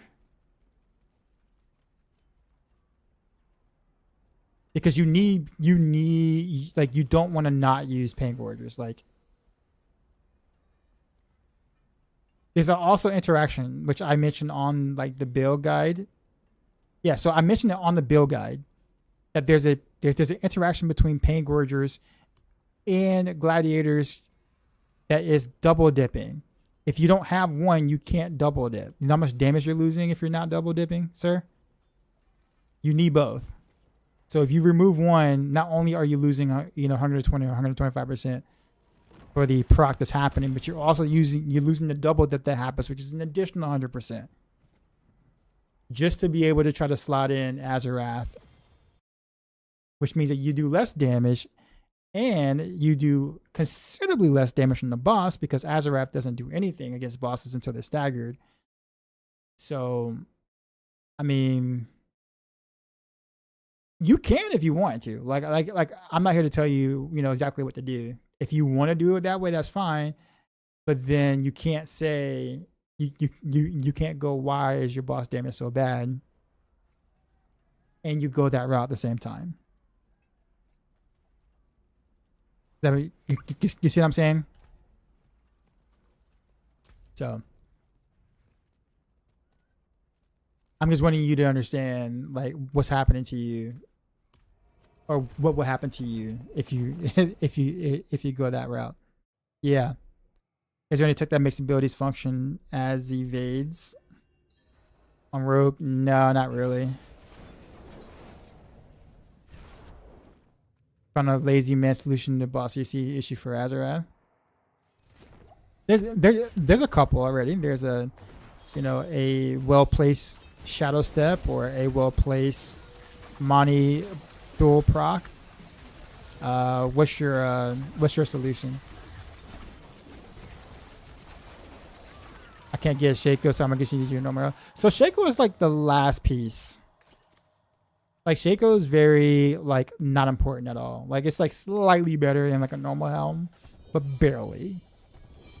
So like if anything, Shaco needs to be the last piece you worry about, or even not even care about at all, to be honest. What adjustments you do if you had a Starless Skies in the build? I would run Chronolucian helm. Specifically, if you can get a mythic one. Mythic Chronolucian with Starless Skies would be a slight increase over normal or Shaco helm and a normal ring. Slight increase. It's not like a way big increase, but you know, if you're min-maxing. Only reason why I didn't recommend it on the guide is because what ends up happening is that people will find a Chronolucian a lot faster than the Starless Skies, and they will wear the Chronolucian, not realizing that you have to wear the Starless Skies in order to run Lucian. And then people will be like, I'm running out of energy. Why? Kind of sort of thing. And it's also hard. It was really hard to get Starless Skies anyway, so it's kind of like, yeah, probably not worth to put it in the guide.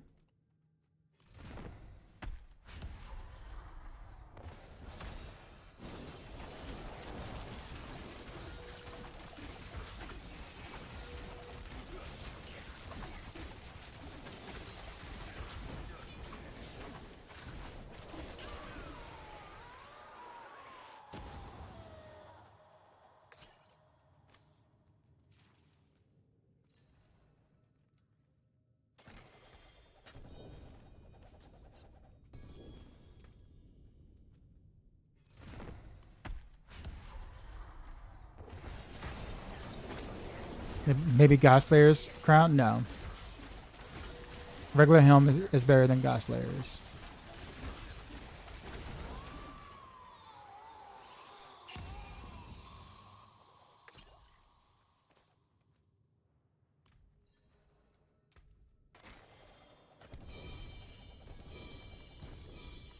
Yeah, you just remove their skills. Mercenary skills. Yeah, you can do that too.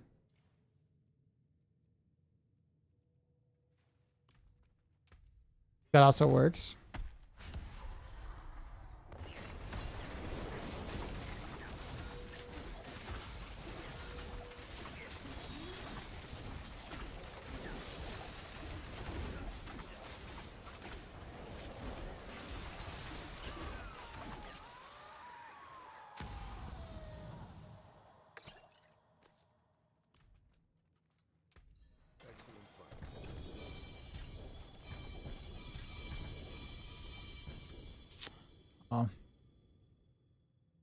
Okay. Well, we'll just throw a couple of things out here, see what this one is about and this one is about.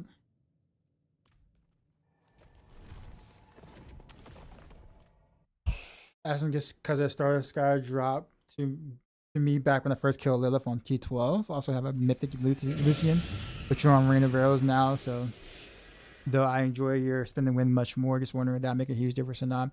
I mean, you'll definitely you will notice. Like I put it this way, if you're using, I don't know what you have for a helm right now, right? But if you're using a normal helm and a Moonrise ring, right? A Mythic Chronolucian with a Starless Skies, considering you still have the correct roll or good rolls on the Starless Skies, it's about a 30-something% damage increase for you. So that's about like a pit tier difference or a tower tier's difference. So like you'll notice it a little bit. Shaco, okay, it's about roughly the same still. You'll notice, you will notice, especially like yeah, you'll notice.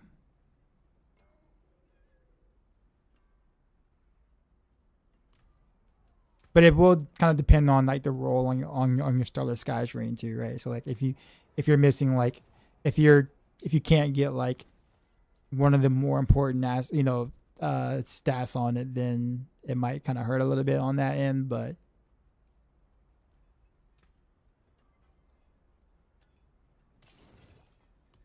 if it has good rolls, for sure, like I would totally. Oh, also not only that, but I will also run to boss will with that combo as well, as kind of like a reinsurance plus more damage. Granted that you can still get Heartseeker ranks on it. Like that would be like the ultimate, as much DPS as you possibly can get out of like spin to win at that point. And then at that point, you just want to make sure that you're kind of careful where you spin, because you are losing a defensive aspect to do that. But I mean, if you're not like pushing like super high by any means, if you're just like vibing or whatever, then you should be fine. What brings you? Like that's what I want to do. Like that's my end goal right now, just to get all three of those, alongside me getting the mythic version of these items, these three items too. So I have a ways to go, but yeah. RD, what's up? RDC? First time catching the stream. Thanks for all the road guys. I've been having a blast this season despite the issues. Thanks, man. I'm glad you're enjoying yourself. Rogue is a lot of fun, regardless.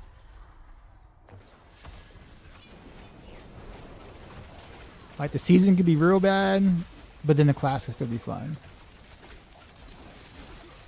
I wish build best overall ring of Arrow or Heartseeker. So if your plan is to push, then I would highly recommend Rain of Arrows. If your plan is not push, or you don't care about that, then your options open up a lot. Like I would say for T12 stuff, I prefer doing this, like the spin to win Heartseeker over Rain of Arrows. But if you're gonna do, like, if you want to pit push or tower push or whatnot, then literally the choice is Rain of Arrows for sure. Like,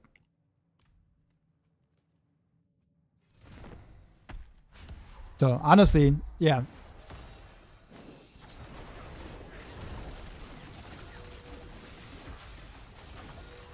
Yeah, Rain of Arrows is definitely considered the meta on Rogue. Like it's like the build on Rogue for like just the power. It's just so freaking strong, right?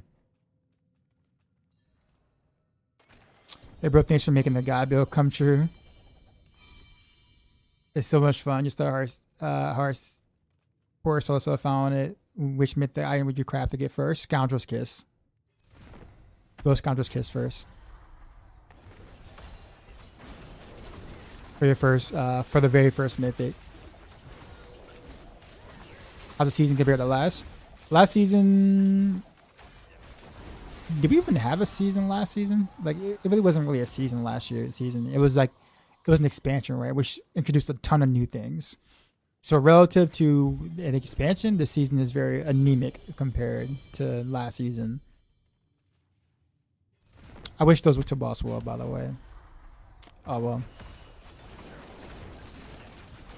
Thanks for trying to have CDR from Rain of Arrows until using Mythic Seal with Sightless for ultimate cooldown reduction. Yeah, it takes a while to kind of build up to. So if you want, I don't know what you're doing now, but like, you know, you can totally play like spin to win Heartseeker like this, what I'm doing right now, to gear up for your Rain of Arrows, so you can kind of play both.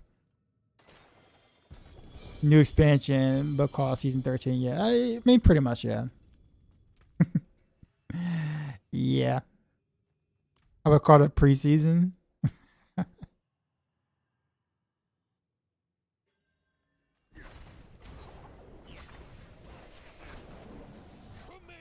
Do I think there'll be any viable melee cutthroat builds? That's the thing. Like, people have different versions of what people feel or what they call like viable, right? Like my version of viable is different than most. Honestly, Twisting Blaze and Flurry are viable builds right now. It's just that they aren't meta. So people's version of viable is if it's meta or can it clear 150, and like that's not. I think that's kind of unreasonable in terms of when it comes to viable. But like Twisting Blaze is actually not a bad build, like at all this season. Flurry's not awful either. Twisting Blaze is a little better than Flurry right now. But they're not awful. They are harder to play because rogues are a little squishier in general, so like they are harder to play. If anything, they really should buff the blurred blade set a little bit just to kind of get them a little bit more off. But I mean, they still spank T12 content. Like, you can do T12 content on any melee build, like easily with good gear. You're just not competing with Rain of Arrows, of course, but no build really is, except for Poison Pen Shot.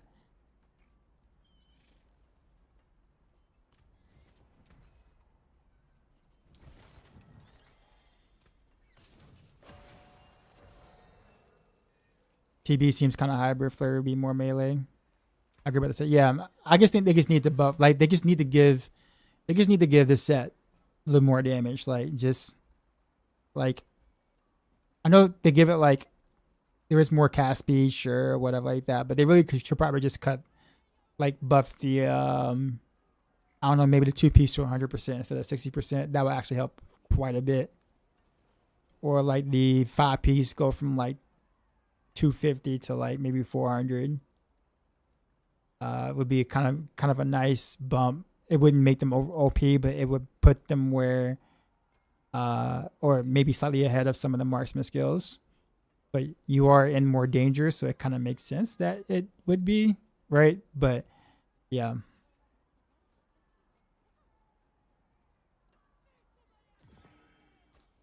But the set is fun though. Like out of all the sets to play with, like actual playing of the sets, like this is probably the most fun set to play. Blaring Blade. The only thing I would say set wise is more fun would be Spin the Wind Heartseeker with the Narrow's Eye auto basics. But besides that, Blaring Blade set is actually the most fun set to actually play. Mechanically to play. It feels so good. It just needs a little more oomph, that's all.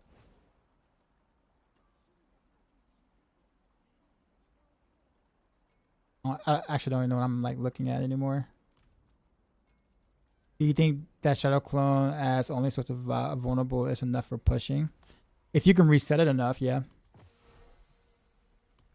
Like if you can reset it enough, like maybe like be able to cast clone like once every 6 seconds or so, then yeah, you can.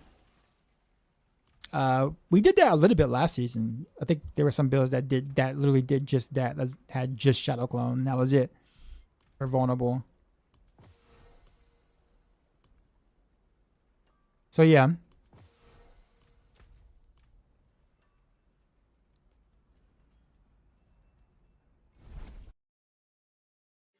Was thinking about a way to boost the basic cutthroat skills in a similar way you're doing here.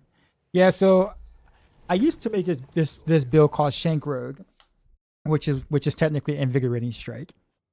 So I used to do Invigorating Strike Rogue for several seasons now. Actually, I have not done so this season. I might still try to put that together and see what I can do with it for fun. But yeah.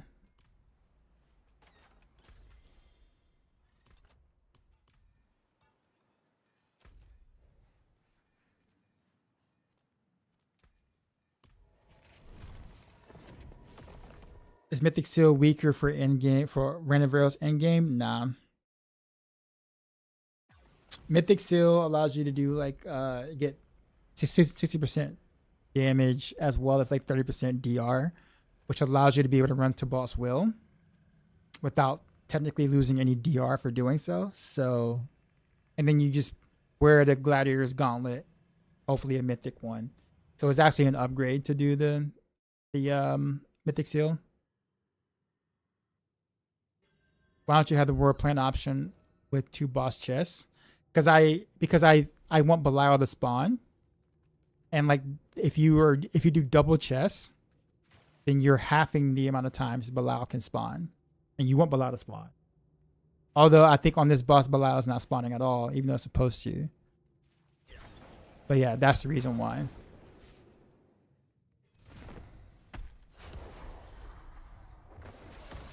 You also found a way to get 100% to the Ultra Nemesis portal.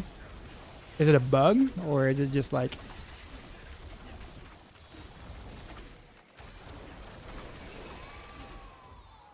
I know that there's a bug that kind of allows you to that requires inviting people and doing some other stuff or whatever. Obviously I wouldn't do that, and two, I'm solo self-found, so even if I wanted to, I couldn't do that. Harlock, what's going on?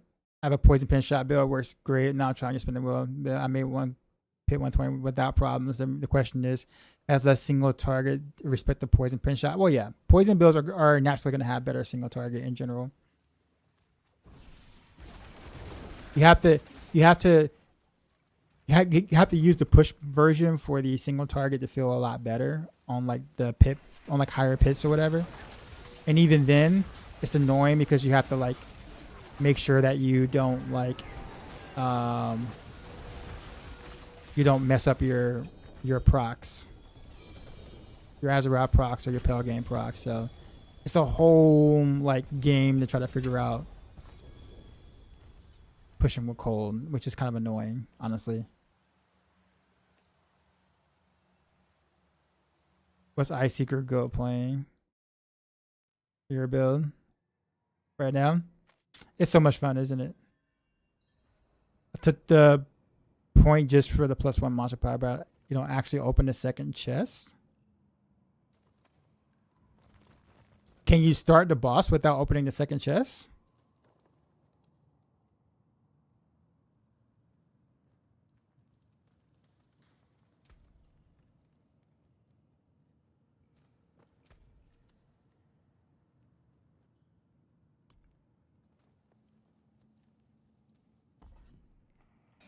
I guess it won't let me do it right now.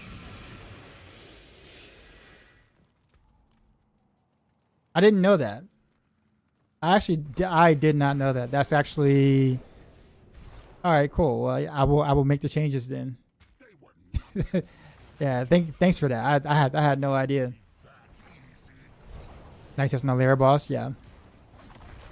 Now on like lair bosses, Harlock, make sure you go to the bossing variant. So make sure you change out your frozen memories on an amulet to a high velocity aspect on the amulet. So just make a backup amulet for like bossing. Also appreciate the follow. Yeah.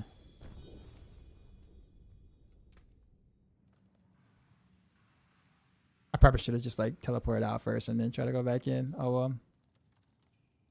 Too late now though.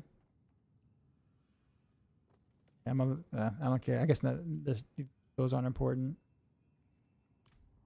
Previous pen shot, ultimate button is thankful. What did your feature you? Thank you. I'm loving spin the win. I'm happy people are enjoying it. I was so excited when I came across it. I was like, it was literally on the 4th of July, and I was like, you know what? Screw it. I'm putting this video out on the 4th of July. I'm like, I'm getting this out ASAP.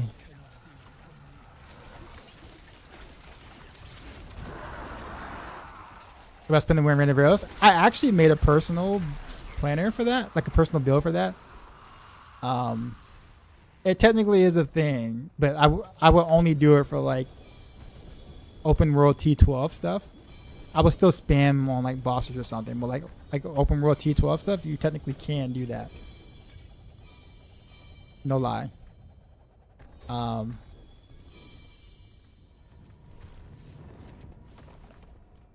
I might still do a video on it. Who knows? How's Rogue now? Is it an S tier? Rogue does have a few S tier builds. Yes.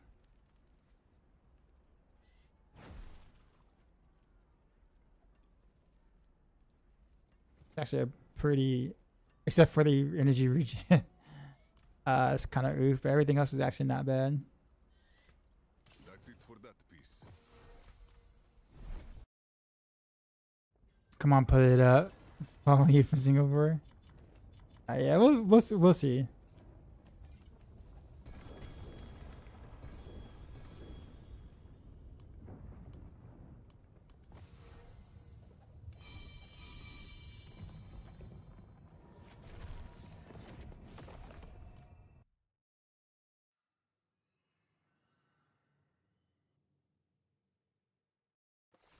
So KT's non-layer boss response. I keep playing poison pin shot is way stronger and I have more survivability too. Okay. Can I ask you a question though?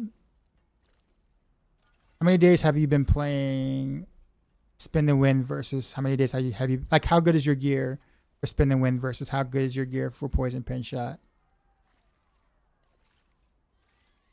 Because it sounds like to me you've been playing poison pin shot a bit longer. You might have considerably better gear for that. Because in a way you're like watching the stream right now, watching how I'm killing bosses right now with this, and feel like you can't kill bosses with this. Like you don't see me struggling at all in this sense. And I'm not even like that strong. I have like no wearable mythics right now. I have one mediocre crafted one. All right, let's do the thing that whatchamacallit said, because I'm actually like intrigued. I didn't know that I can just open one chest and still be able to summon the boss. That is, and then also get the +1 boss power thing.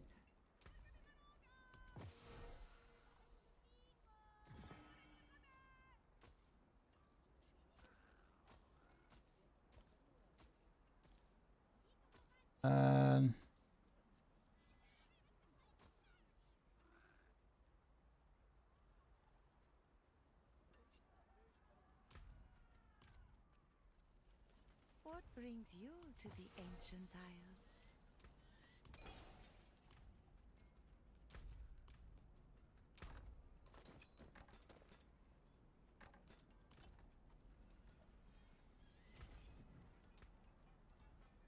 All right, let's go back to the boss.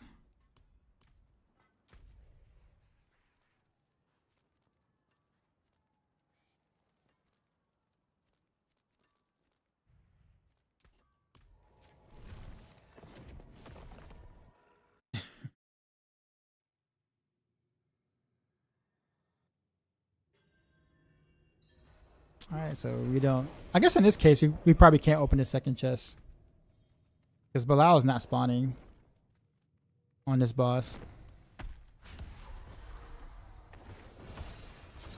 I don't think he's a thing here.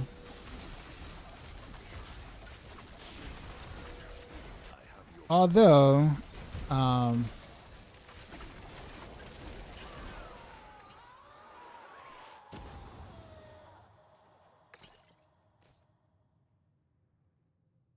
actually, when it comes to, let me ask you a question, B. Sorry. Another question for you. So, can each one of these spawn a nemesis layer? So, like, if I was to open one chest, and then no nemesis layer, and then I open the other, does it have an individual possibility of being able to spawn a nemesis layer, or is it just only just one?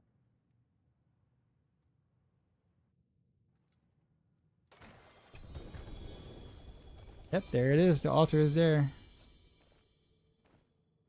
Only in the main chest. Gotcha.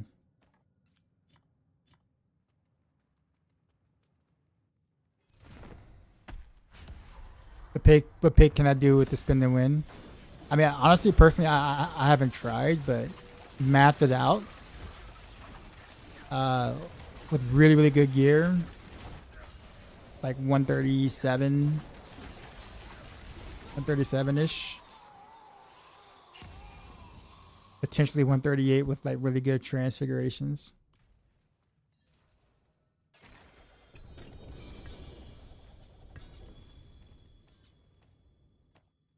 But yeah, that's not really the strength of the that's not the strength of the spin to win for sure.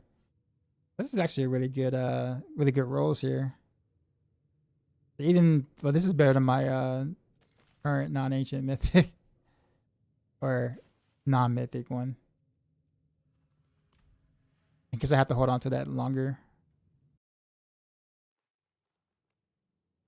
Hey, so you're back to this build over playing Rain of Rails? I haven't like played Rain of Rails yet on stream. So I never actually went to it on stream, that is. Streamer loot, bro. I'm still trying to get mythics, man. What you mean streamer loot? I've been rolling before today, I've been rolling with one half-ass crafted Scoundrel's Kiss mythic because I have not had a single wearable mythic. I wish I had a streamer like loot, man. I'm missing 4 mythics right now. I wish I had it. This season, definitely not it. Last season, I actually had some pretty good drops. But this season, my streamer client has been broken. Like, it is not working.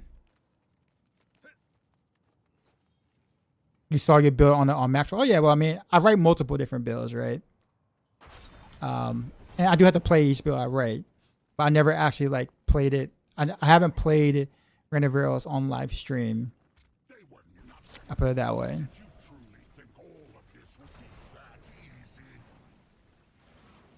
Like when it comes to farming, I actually prefer this a bit more than Renovaros.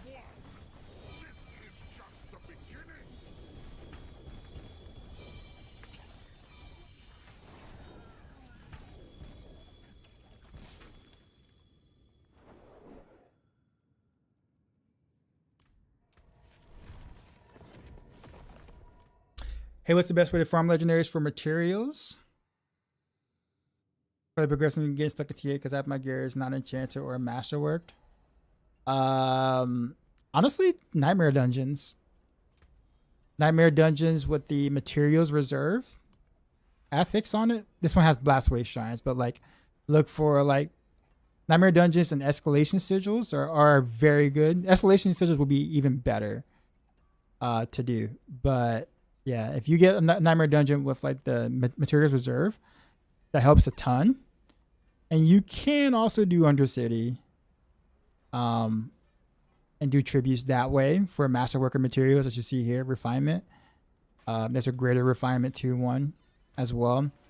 Other than that, it's just salvaging. Like gamble like your obols. You can do obol dungeons too as well, and you get a ton of obols. Gamble, salvage, right? And then you also don't forget your bartering, right? You can barter for materials as well. People kind of forget that part, but yeah, you can barter for your materials with your mercenaries from the rapport or whatever, that kind of stuff. You can get a lot of materials that way, and also your seasonal journey. So there's like a bunch of ways you can get mats and stuff.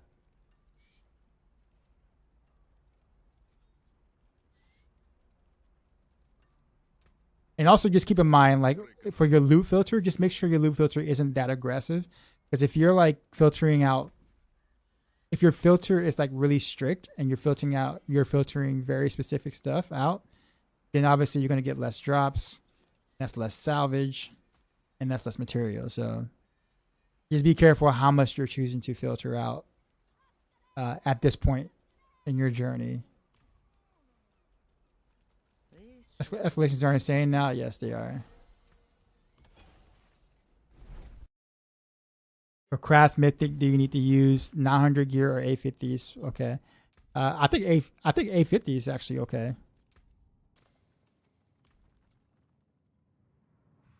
I don't think it needs to be 900, right? If I'm not mistaken.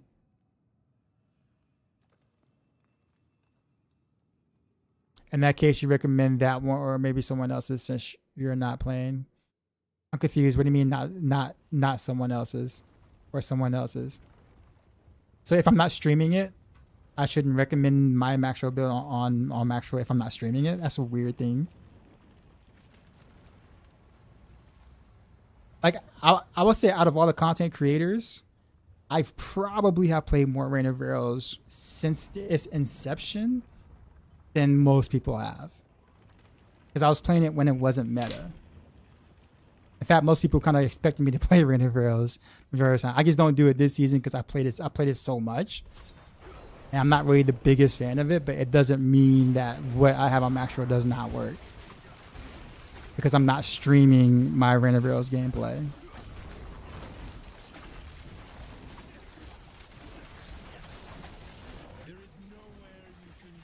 In fact, like, you know, when you think about others, like, you know, Ava and Matthias, like both of theirs personal planners they use my plan. They use my macro guy as a base for their personal Reign of Rail stuff.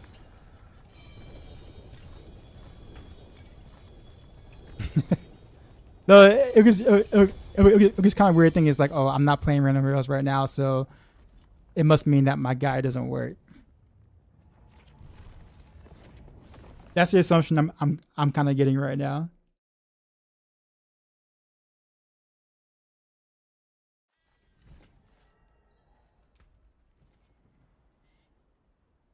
Let's see.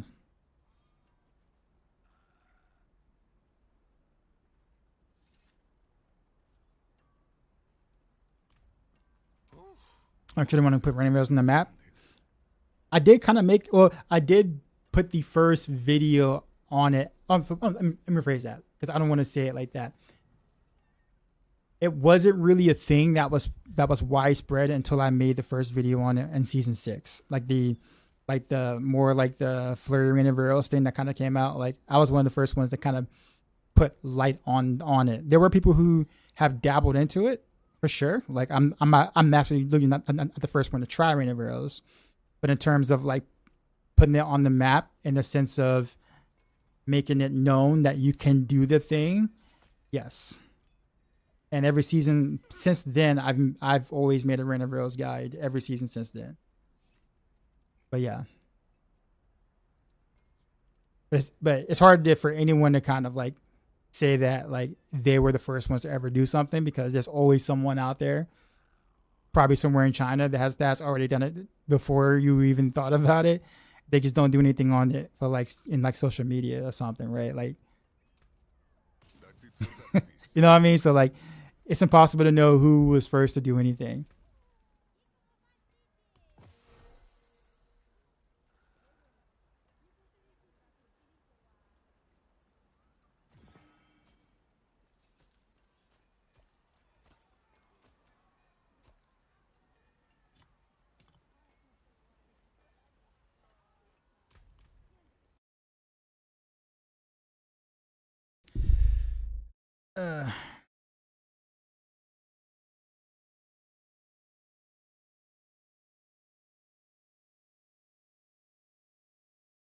Hold on one sec. Thanks for that guy that I played Rogue before and you helped with enjoying it. Nice, man.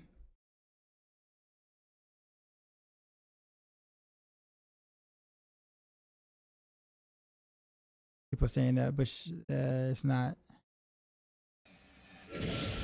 Jesus Christ. How many?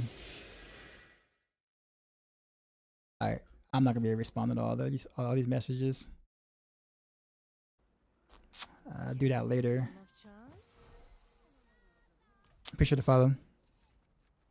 Say what you says.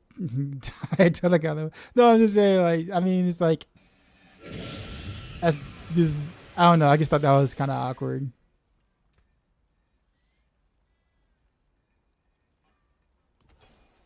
Never saying anything about streaming it, but anyways, was just checking to see the bill is good to go. Well, of course it is. It's Maxroll. We're not allowed to not update our guys, especially if it's meta. we're not like I put so much emphasis on all of my guys, even the ones that are not meta. Of course, I'm gonna make sure that Reign of Rails is like working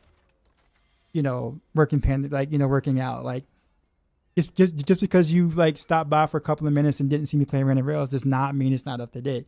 I think that's the vibe you kind of gave. Whereas like, oh, you're not playing it right now, so let me go.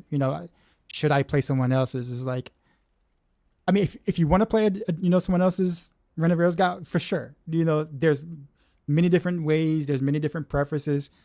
I can even name a few that you could go check out that I think have really good guys too as well. It's the reasoning that makes it seem really weird, if that makes sense. Especially considering, again, you have people who are well known, like Woody Joe, used the Maxwell Reign of Rails guide that I did as his base to his own guide. So did Ava, so did Matthias, right? Like, reputable rogues started with the base that was created from here. You see what I'm saying? So it's like, yeah, of course of course that's going to be up to date. Whether I'm actually playing it right now doesn't mean it's not working or it's not up to date. That's all I'm trying to get at. It just seemed odd. Maybe you didn't mean it that way, right? By any means, but like that's like saying like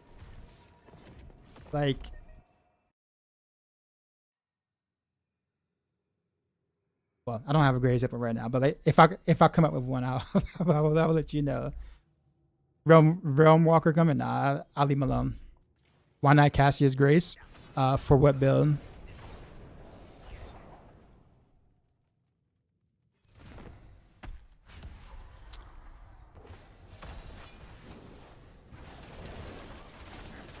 Rain of Arrows, because Arrow Storm is not the same thing as Rain of Arrows.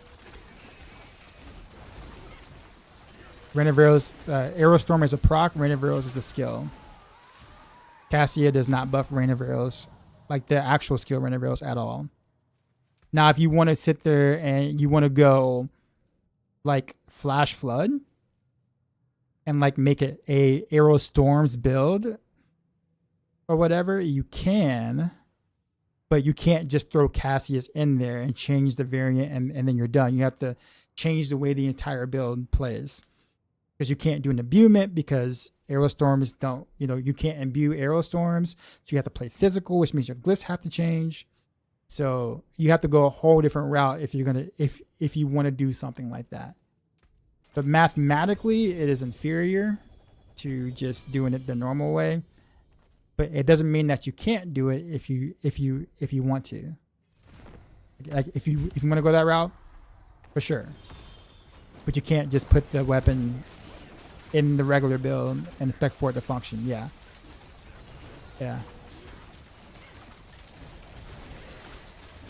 You did not answer me if you're still teaching music. Oh, sorry, I didn't see that. Yes, I am. I'm back to full time.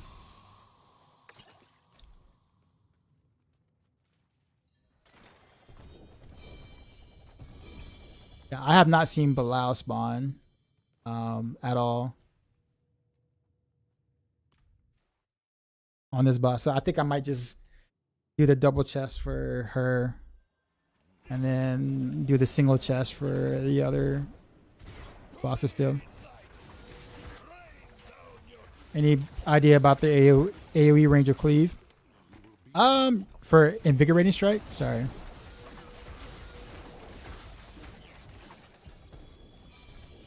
For GA dagger. I think I see purple somewhere. What is it? It's purple somewhere. Another Orphan Maker. Oof. All right. This game. So the cleave is actually kind of decent. It's about the size of Flurry, believe it or not. The cleave, it's about the size of Flurry. Generally speaking, though, if you're gonna do Invigorating Strike, you kind of want to do it with Pain Gorgeous, which also gives you quite a bit of AOE. So the Pain Gorgeous actually kind of carries your AOE with Invigorating Strike.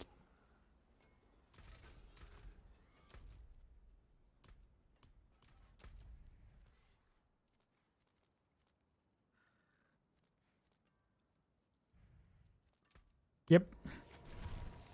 Making Orphan Maker build, I want to see that viable. It feels awful. And now quote and beam to that. Yep.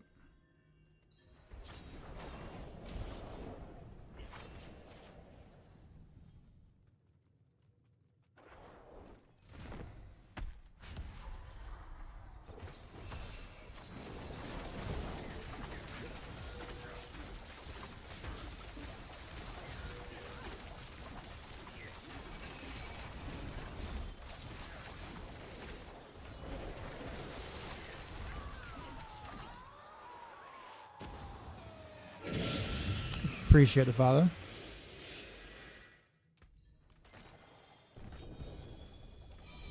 We'll go ahead and do the double chest. Her.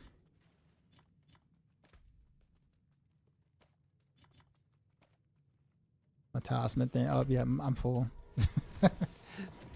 You think they'll make changes to the Orphan Maker at some point? Yeah, I think they purposely made it. They purposely made it. They purposely nerfed it to what it is now to make sure that we are not, or I say make sure that we're not playing it, but that it's not. It doesn't put itself back in the meta because a lot of people did not like that weapon. You could tell they nerfed it just enough to make you not want to make you not want to play it. So yeah.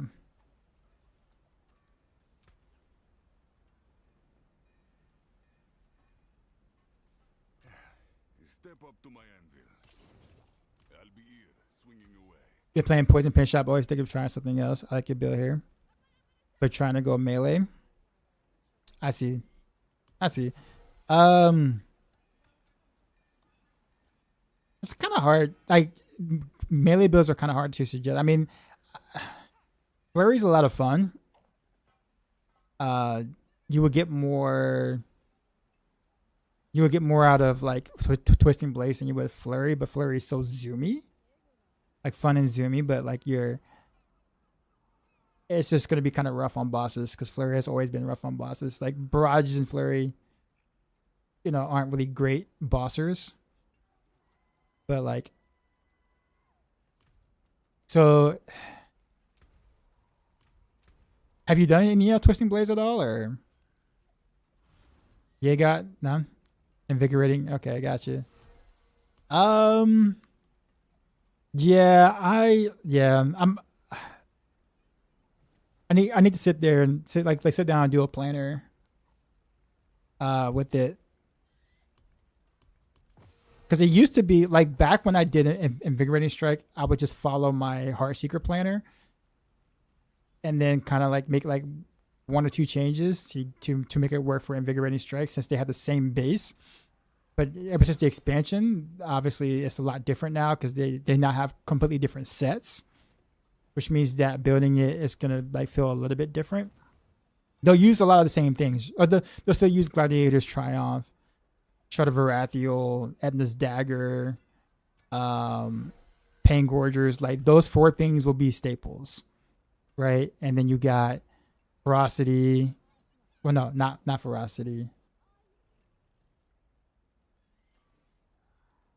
Actually, I guess you could. No, not Ferocity. So like so you would kind of change how you would build around Ferocity because you wouldn't. But these four things: Gladiators, Shard of Varathiel, Edna's. Gladiators will be a staple for Invigorating Strike as well.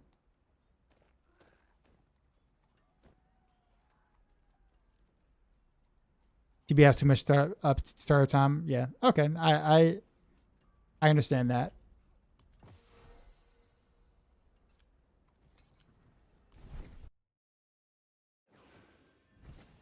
So yeah, actually, so what you can do, you got. I don't know if this can help you. I honestly would take a look at the Heartseeker guide. Heartseeker endgame. Don't do the spin the win, obviously. Yeah, I would look at the Heartseeker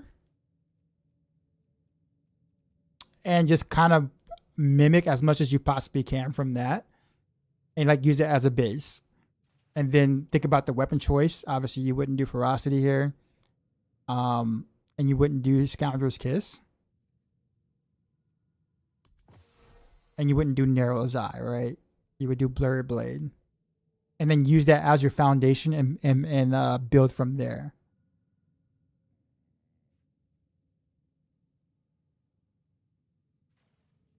So yeah. I guess they're gonna add. You're still talking about it. Are you there now?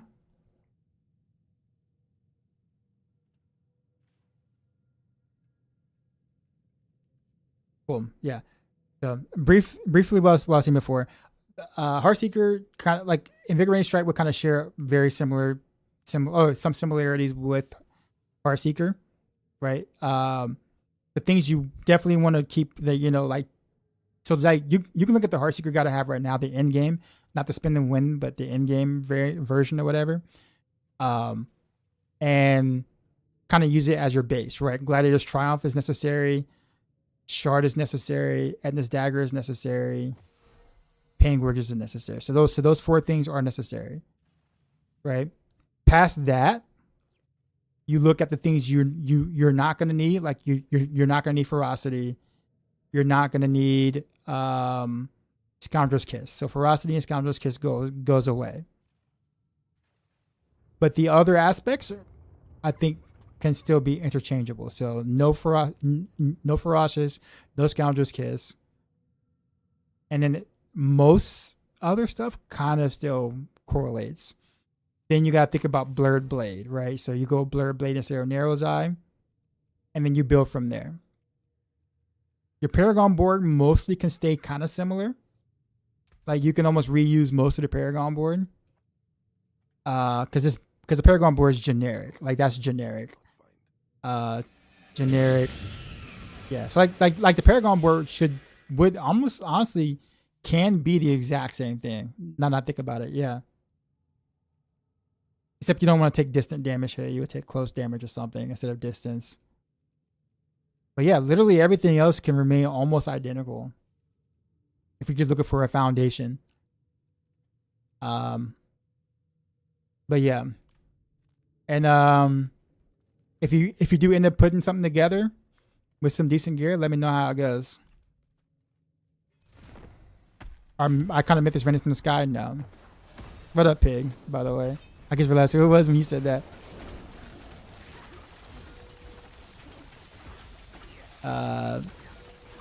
Big appreciate the follow.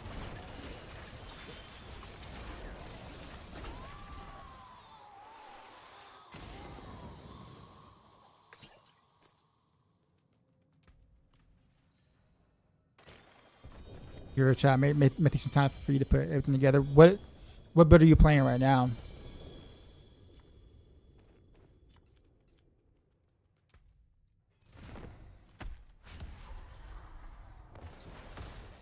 Poison pen shot. Gotcha. Okay.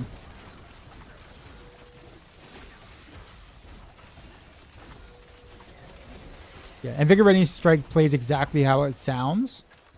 You just walk up and like stab, literally. Like, and if you have like a force move button or a force move like scroll wheel or something like that, you can literally just hold down force move, and then like hold down force move, and then hold down Invigorating Strike, and then your character will just keep moving and stabbing in the direction that you're going. So you're ironically kind of mobile-ish doing it. That's how I did it in the past. And also you might want to take a pull. So maybe like a God Slayer's Crown or something, because you want to pull things closer to you. So God Slayer's Crown would probably be really good for something like this. Or Cry Rune.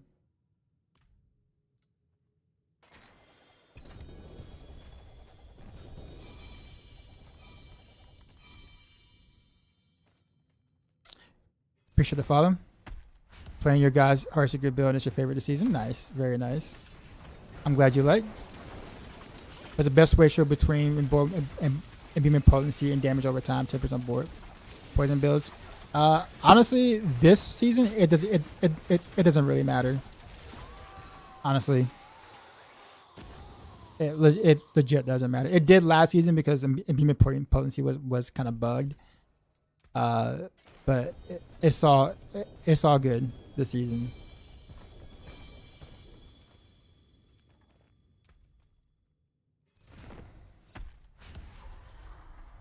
Yeah, man, you have a good one.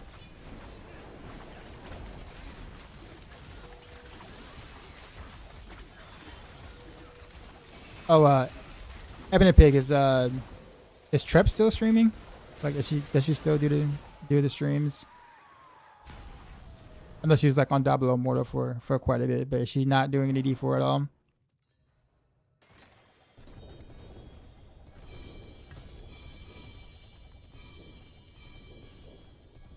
To Beam Potency work with Shadow Clone now? Yes.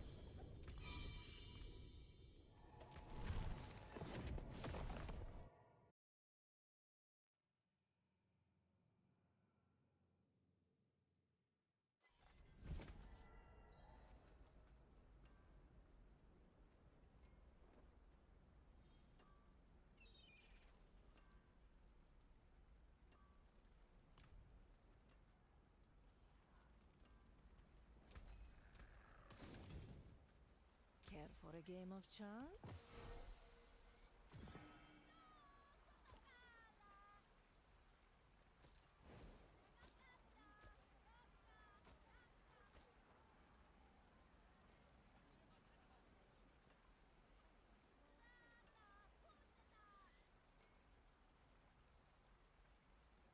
Hmm.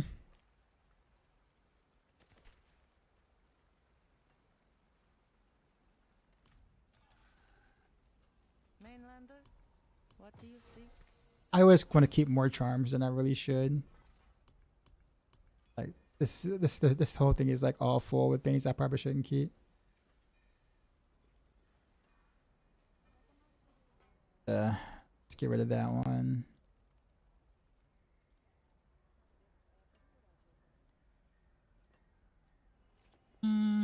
Like kind of a reason to keep that one. Not that one. 10%. I don't know. I have a 5-1 for. Also not worth.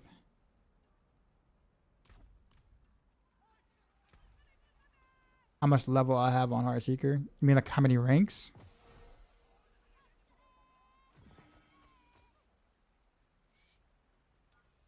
You have Heartseeker on 45 and do like a 30-year damage. Still can't kill Butcher on T12 Deathless.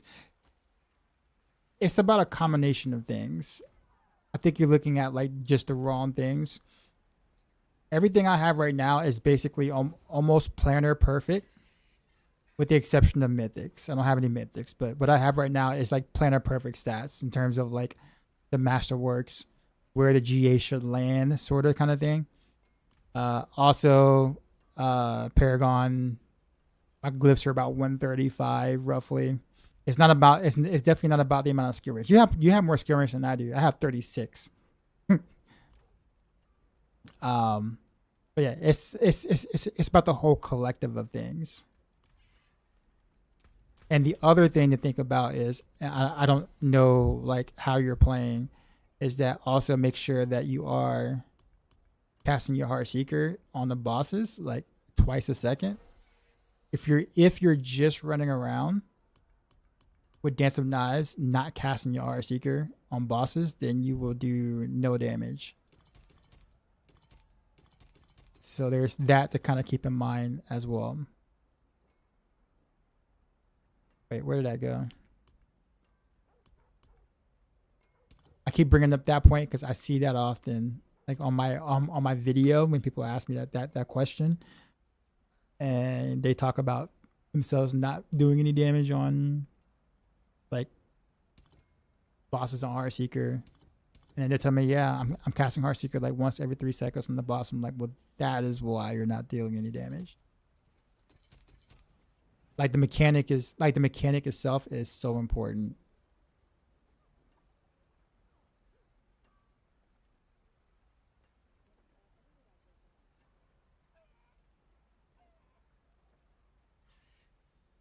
A question about core reduction, you guys said 60%. Is that total tip or just total gear values?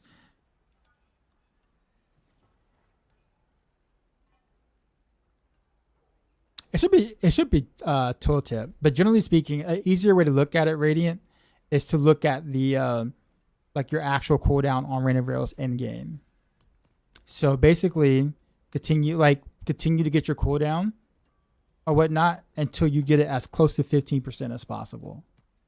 Well, generally not close to 15. It has to be 15%. Otherwise, it's not going to work for the standard way of playing Rain of Rails.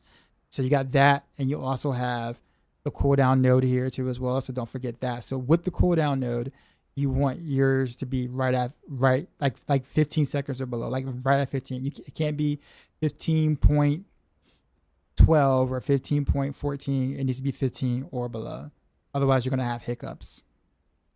So in the guide, I put you at around like roughly 14 something,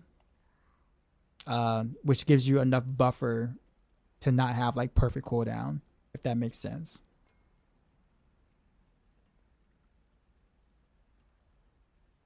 So yeah, the biggest thing is to look at how much cooldown you have, how much cooldown the Rain of Rails actually says for you. And then the next thing obviously look at is your energy, right? So how much energy do you have? So are you hitting the 225 breakpoint with the amount of energy that you have, maximum energy, right? And the next thing would be how many skill ranks, right? So do you have the appropriate amount of skill ranks based on the aftermath aspect that you have? If it's full value, then you only need 23 skill ranks to be able to do it. So 23 skill ranks with the maxed out aftermath, 225 energy, and a 15-second cooldown on your rain of arrows. Like those are the three things that are like non-negotiable for getting the build started. How you do it is kind of up to you, whether you want to put more emphasis on energy on your charms versus your chest, per se, as long as you have enough skill ranks. Whether you do a GA cooldown fully masterwork on a glove versus a GA cooldown masterwork on a ring, per se. Like, some of that is slightly interchangeable, slightly. Like on different people's guides, you might see like slight differences on where the masterwork is on the cooldown, on the helm, gloves, and jewelry. For instance, like some might have a GA here but not masterworked, but have it here, and this one might have it the opposite way around. It's like it's technically achieving the same goal, if that makes sense. I think cooldown some GA has to be GA. Yeah, it definitely has to be GA. Primarily GA. So I will say this though. If you're just trying to get an easy way, like a really easy way to get into it, like if maybe like you don't have a lot of time or something, and you want an easy way to kind of get into Rain of Arrows,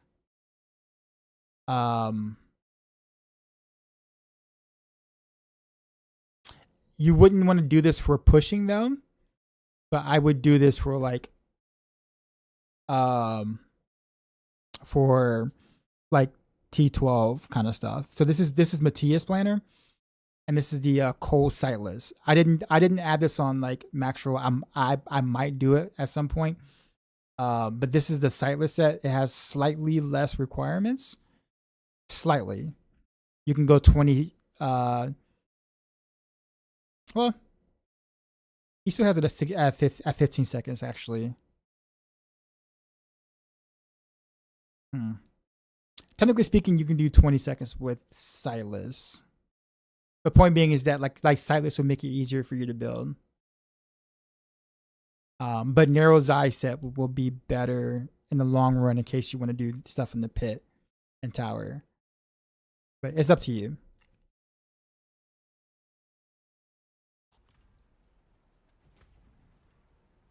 Yeah, everything on a Maxroll build, I'm also going to T4 box. I get that all the time. On what build are you playing?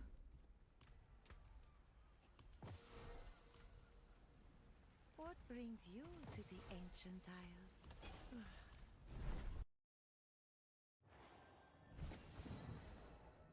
The pinch out Maxroll got needs to find less damage over time, more vulnerable damage, more impotent imbuement potency. Okay. I haven't messed with this, so I honestly do not know.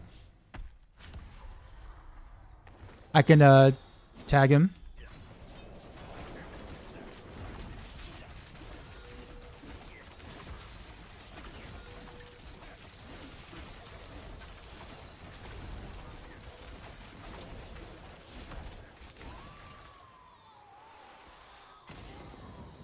Glam, are you there?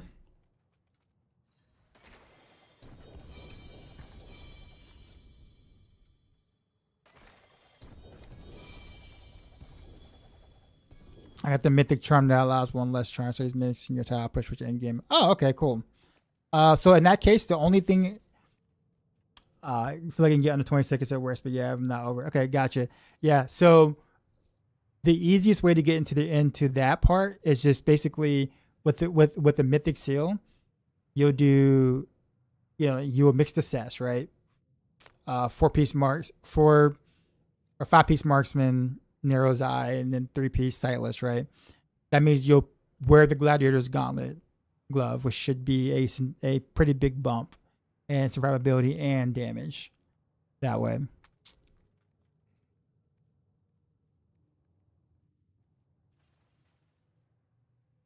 Yeah, video send me on Discord. I have Mythic Seal actually. Well, you don't want to do Mythic Seal on Heartseeker. Did they fix the Armor Crust bug? Armor Crust isn't the bug. That bug was actually fixed. But people are using Armor Crux to amplify a different bug. So it's just Armor Crux is just spreading the bug's damage. So Armor Crux is actually working correctly this time. It's just not, it's a different ish bug. Thanks for your interactions. Yeah, man, no problem.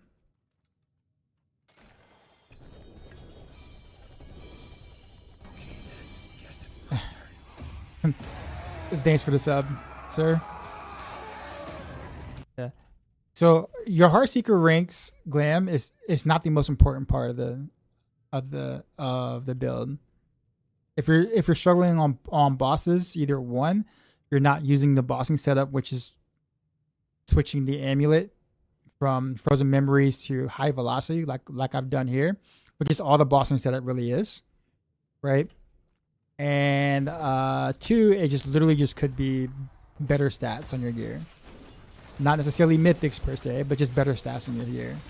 Like you just don't have enough raw damage. And compared to poison, which is really easy to kind of scale your damage early, cold builds it takes a little longer to get there.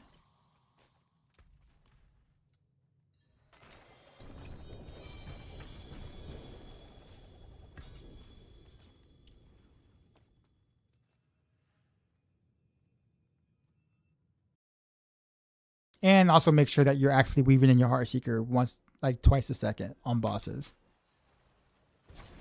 If you're not doing that, you lose a lot of damage as well. As you see right now, you see how my Heartseeker, my character kind of stops a little bit every half second roughly. That's weaving in the Heartseeker. That's where the majority of your damage is coming from.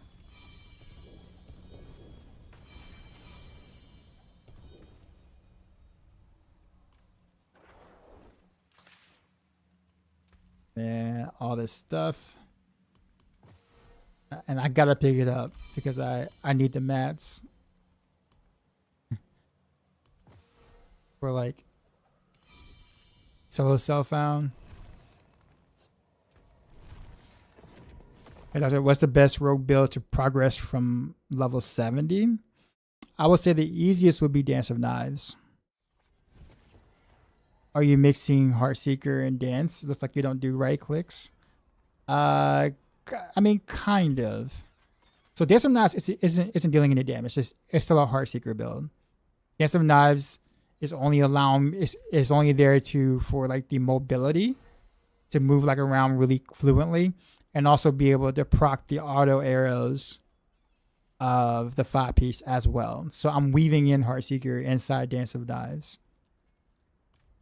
It's easier, I won't say it's hard to explain, but I have a video on YouTube. It's an !S2W. Explains exactly what I'm doing.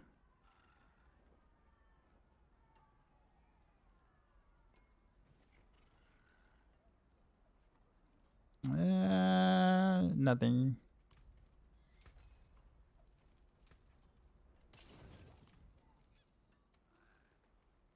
Yeah, so it's a really cool setup. I like it a lot.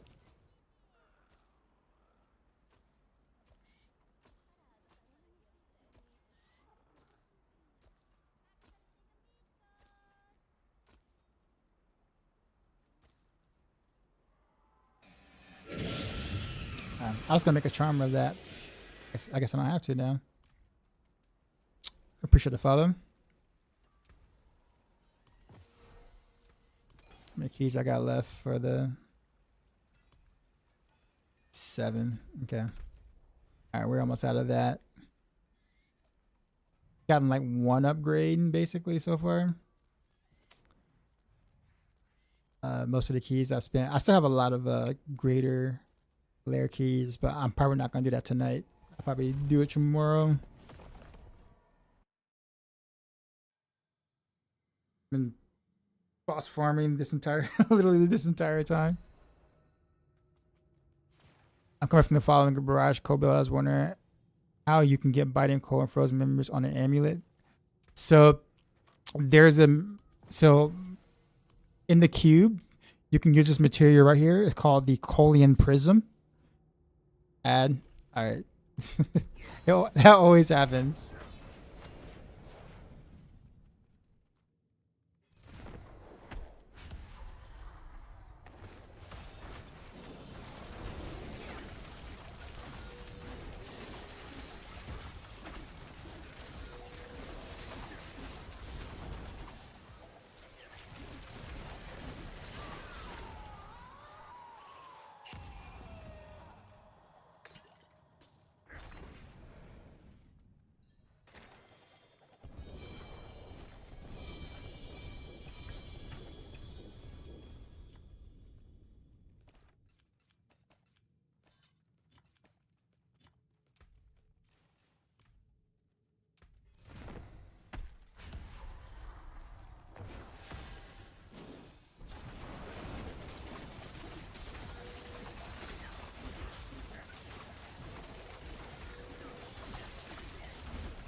I have 14 seconds Renovator's cooldown, but I still have 5 seconds CD on boss.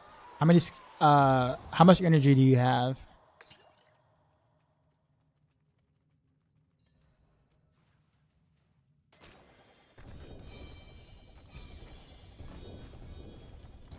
So you've 252. Okay. What's your aftermath aspect look like?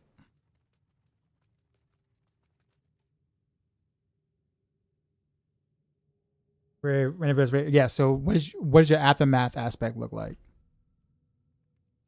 Yeah. So it's a Coolean prism. So you put this in the cube alongside your amulet, and it will roll a second aspect on it. So aftermath is 7. Okay, that I believe that is your issue. So in order to gain enough energy to be able to cycle that down, you're gonna need more skill rings. Wait, hold on. So before the patch, you can instantly farm Bilal. So you're saying this is only an issue after the patch?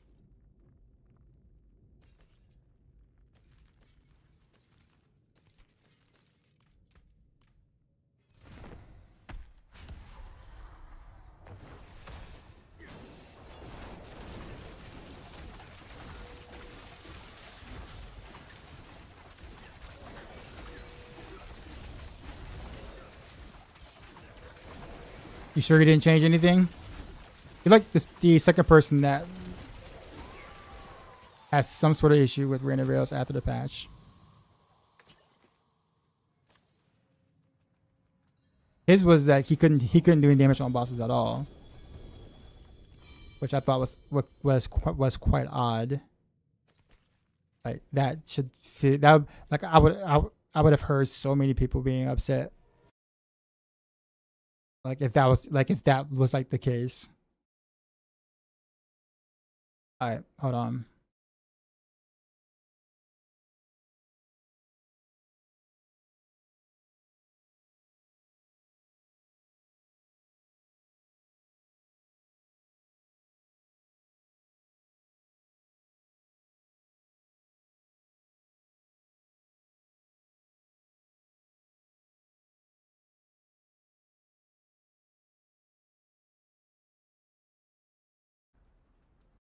Okay, so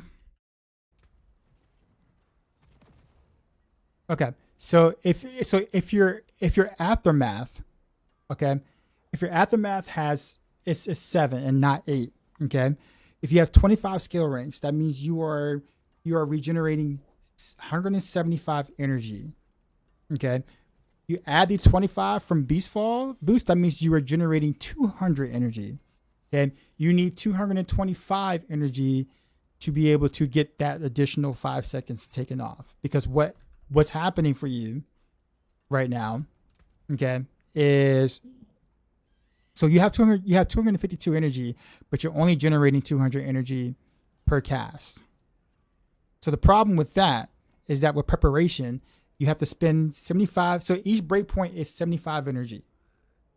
Okay, so 75 energy for 5 second cooldown reduction. So 75 is 5 seconds. 150 is 5 seconds additional, and then 225 is the additional 5 seconds. So because you're not spending, because you haven't hit that 225, you're not spending 225 energy. You're not getting it. So what might be happening is that there is a time frame where you might regenerate enough energy to reach 225, but your aftermath isn't getting you to 225. So there might be a case scenario where maybe you're regenerating energy somewhere on like a proc or something, like a lucky hit chance to regenerate something or whatever. So there might be a proc that is allowing you to get just enough energy to be able to spam it sometimes, but not all the time.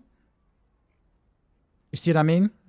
So like that might be happening to you, but what is for sure happening is that you're missing, because you have 7 aftermath ranks instead of 8 on your, not ranks, but 7 on your aspect instead of 8, then you're just not regenerating enough energy. That's all. So you're like 25 under because you have 7 versus 8.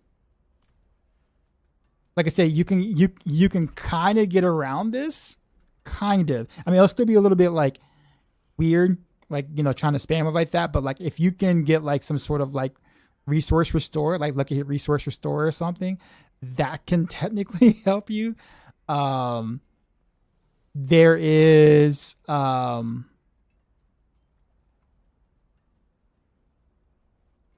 to think of what else. I mean, concealment can technically help.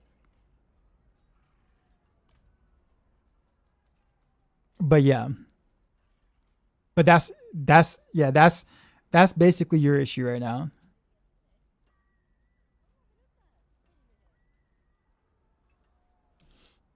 Yeah, because it's kind of unfortunate because like those 3 breakpoints are very important to reach. Otherwise, like the build literally feels like it just doesn't work. And when it feels like it doesn't work, it feels awful. And then you're like, what did I do wrong? Sort of thing, right? Just declare, appreciate the follow.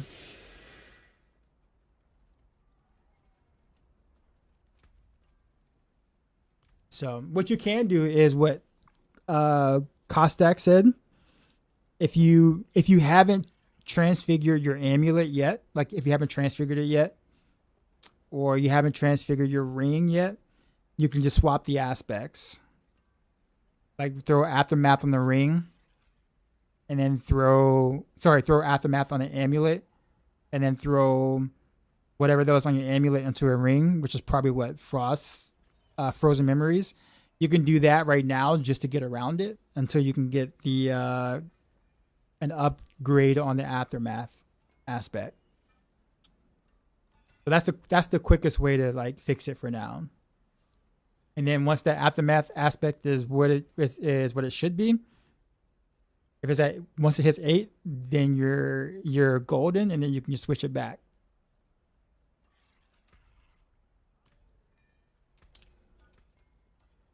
Just try it. Cool. All right, chat. So we ran about 120-ish of the regular lair boss. We ran about 120th keys on Vershawn. we did about 60 or 70 keys on Butcher, roughly. I think it's like 70 keys on Butcher, and then we ran like 50 keys on the new boss. And what I have to show for it will be this Etna's Dagger, which is a slight upgrade. Slight upgrade. Then so yeah, we got that. There was like another one that was actually kind of okay. What was it? This is a glove upgrade. I know it's not a mythic, but the rolls are actually pretty freaking good. So if I don't find a mythic Gladiator's Triumph anytime soon, like I can use this as an upgrade. Slight upgrade, but upgrade nonetheless. And then I think I got, what was it? Oh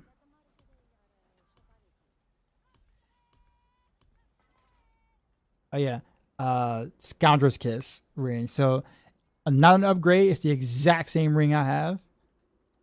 But the big difference here is that this one's not crafted, whereas this one is. So ideally, I can, I can just wear this. And this will no longer be the crafted one, and then I can actually craft something now, which is, now I don't want to do that yet because I haven't used all my keys yet. So I don't know what I'm going to get. So I don't want to like make any changes or adjustments to gear and be like, oh man, I crafted that one when the other one just dropped from doing greater whatever. So I kind of want to wait like sometime tomorrow to, figure it out and see if I actually get anything good. But so far it was okay. I did get some good non-mythic Scoundrel Kiss or whatever, which is actually quite interesting. Because like this actually might be, is it this one? I think, yeah, this one actually is actually a slight upgrade. Even though it's not mythic, the stats are considerably better. I'll be able to get crit chance on it. Rolls with crit damage already, GA crit damage. I can roll vulnerable damage instead of attack speed. Like, so this is actually like, technically speaking, this is probably almost as good as the mythic. Which is crazy. I'm about to do the math on that for my gear though, to kind of see if it really is an upgrade, or should I just toss this in there and just kind of just call it, right? So I don't know. So we'll see. Why do we need 300 energy again for the tower push? Well, you don't need it. It's just more so min max. You're doing that so therefore you can. So if you have 300 energy, it means that you can go to the next breakpoint of preparation. So you know how I was telling you that like every 75 energy, you remove 5 seconds of cooldown from your rain of arrows, right? So if you go to 225 energy to 300 energy, you remove another 5 seconds, which means that you no longer need the 15 seconds cooldown. You need 20 seconds instead. This allows you to remove some cooldown and allows you to run the double damage node instead, because you have a little bit of flexibility in your cooldown, but it means you need more energy, right? So now for the tower push, obviously that's like min max ish type thing. You don't necessarily have to do everything on the tower push to push tower, but because it is max roll and I'm supposed to give you like, practically like the reasonably strongest way to push tower, then I have to kind of throw everything at you. Okay, so I throw the bigger breakpoint at you, without making you transfigure like cooldown on your gear. Like some planners have cooldown on the gear to be able to reach certain things. I think that's unreasonable for a max roll guide. Like for a personal guy, it's like, if someone's doing that for their own personal thing, that's one thing. But if I'm telling people, hey, this is a ultimate tower setup, I don't expect people to try to run through like 50 different one-handers to try to get, transfigure cooldown reduction on it, right? Like that's an unreasonable request. So I try to build it in a way where that's not necessary, but still give you all the juicy stuff.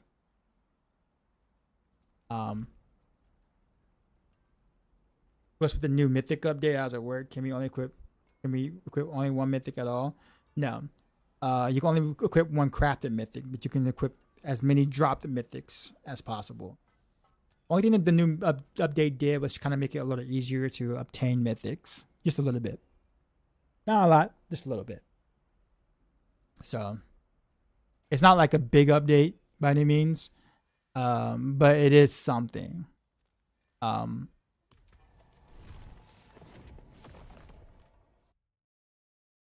ran 56 Butcher, got 2 Mythics, 3 Crust, 25 Season Boss, 5 Mythics, got Scoundrels for your build, no seals. Also upgraded probably 20 Daggers and no Etnas.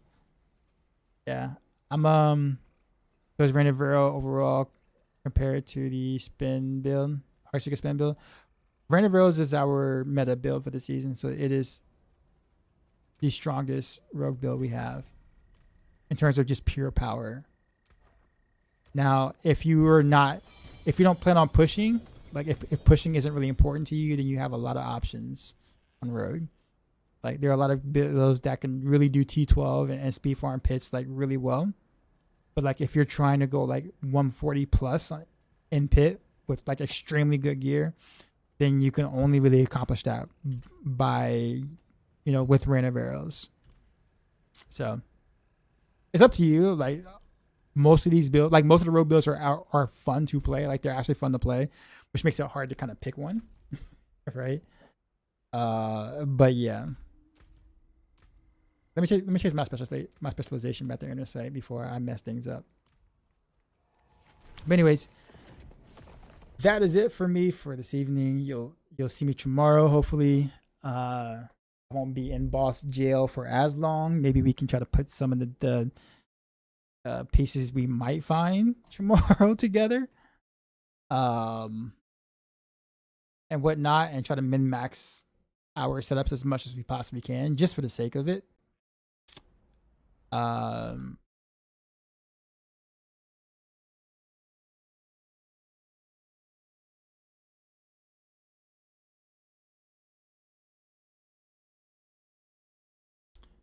see. All right, so where to go? We're gonna rate out. Go to Fame. Fame just started, actually. Fame's awesome. He's awesome peeps.